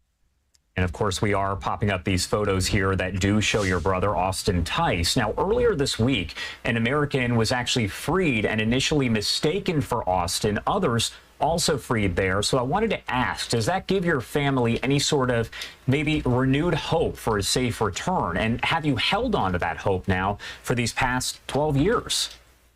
Yeah, so we are so happy for Travis's family that they are reunited and that Travis is on his way back to them.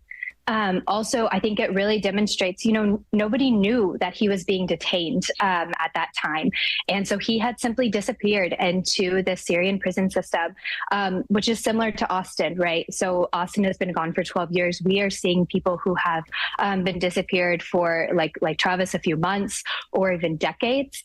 And so we know that Austin is still alive. We know that it is possible for him to walk free again. And so we also saw that Travis was treated well when he was found, right? He was fed, he was given the resources that he needed to reach out and get back connected with his family. And so all of those things are things that we hope for Austin. Do you believe that enough attention has been paid to your brother over the last 12 years? We are hearing, of course, a lot about him over the past week or so as, you know, there's been the downfall, the ousting of Syria's president. But has enough attention been paid to him over the last 12 years? So I think for us, the real question is, why has he not been returned yet? So we understand, there's been 3 administrations since Austin was initially detained, and we know that the U.S. government is capable of bringing Americans home. And so I think the lingering question, the ongoing question for us has simply been, why has it not been Austin? Why has everything not been done to bring him home? We know that it's possible. We know that it's feasible. And so I think there's a lot of frustration that hasn't happened yet. And we are really hoping that changes today, right? So this is a very unique opportunity. Nothing like this has happened in Syria since Austin has been detained. And we are just basically imploring everyone who could possibly help to do so at this time, so that this is the time that we see Austin walk free. And I do want to take down the banner so people can actually see your shirt there that has your brother on it. Can you tell me about the shirt and the hashtag Free Austin Tice? Yes, absolutely. So this trip, the reason that we're actually all in DC right now is something that was been planned starting in July of this year, recognizing that this was going to be a really crucial time to remind people about Austin, for us to, come and be together at the beginning of December. And we also knew that we were going to be meeting with a lot of different government officials. And so my mom designed this T-shirt really with the goal of anywhere that we were going and anyone that we were meeting with, this message of please, free my brother. My nieces and nephews have free my uncle on their shirts, which we just really wanted that to be front and center, that Austin is a part of a large family that is very close, that misses him very, very much. And we just wanted to highlight that. So he's not, just a number. He is not just a journalist. He is a family. He is a brother. He's an uncle. He is a son. And I think that's something that's really important that we are able to share and we are able to communicate as well. My last question here before I let you go. What message do you want to get across to people there in Syria or who maybe were in Syria that have some information that could help the family and the government to get Austin back? What message do you have for them? Yes, I mean, we are just asking that anyone who has information comes forward. There are several organizations that are working within Damascus, including Hostage Aid Worldwide, that are direct points of contact for anyone who has any information. Please share it directly with them, share it with news agencies that are in the area. Please just anything that you think that you may know. All of that information is extraordinarily important to us. All right, Naomi Tice, thank you so much for taking the time to join us and to talk more about your brother. Is there anything else you want to add before I let you go? I just want to add that, Austin, we love you so much. We are waiting for you to come home, and we are so eager for you to be back with us. And thank you so much for giving us the opportunity to, Josh, to tell his story. Of course, and thank you so much for taking the time to join us here. Our thoughts, our prayers are with you and your family and hoping for Austin's safe return. Thank you again. Thank you.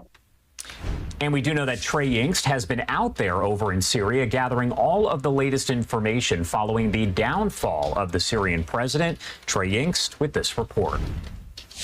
Israel is deepening its military footprint in Syria, sending more troops into the buffer zone and stepping up airstrikes against Syrian military assets. Meanwhile, further north, diplomats are scrambling to contain clashes between U.S.-backed Kurdish forces and rebels backed by Turkey. Secretary of State Antony Blinken met with Turkish leadership on Friday, saying there's broad agreement about the need to bring stability to Syria, starting with the formation of a government that represents all sides of the conflict.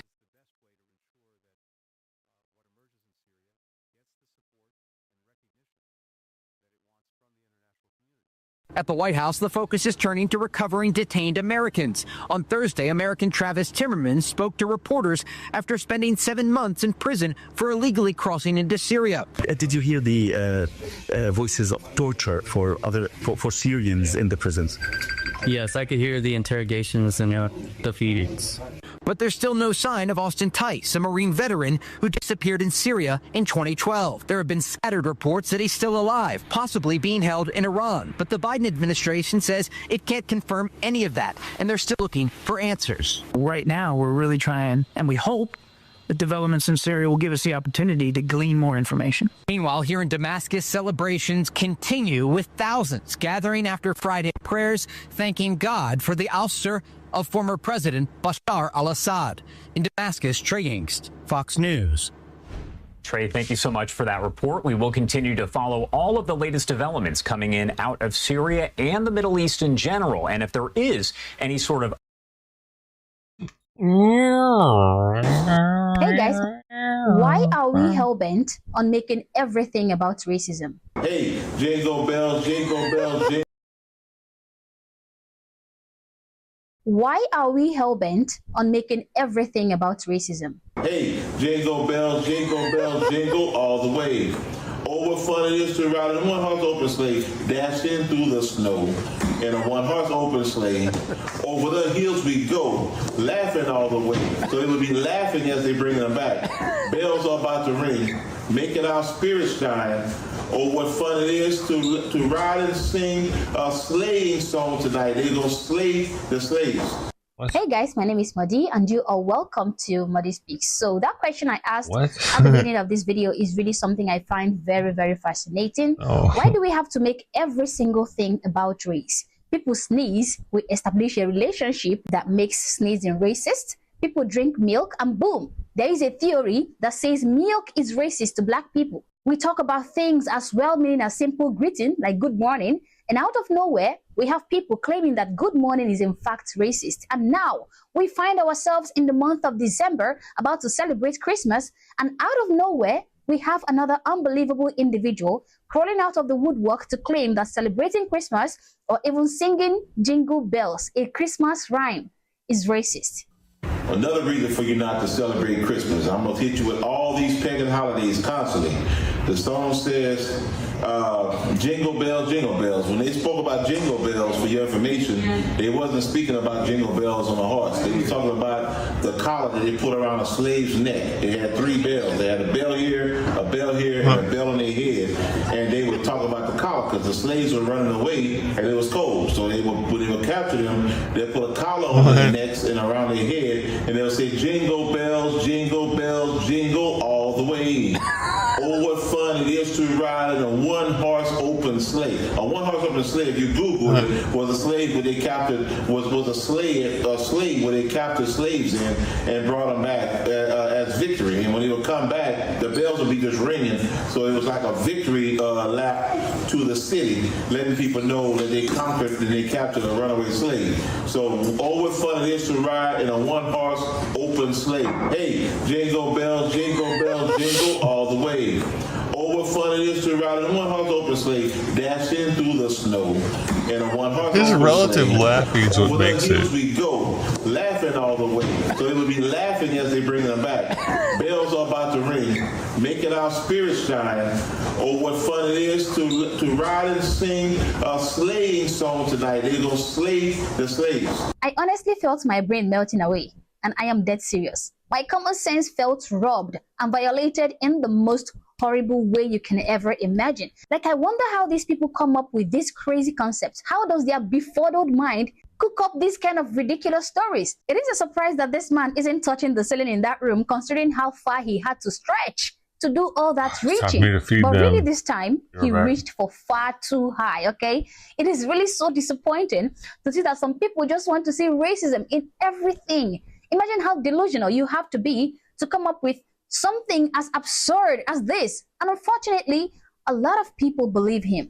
He's teaching this garbage to his kids and his grandkids and people who are biased just like him, and they would consume his mental illness without question. And I know that some of you are just like me, okay? You must Google everything to find out the truth, no matter how absurd the idea sounds. You just have to look it up.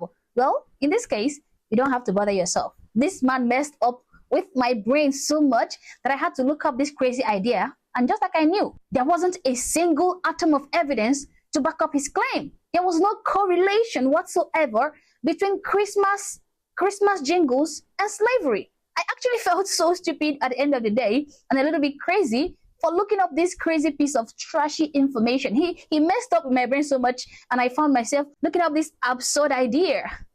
That is so stupid of me. So you don't have to do it. Don't look it up.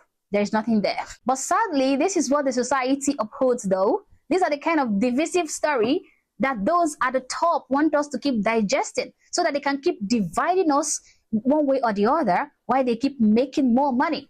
Critical race theory teaches us to see racism in everything, and if there isn't any there, we must create it to keep things going. Last year, Christmas, I also saw a similar thing happen in the UK, where people were prohibited from saying the words Merry Christmas. People were allowed to say things like Happy Festive Period, but not Merry Christmas or Happy Christmas, because saying Merry Christmas or Happy Christmas was considered racist in 2023. It's like Happy Festive Period. Yeah. I'm so sick. Why can't we say Merry Christmas anymore? And you can't say a white Christmas is racist. And my friend's school, they said no longer talk about baby Jesus as Mary. It could be Malcolm. I mean, we had a school where they were saying that Christmas songs are potentially racist because suggesting that Jesus is the Son of God is haram. It has seriously gotten out of hand.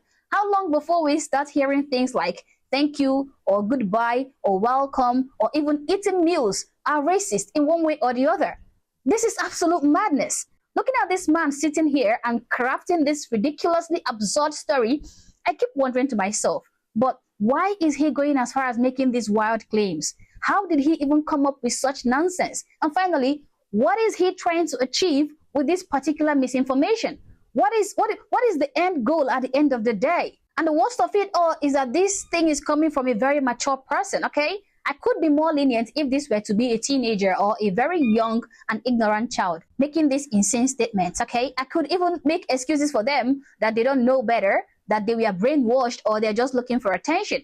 But this is a full-grown adult man. He is not a kid. He has been around on earth for at least a while now. So why is he doing this? That shows you that some people really do not want the end of racism. They don't want to see the end of racism. And that is why they feel the need to infuse racism and create it out of every situation. If this kind of individuals can reach so far as to claim that the song Jingle Bell is racist, then how much more other situations will they make accusations of racism? For instance, in ambiguous situations like this issue of Daniel Penny and Jordan Neely. And that is the main reason I decided not to talk about that situation at all, because my views on that incident are really going to piss a lot of people off. But you get what I mean? It is so hard, almost impossible, to link jingle bells to racism. But yet, this man did it. He reached that far, and people believe him. Now, even though it would be extremely wrong and erroneous, it would be really simple for them to blame racism for Jordan Neely's predicament. These people know that, and they are exploiting that privilege to the fullest. If this man can translate Christmas's happy song into a sad song about racism, then they can translate anything, no matter how unconnected the concept is to racism. They can translate and link it to racism. And that, my friends, is actually a big problem for our society. The fact that some obviously sick people can cook up insane stories like this and people still believe them is actually something that we should all be worried about. But as always, these are my thoughts, these are my opinions, but feel free to share yours in the comment section below, but do so respectfully. Also, if you're not yet subscribed to my channel, honestly, I don't know what you're waiting for. Subscribe to the channel, like and share this video to keep people informed, and consider joining my membership or buy me a coffee if you like, as a way of supporting the channel. Thank you for watching this video, and I hope to catch you on the next one. For now, peace.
Cool. Looks like my package should be here within the next hour.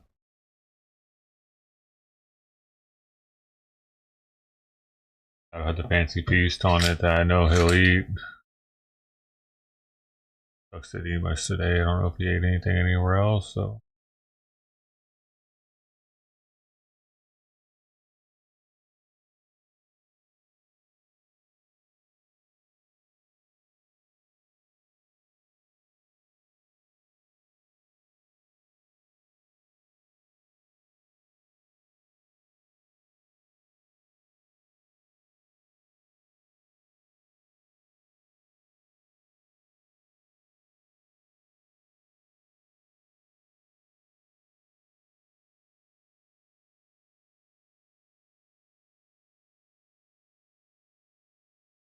Lunch haul, see what I take with me for them 12 hours I'm about to go put in. Got the same lunchbox brand I've had for 20 years.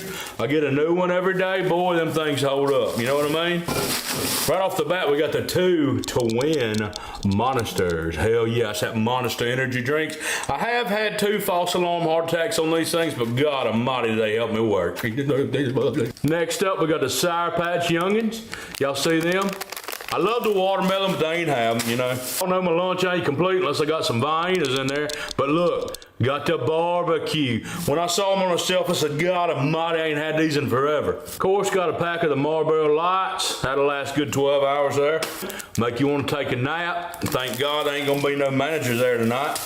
Now, that's a way that I still get a well-balanced meal in when I'm putting in my 12 hours at work. And hell, by the time I get home, I ain't even hungry. You know what I mean? So it's easier on the wife. All right, guys, y'all know what time it is. I know y'all like doing these little... Oh, you might well make you sleepy after work, probably. Yeah. What is she doing back there, man? Is she her ass in my face? Oh, that's bad. You don't want to see it.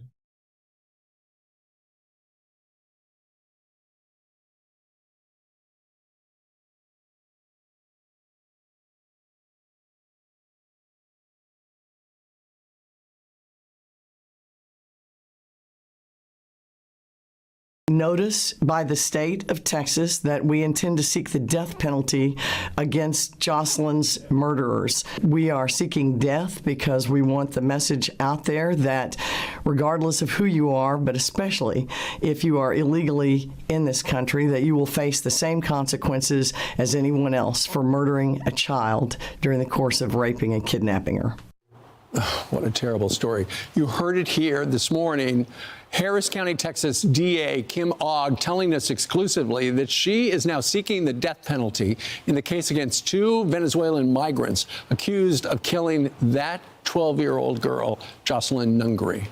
This, another horrific death out of a child out of Houston. 7-year-old Ivory Smith allegedly killed by a Venezuelan migrant in a drunk driving accident just 2.5 months after ICE released a hold against the suspect.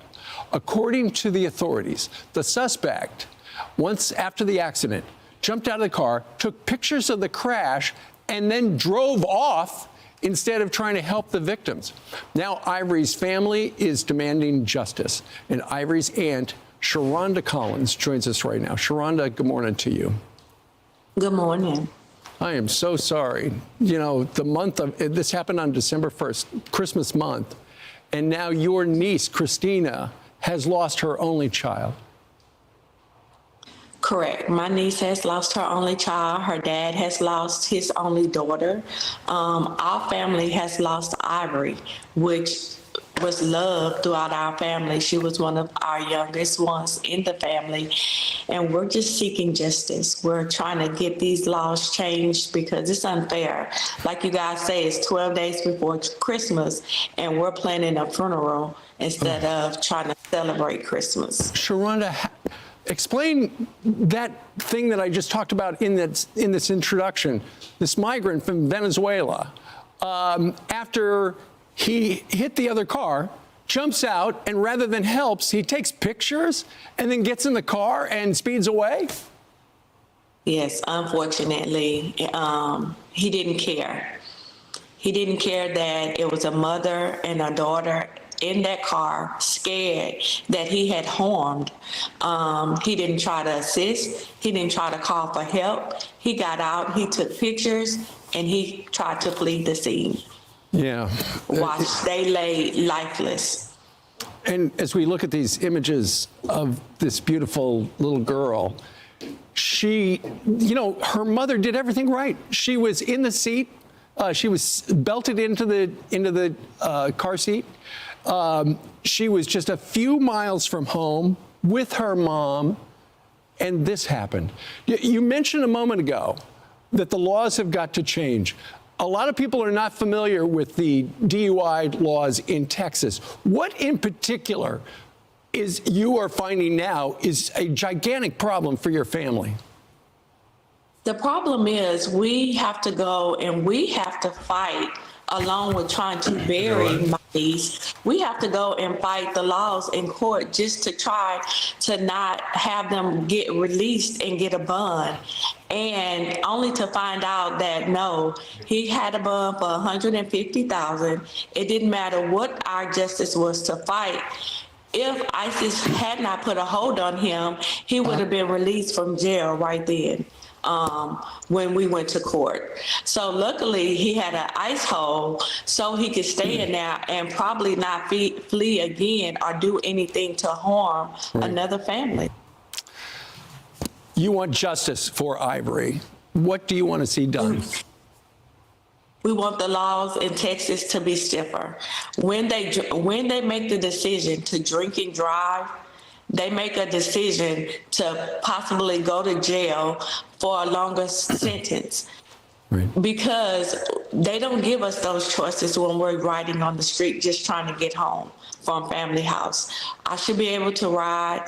People in Texas should be able to get in their car and get home safe if we're doing everything correctly. We shouldn't have to worry about someone drinking and driving on the streets. We know that a GoFundMe has been started. Just visit GoFundMe.com to support Ivory's family in their time of loss. But Sharonda, if you would, before you go, can you tell us a little something about Ivory? Oh, that smile, y'all see it. We're gonna miss it. We have so many memories of Ivory. She was such a bubbly star to us. She loved the spotlight. She loved to dance. She loved gymnastics.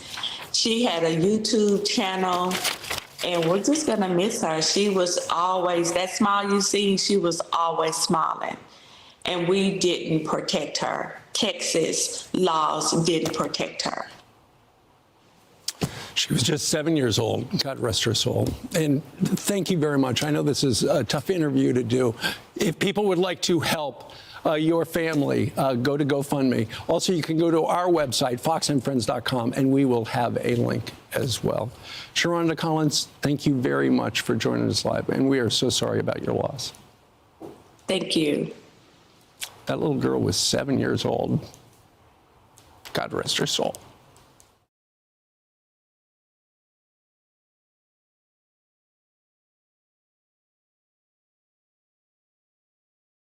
Give her a full can. I'm gonna start giving her 4 full cans a day now. Food peas getting very expensive to feed. Like $10 a day.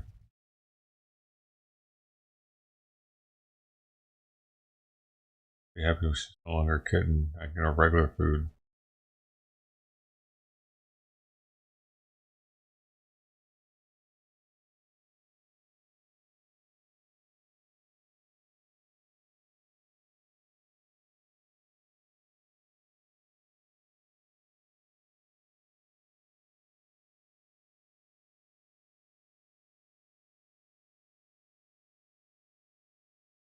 Change her litter tomorrow.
Oh, she just took a shit.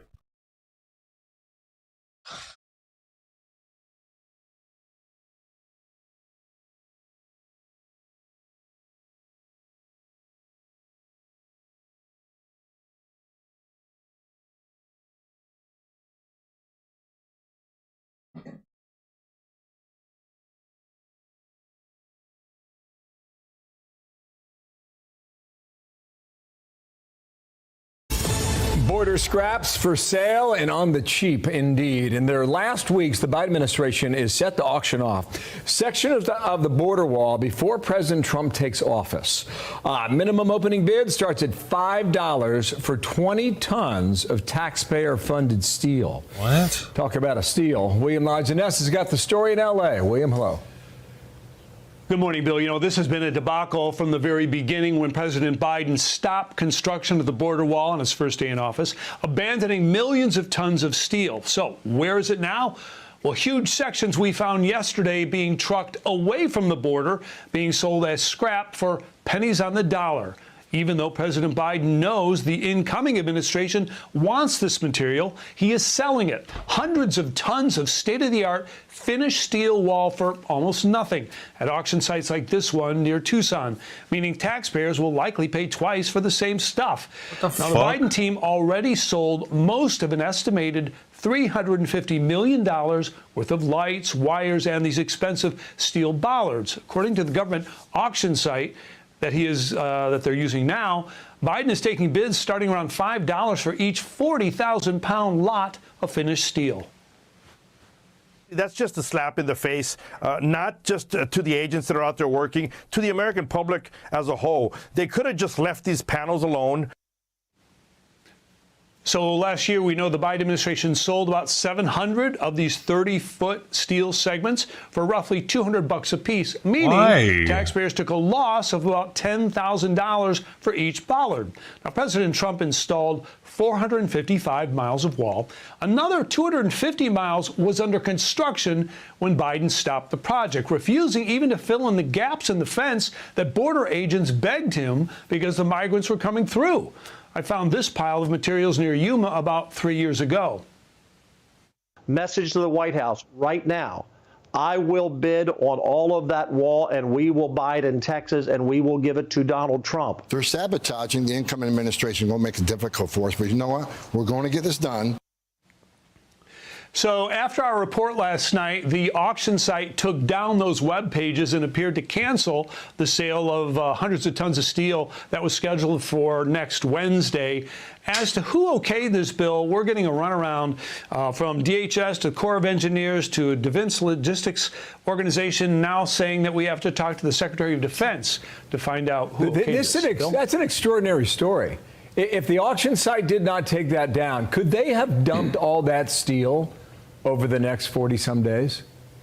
Well, yeah, they've already dumped a lot. Okay, so there were termination costs of $600 million just to pay off some of the contractors who were in the middle. If you remember, Bill, they were in the middle of constructing it on the day Biden took office, and he said no more, cancel the national emergency. But yeah, they've already sold multiple lots of this.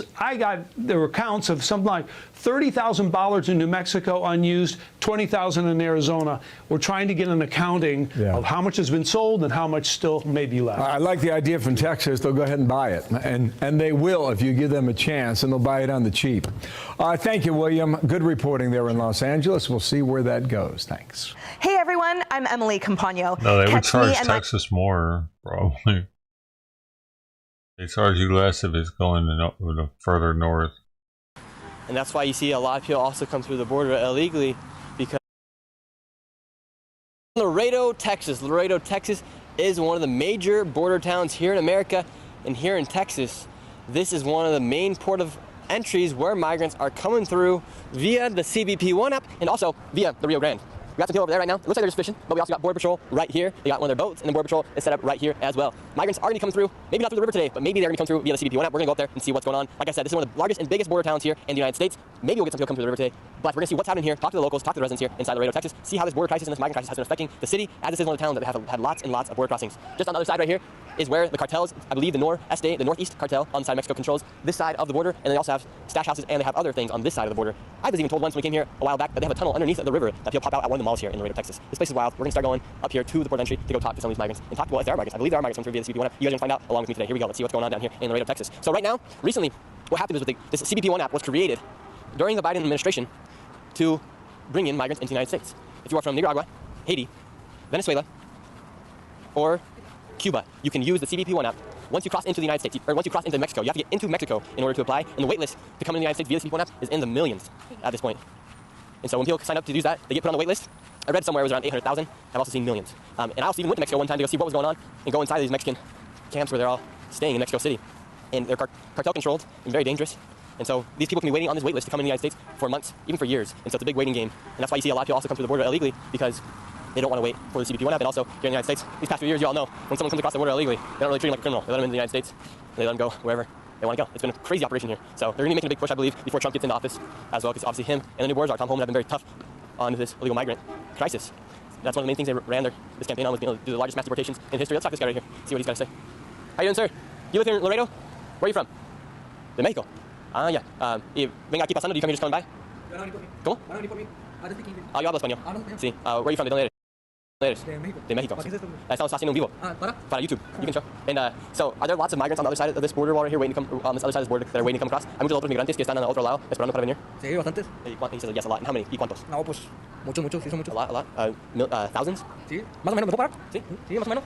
Just about. You think like 10,000, 5,000, 5,000, 10,000? Pues depende, cada día vienen más, ¿no? Every day it comes more. And what's the involvement from the cartels on the other side? ¿Qué es los carteles? ¿Qué hacen ellos? Ah, sí, no sé. You don't know anything about them? No, eso yo no sé nada de eso. Okay, so you know anything. And what countries are you seeing migrants come from right now? ¿De qué países vienen los migrantes? No, Venezuela, de Haití.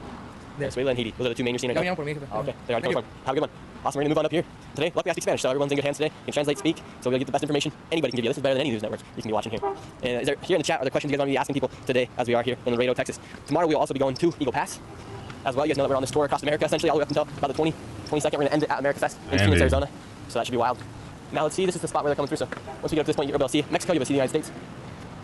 So right here, where we're standing, obviously we're on the United States side, and on that building right there, it says the International Bridge of Laredo, Mexico. So they use this to come and go, and once a migrant receives their appointment time, they receive their appointment via the CBP1 app. They then come to this port of entry. They have offices right here where they check them in. Now let's go see if we see anything. Should be very interesting today.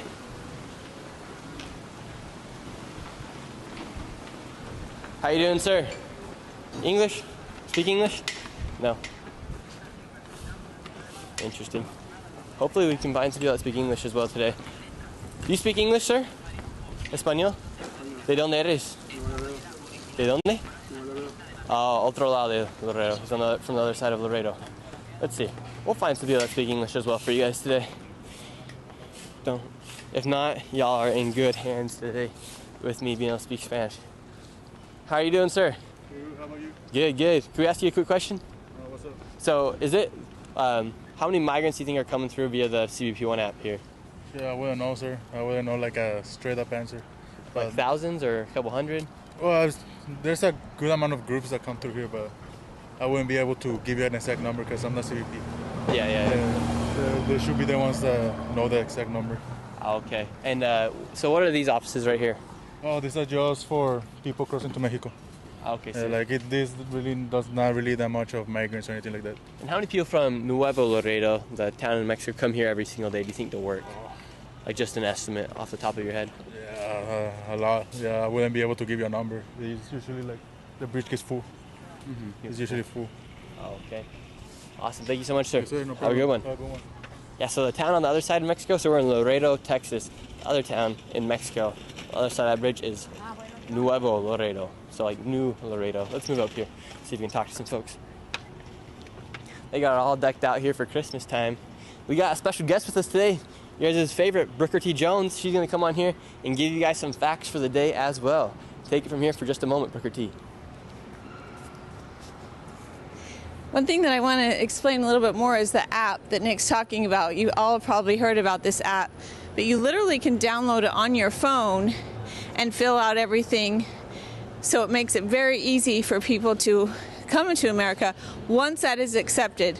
And we did meet about 2 weeks ago. We met a bunch of people in California who had just came through with the CPV-1 app, and they said that they did it legally, so they're not afraid of being deported or anything, because they think that they are doing it the correct way. But that is one way that thousands upon thousands of people have been able to come into America over the past 4 years because of that app. And when Joe Biden signed the executive order in June, allowing only 2,500 people to come into America at that time, I don't believe that was with the CPV-1 app. That was like, if you're crossing the border coming into America, well, once that number hit 2,500, it was like he put a stop on it for that day. And then the next day, 2,500 more could come. Then the next day, 2,500 more. I don't know how that's been working out, but I thought that was quite a crazy deal, because if you didn't get to come through that day, then you would just wait for the next day. Very interesting. Joe Biden did come out with an executive order only allowing, so he basically put a limit on how many people could come through. It's around 2,500, 3,000. That's still 1 million people per year. Let's go up here and see if we can talk to some of these people up here. How are you guys doing? How's it going? How are you doing, sir? Good? Speak English? Espanol? Yeah, what? Oh, you do speak English? Okay. What are you up to today? Me? I'm trying to get something so I could cross and bring food to my daughter. Me? I'm trying to get something so I could cross and bring food to my daughter. Okay. You live here in the United States? On the other side, but I come over here and get food over there. Oh, really? Yep. What's it like on the other side over there? Well, nice, like quiet, because I live like across from the bridge. I got my apartment there. Okay, very nice. Are you seeing a lot of migrants waiting on that side of Mexico to come to the United States? It'll be like these people over here, do they just come through? Yeah. But they like do they just come through? Yeah. But they like got a do they just come through? Yeah. But they like got a group and they cross them over here. But other than that.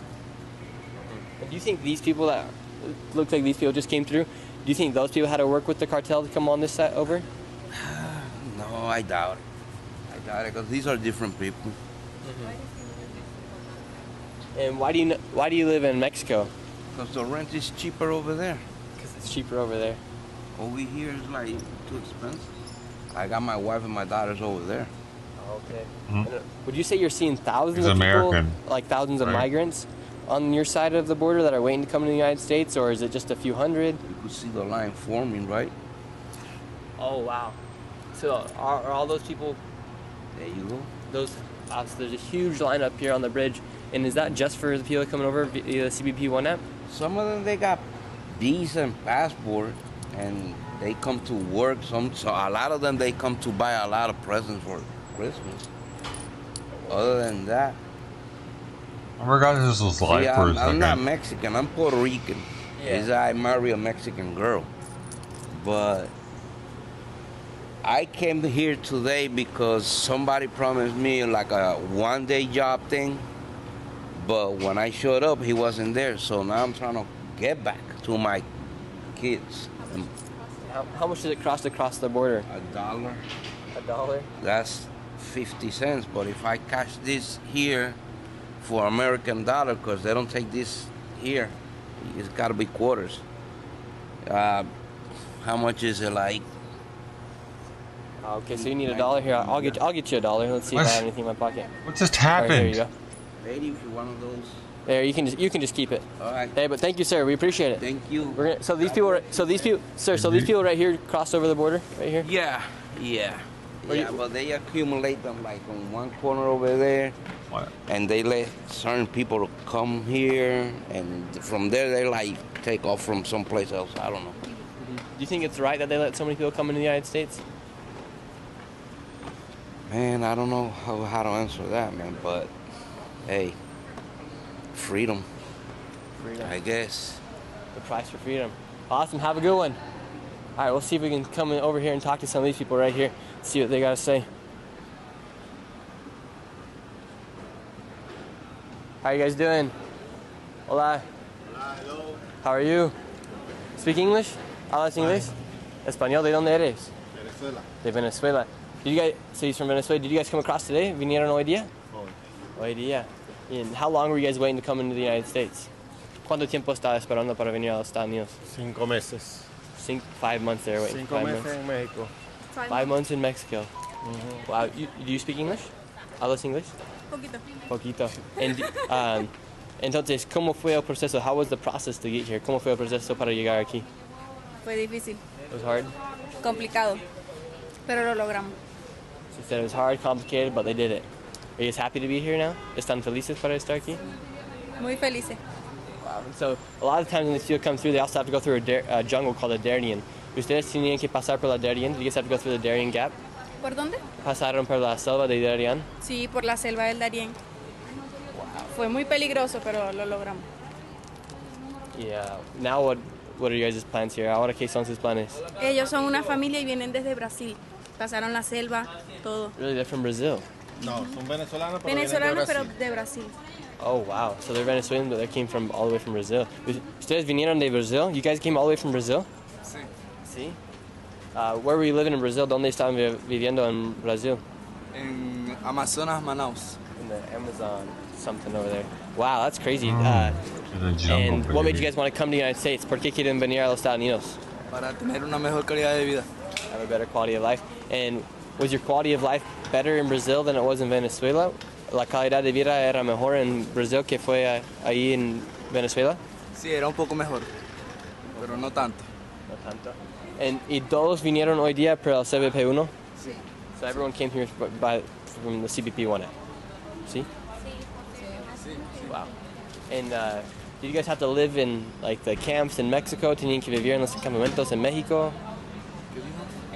¿Tenían que vivir en los campamentos en México? No, sí trabajamos y rentamos allá en México. Oh, Un apartamento para... And at what point can a migrant apply for the CBP1 app once they get into Mexico?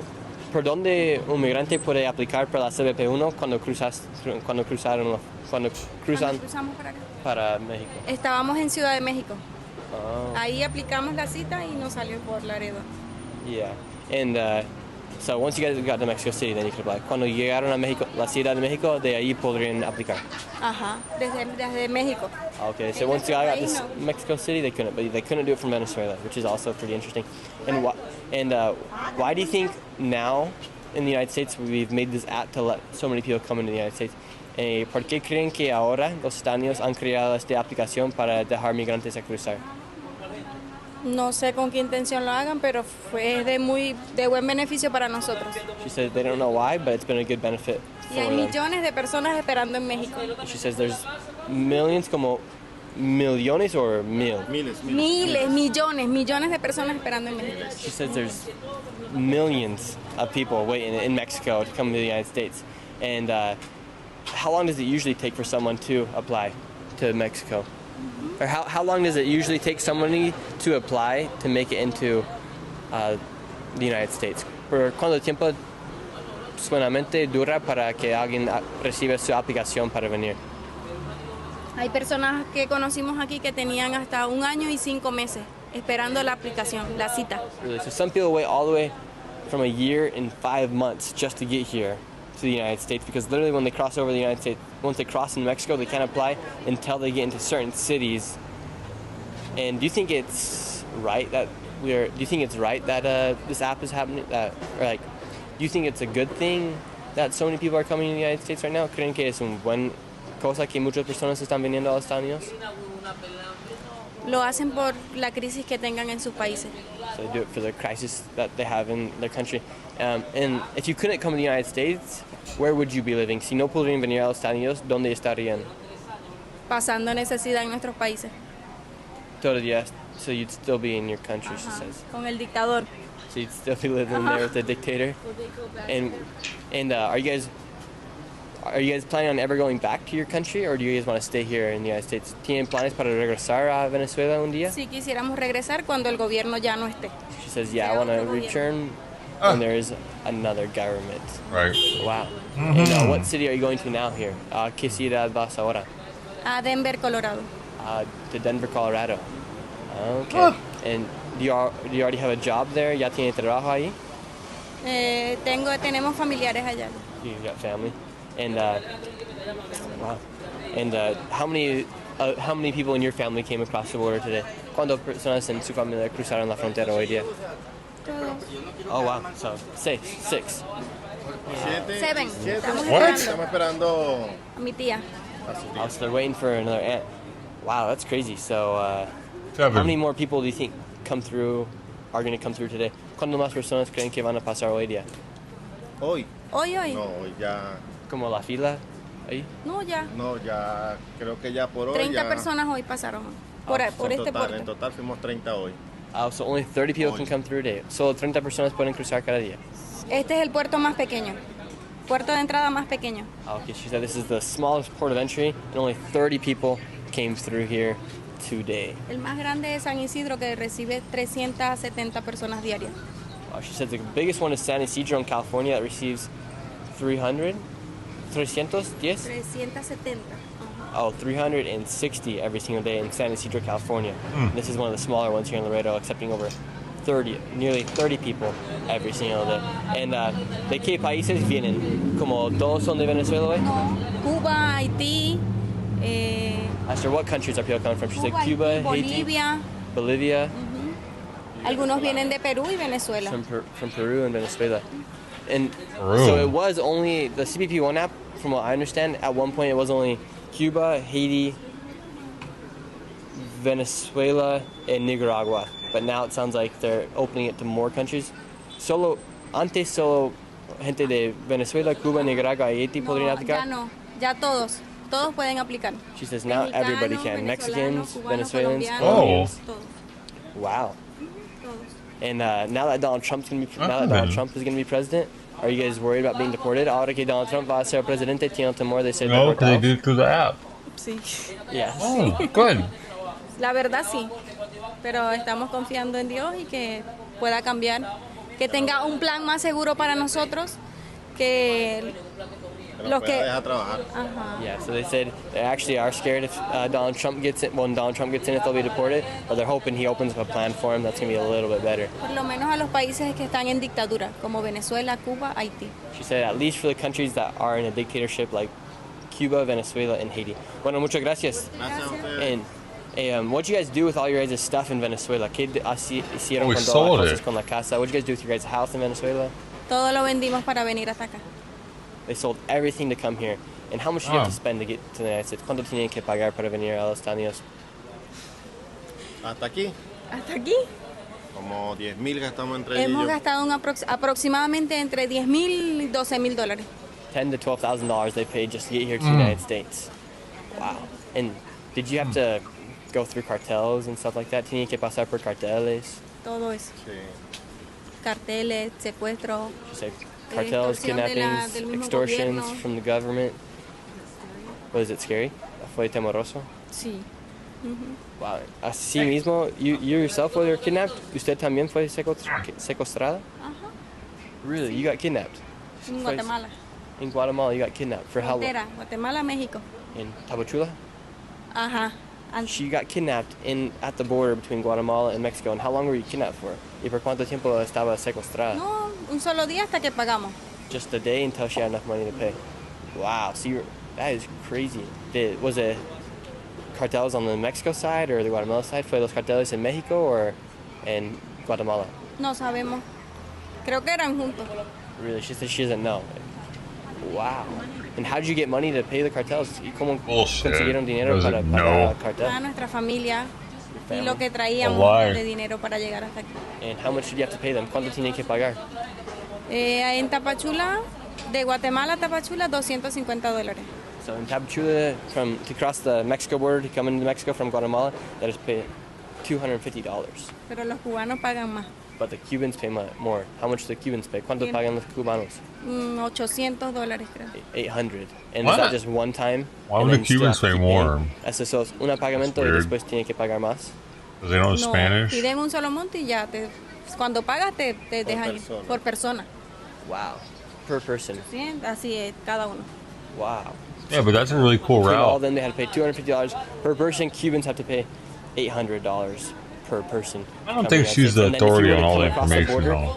From the river, how much would you have to pay the cartels? Si quería pasar por el río, ¿cuánto tendría que pagar? ¿Por el río? ¿Cuál río? ¿El río Bravo?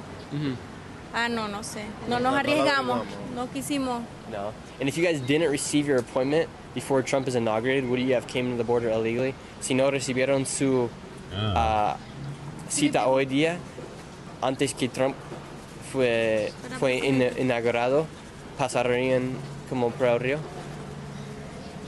Sería lo último que hubiéramos hecho. She said it would be the last thing they would have done. La última decisión. The last decision. Pero sí hay mucha gente en México que tiene eso en la mente de cruzar así ilegal.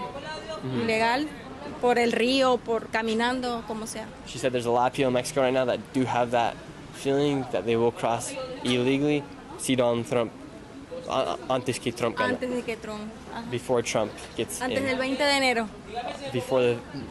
Before January 20th. She says there are a lot going to come through. Ustedes estaban She knows the date and everything. Were you guys praying that Kamala Harris was going to win? Wow. Sí. Yeah, they were praying. They said, wow. And are you guys worried about your life here in the United States? Did she say inauguration? ¿Temerosos He knew de the su vida date. ahora aquí? ¿O tiene como están nerviosos? Are you guys nervous? Que si tenemos miedo, bueno, no sabemos lo que vaya a pasar, pero seguiremos adelante.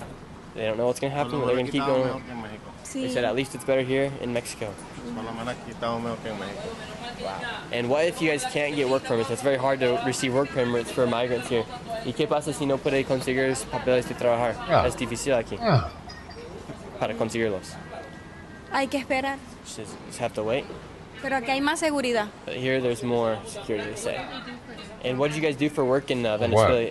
¿Qué hicieron para su trabajo en Venezuela? Trabajo, comercio. Oh. Vendíamos They sold cosas. stuff. They sold stuff. Very nice, very nice. Well, and what you said? They sold stuff. Kind of like the other Venezuelan migrants that were living in a restaurant in New Jersey and selling the other migrants food while they were throwing away the food that's being donated to them by the people of the city. For the tax funded meals. They're throwing those away. So these people are going to come and sell fruit on the side of the street or some shit. We really need that, don't we? We need more of that. What do we do without those people? I never buy food from those people, dude. Como Ever. papá, ¿qué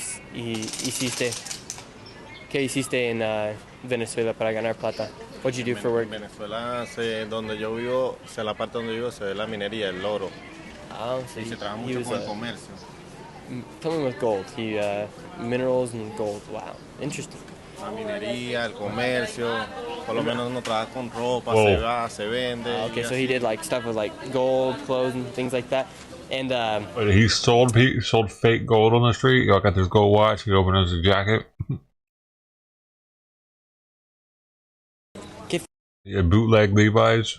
fue el sueldo mínimo por un mes Probably. en Venezuela? What was the minimum wage for a month in Venezuela? Depende, ajá.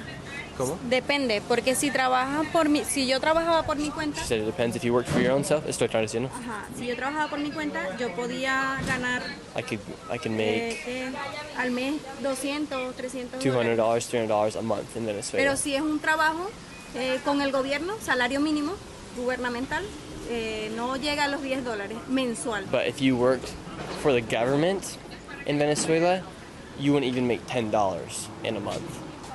Y la cesta básica de alimentos está por encima de $200 al mes. And just to be able to buy your food there, it costs at least $200, she says. So Una locura. she says it's crazy. It doesn't make sense. Wow. But how that do you doesn't make have any such sense. No nice tiene sentido. clothing, lady? Was it all Es donated? algo que el gobierno, o sea, quiere como que la gente se Come on. ciegue y tape los ojos, pero es la realidad.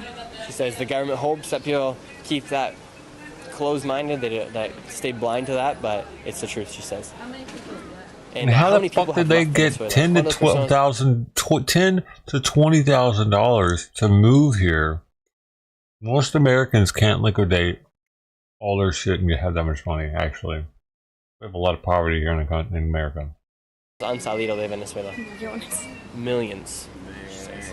De la cifra total, así en varios países, son como 8 millones. 8 million people, 6 to 8 million people, they say, have left Venezuela because how bad it is there right now. Están en Estados Unidos, en Chile, Brasil, She's there in the United States, Chile, Brazil. Wow, and like, are there better options than coming to the United States? Because to be honest here, it's not going to be super easy for migrants here. A lot of migrants here are suffering, and if you go to a place like New York City, life is very hard for the migrants because they can't receive work permits, and even in Denver, Colorado. Hay otros países que serían buenos para venir porque, a ser sincero, no va a ser tan fácil aquí en los Estados Unidos. En Nueva York es difícil de conseguir papeles para trabajar y también en Denver. Entonces, ¿hay otros países que serían bien para un migrante como alguien de Venezuela? Yo diría que cualquier país que no esté en dictadura, sí sería bueno. She says any country that's not in a dictatorship would be good. Awesome. Well, wish you guys the best of luck. And why didn't you stop And in how one are of you the guys other getting to ones? Denver? ¿Cómo van a llegar a Denver? Vamos mañana a un vuelo. Tomorrow Hacia they're taking a plane. And where are you going to sleep tonight? Desde aquí de Laredo. Oh, okay. From here, from Laredo, you're going to get a flight. And do you guys pay for that flight? ¿Ustedes pagan por este vuelo? Sí, sí, nosotros pagamos por ese vuelo. Wow. She says yes, they do pay for that flight. And so where are you guys going to sleep tonight? ¿Dónde van a dormir noche? No sabemos todavía si en un refugio que The airport. tenemos que buscarlo, que nos dijeron que hay uno, o no sé, un hotel, no sé, no sabemos todavía. Oh, okay. Wow. They say they don't know where they're going to sleep, either in a refugee center or in a hotel tonight. Well, we wish you guys the best of luck and hope All right. everything We're goes gonna good. for fucking you. hang out at the airport all night. Te damos suerte y esperamos que todo salga bien. Amén, gracias. Have a good one. Why Bendiciones. else would they be Blessings. just hanging out on the sidewalk? Es Nick Shirley en español. Sí. Oh yeah, they're waiting on Ahí. the seventh person Have a to good one. join them in the family. Hasta luego. 7 Hola. family members all ¿Cómo came están? together. Where are you guys from? ¿De dónde son ustedes? Trump's gonna put an end to that shit, huh? De Haití. ¿Hablas inglés, español? No habla inglés, habla un poquito de Spanish. Speaks a little bit of English. So you're from Haiti. How long have you been waiting to come here to the United States? ¿Por cuánto tiempo estaba esperando para venir a los Estados Unidos hoy día? ¿Cómo? ¿Por cuánto tiempo estaba esperando para venir a los Estados Unidos? How long were you waiting to come here? Como un año es 2 meses. 1 year, 1 year and 6 months. And when did you leave Haiti? ¿Cuándo His saliste de clothes are Haití? so clean and nice. Yo salí como 7 de octubre. 7th of October 7 de octubre 2023. of 2023. Wow. And how'd you leave Haiti? ¿Cómo saliste de Haití? ¿Cómo? ¿Cómo saliste de Haití? En avión, Sí, en avión. so you left Haiti in plane. Como de Haití a Nicaragua en avión. Haiti to Nicaragua in plane. Sí, en avión de Nicaragua a Honduras como taxi. And then from Nicaragua to Honduras in taxi. Y después? Sí, de Honduras a Guatemala en taxi también. In Honduras to Guatemala in taxi. De Guatemala a México en autobús. In autobus. And then from Guatemala to Mexico in autobus. And in Mexico, caminaste or autobus? In Mexico, did you walk or did you take a bus? Aquí, de México, yo tomaba un avión de México a Monterrey. Después tomaba un taxi. So you took a plane from somewhere in Mexico all the way up here? No, de aeropuerto a una estación de autobús. Después yo tomaba un autobús para Laredo. Then from here, from the airport, you took a bus to here to Laredo. And how much have you had to pay just to get here to this day? ¿Y cuánto han tenido que pagar para llegar a este día? ¿Cuánto es que pagar? Yeah, how much have you paid just to get to this point, to cross the border today? Durante todo el proceso, desde que has salido de Haití, ¿cuánto dinero han tenido que gastar para llegar aquí? De Haití para allá. Para aquí, como en total. Con los carteles y todo. With the cartels and everything, how much have you had to pay? No, No lo recuerdo. No lo recuerdo. ¿Cuánto es dinero? He says he doesn't remember. More than 10 mil? Más que 10 mil dollars? Más, no más por 10 mil. Es menos. Wow. And now where are you going? Ahora, ¿a dónde vas? Ahora, a Florida. He's going to Florida. Wow. Are you going to take a plane to Florida or are you going to take a bus? ¿Y van a tomar un vuelo para llegar a Florida? Es un avión. So you're going to take a plane. He's going to take a plane to Florida. Wow. And what do you want to do with your life here in the United States? ¿Qué quiere hacer para su trabajo aquí en los Estados Unidos? No me entendí. ¿Qué quieres hacer con tu vida aquí en los Estados Unidos?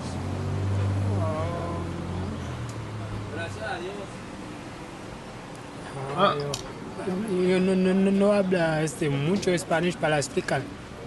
Okay. Como quieres ser mecánico? Do you want to be a mechanic? Do you want mechanic? That'd be cool. Awesome. Do you have any message to people that are coming to the United States right now? ¿Tiene un mensaje para migrantes que están viniendo a los Estados Unidos ahora mismo? ¿Qué diría a los migrantes que están viniendo? What would be your message to migrants that are coming right now? Como los migrantes. Habla español, ¿por qué no habla inglés? Yeah. Dime en español. Okay, ya. ¿Qué sería su mensaje a otros migrantes que están en el proceso de venir aquí a los Estados Unidos? What would be your message to other migrants that are coming here to the United States?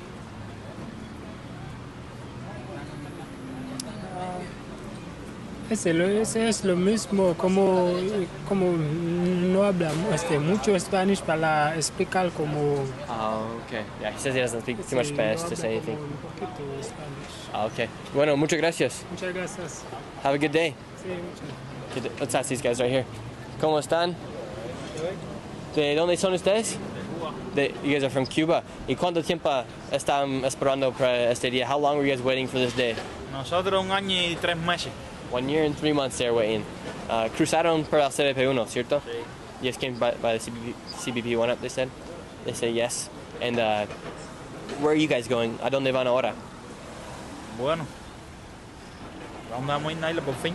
Queremos ir al refugio para abordar mañana, que tenemos los pasajes para mañana. Okay, so they're going to a refugee center. And then where are you going after that? What state are you going to? Y después de eso, ¿a dónde van? A Nebraska. Ella va para Miami. Oh, you're going to Nebraska? She's going to Miami? ¿Qué vas a hacer en Miami? What are you going to do in Miami? Estudiar.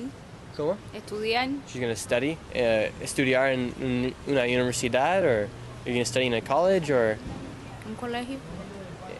¿Cómo? Colegio. En un colegio. How old are you? She said she's going to study in like a high school. How old are you? ¿Cuántos años tiene? 24. 24. Entonces, ¿vas a estudiar en una universidad o colegio? Debe ser una universidad, ¿no? Yeah, should be a university. So she's going to study in a university. Oh, wow. What do you want She to came study? here to go to college. ¿Qué quieres estudiar? Algo que tenga que ver con medicina. Something to do with medicine. Wow. And are you guys all family? ¿Todos son familia? Mi pareja y el hermano. Okay.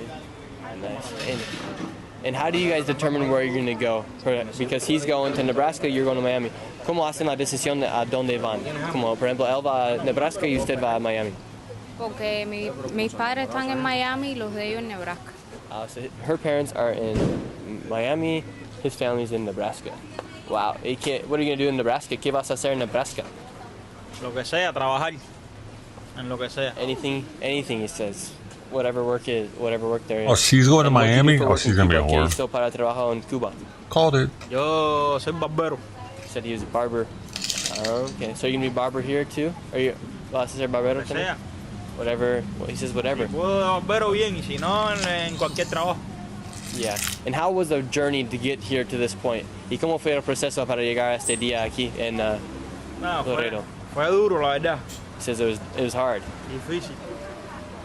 Y pasamos por muchas cosas. Y desde Cuba, como de Cuba hasta, ¿cómo fue el proceso? Como pasaste a Cuba y después a México? So they went from Cuba to Nicaragua. En Nicaragua, Honduras, Guatemala y Guatemala, México. And then Honduras, Guatemala, to here to Mexico. Okay, very interesting. Well, we wish you the best of luck. Que deseamos suerte aquí. Muchas gracias. ¿Qué tal la situación en Cuba ahora? Ah, la situación más mala del mundo He entero says está en it's Cuba. the worst situation in the world, Cuba. Lo más malo que se puede vivir está en He Cuba. says it's the worst thing you can live is in Cuba. And por qué? And why? Porque todo, no hay nada, no Since hay, there's no not hay anything, comida, no there's hay no food. corriente, no hay nada. Nada. No hay Really? nada. Really? ¿Quién tiene todo el dinero en Cuba? Who has all the money in Cuba? Los dirigentes, The los que mandan ahí. people that are in charge, I guess. And is it who's your president? ¿Quién es su presidente? Ya Canel. Yacanel. And is he a dictator? Dictaduro? Oh? And why are so many migrants coming here to the United States? Why don't they go to other countries like El Salvador or Chile or Brazil or Argentina? ¿Por qué no hay más migrantes que vienen a El Salvador, a Chile, a Brasil, a Haití? ¿Por qué todos quieren venir a los Estados Unidos? Why does everyone want to come here to the United States? Porque Estados Unidos es el mejor país, que tiene buena economía. It's a better country, better economy. Y es el país de la libertad. And it's a country of liberty. La libertad. Yeah. Do you have plans to learn English here? ¿Tiene planes para aprender inglés aquí? Or? Eso quiero, pero para nosotros es un poco difícil. He says that's what I want, but it's a little hard. Wow. And are you guys worried about Donald Trump? ¿Están nerviosos de Donald Trump? ¿Cómo? ¿Tienen temor de Donald Trump, el nuevo presidente? Vamos a ver qué pasa con nosotros. He says we're going to see what happens to us. What will you guys do if he starts deporting migrants that have came in these past 4 years? ¿Y qué van a hacer si él empieza a deportar migrantes que han pasado? Es que eso no está en las manos de nosotros, eso depende de lo que quiera decir. He says this isn't in the hands of us, that's what he wants to say. Estamos vivos. They're showing them the live right now. ¿Quién? Alrighty. Well, muchas gracias por su tiempo. Thanks for your time. Bonito día. Igual. Have a good one. Suerte. Good luck. All right, you guys are now. So all these people just came in via the CBP1 app, and now let's see if there's any more people coming through. They said only 30 people a day come through here, and maybe we'll come back to them later here in the stream. You can't have our board bourbon anymore. But that's yeah, awesome. Here we go. Let's see what happens here in Laredo, Texas. Our bourbon. How you doing, sir? You can see we're here. We also. Let's see. Let's go over here. This is where a lot of them are coming through. Over here in these offices on this side of the street.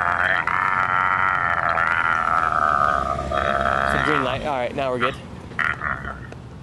All right, so yeah, all those people. I mean, you can't be angry with them because they're coming through in the most legal way they possibly can. Joe Biden literally set up the app, CBP1, and he's even allowed even more people to come in these upcoming days. It was originally, like at one point there was 30,000 that could come through, and now there's up to, like I believe someone was saying around 45,000 are coming through every month, every day. But I mean, a lot of people are coming through, and right now there's this bridge right here. I'm gonna zoom in on it so you guys can see it, where people are coming through. And because there is a lot of people coming through right here on this bridge. So right there on that bridge is a spot where you can see the line of people coming through. The guy we spoke to earlier today said that's one of the main spots where they are coming through. That is the only spot where they are coming through via the bridge. So I don't know if every single one of those people are coming through via the CBP1 app, or if some of those people are just coming through, crossing over from the other side of Mexico. But that is the line into this building. So there's a lot of people that are coming through right now.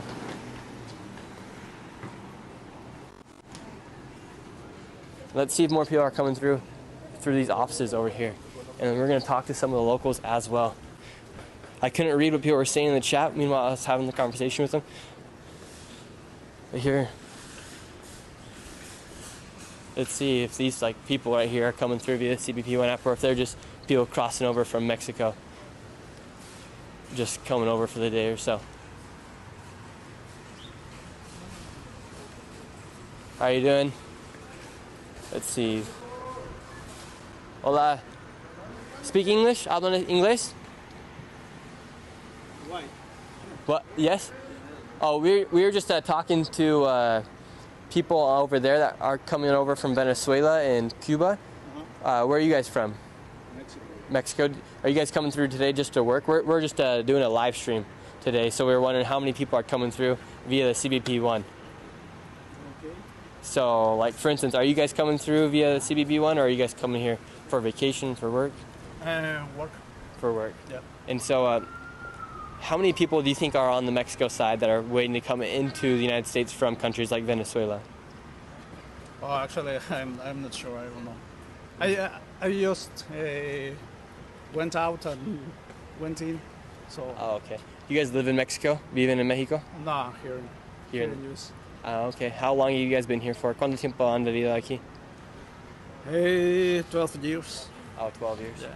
And what do you guys think about all the immigration that we've recently seen these past 4 years here in the United States? What do I think? Yeah. I don't know. I think it's because Venezuela is under U.S. Policies that they cannot make trades with other countries, so the situation is hard for Venezuela. So they have to look for a better life. Yeah. Do you think it's the responsibility of the United States to take care of the people from Venezuela? No, I think it's Venezuela, but they need to be free for do that, and I don't mean free from Maduro, free for freedom to trade with other countries. Okay, so is the United States right now, are they controlling the trade that's happening in Venezuela? Kind of. Oh wow. So, do you think that the United States is responsible for the economic hardships people are going through in Venezuela right now?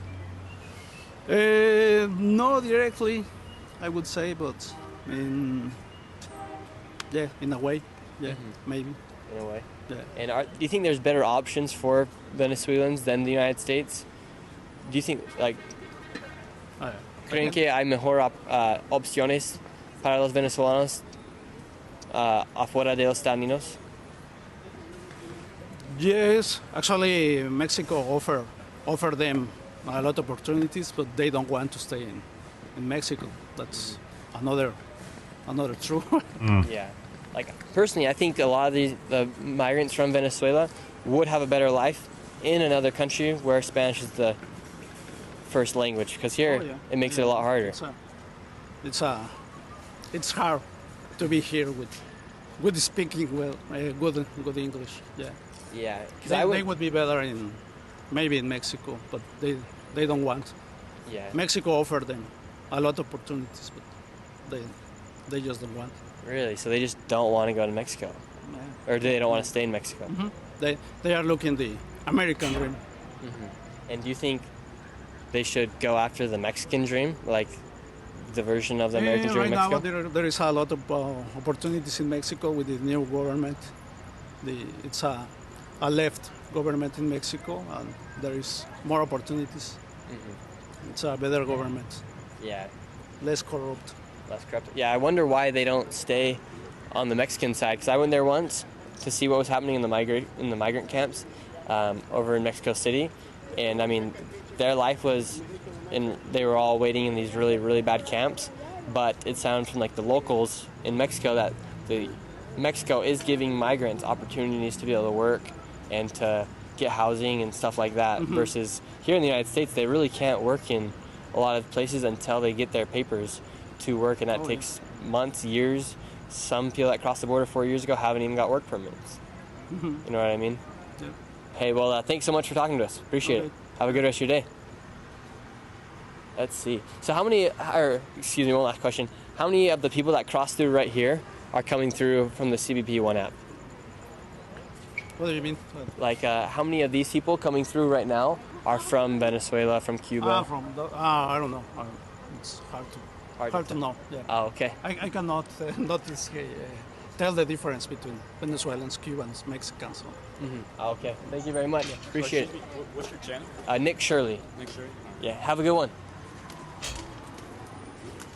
How's it going, sir? How you doing, Nick? Good, good. How are you? Good. Good. Do you live here in Laredo? Yeah. I actually I was born in Houston, raised in Laredo. Raised in Laredo. I follow you, by the way. Awesome. Thanks for following. Booker T. Jones. Booker T. Jones, the legend right there himself.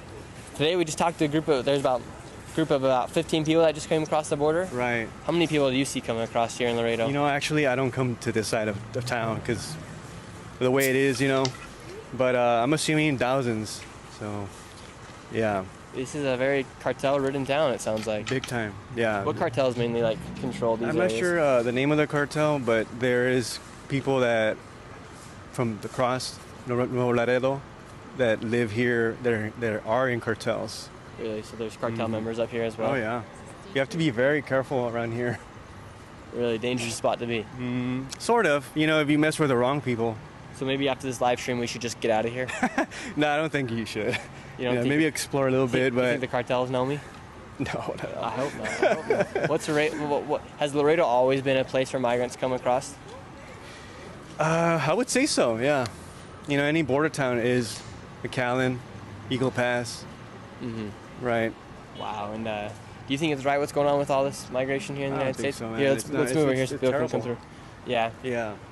Alright, that's it for me, y'all.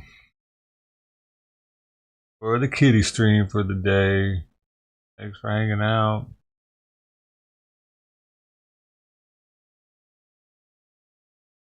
You can go find Nick at Nick Shirley on YouTube. We'll continue that stream. Hey Mark, there's Steve. You both for being here. You, Brody too. Anybody else that might have been here that was in the cut? Bongo Wiltos.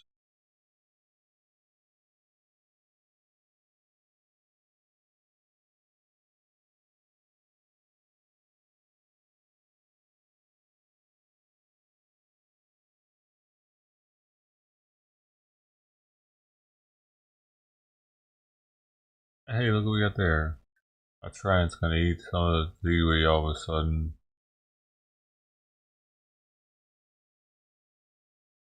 Gonna eat all of it? Be like, what is this doing here? Like,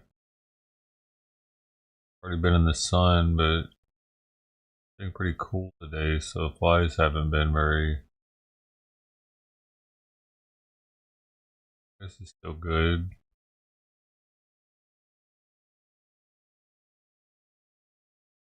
Dude.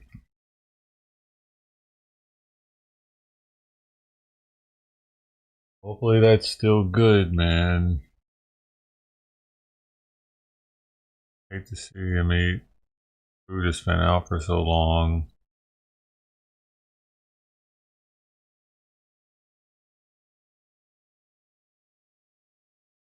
That food's been out 6 hours. And it was in the sun.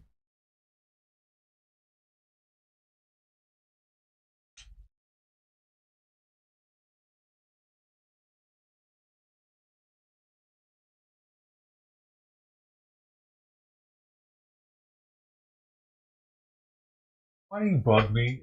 Fucking worst time. Hey, come on.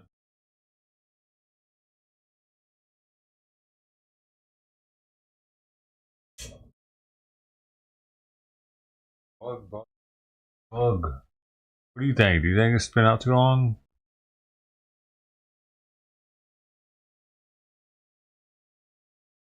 I'm just not sure if it would know that it's bad or not.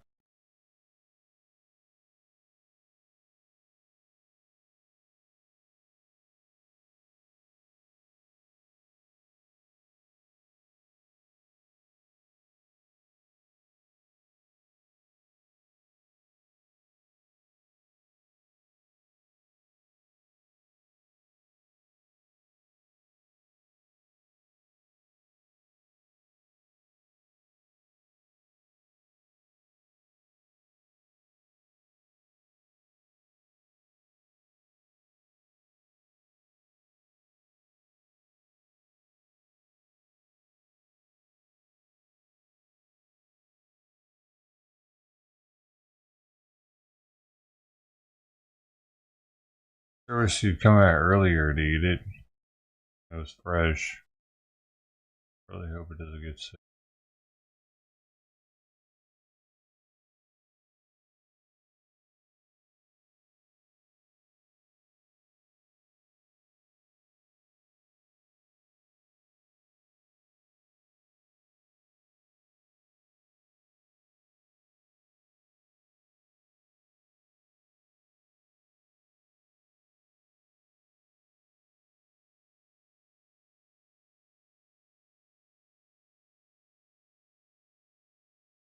Looks like it's going to eat all of it.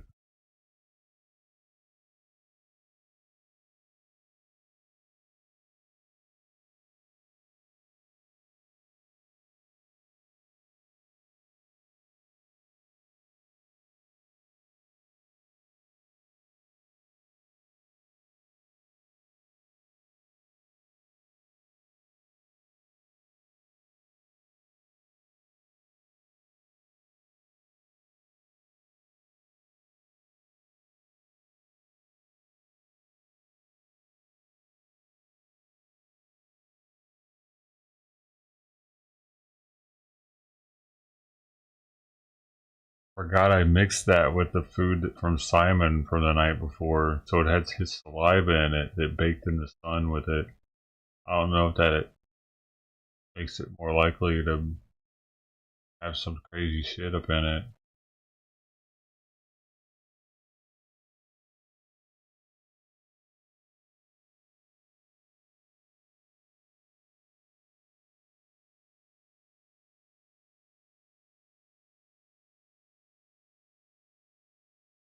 Possible. The bacteria there from his saliva that multiplied from the heat from the sun.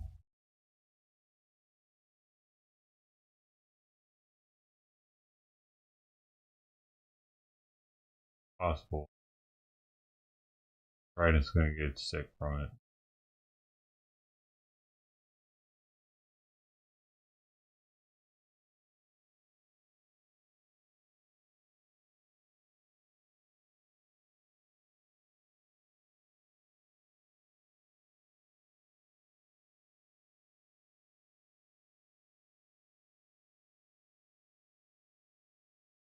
He didn't seem to eat much of it, really. Maybe it's better. Alright, y'all. That's it. See you later. Thanks for hanging out. Have a great rest of your day.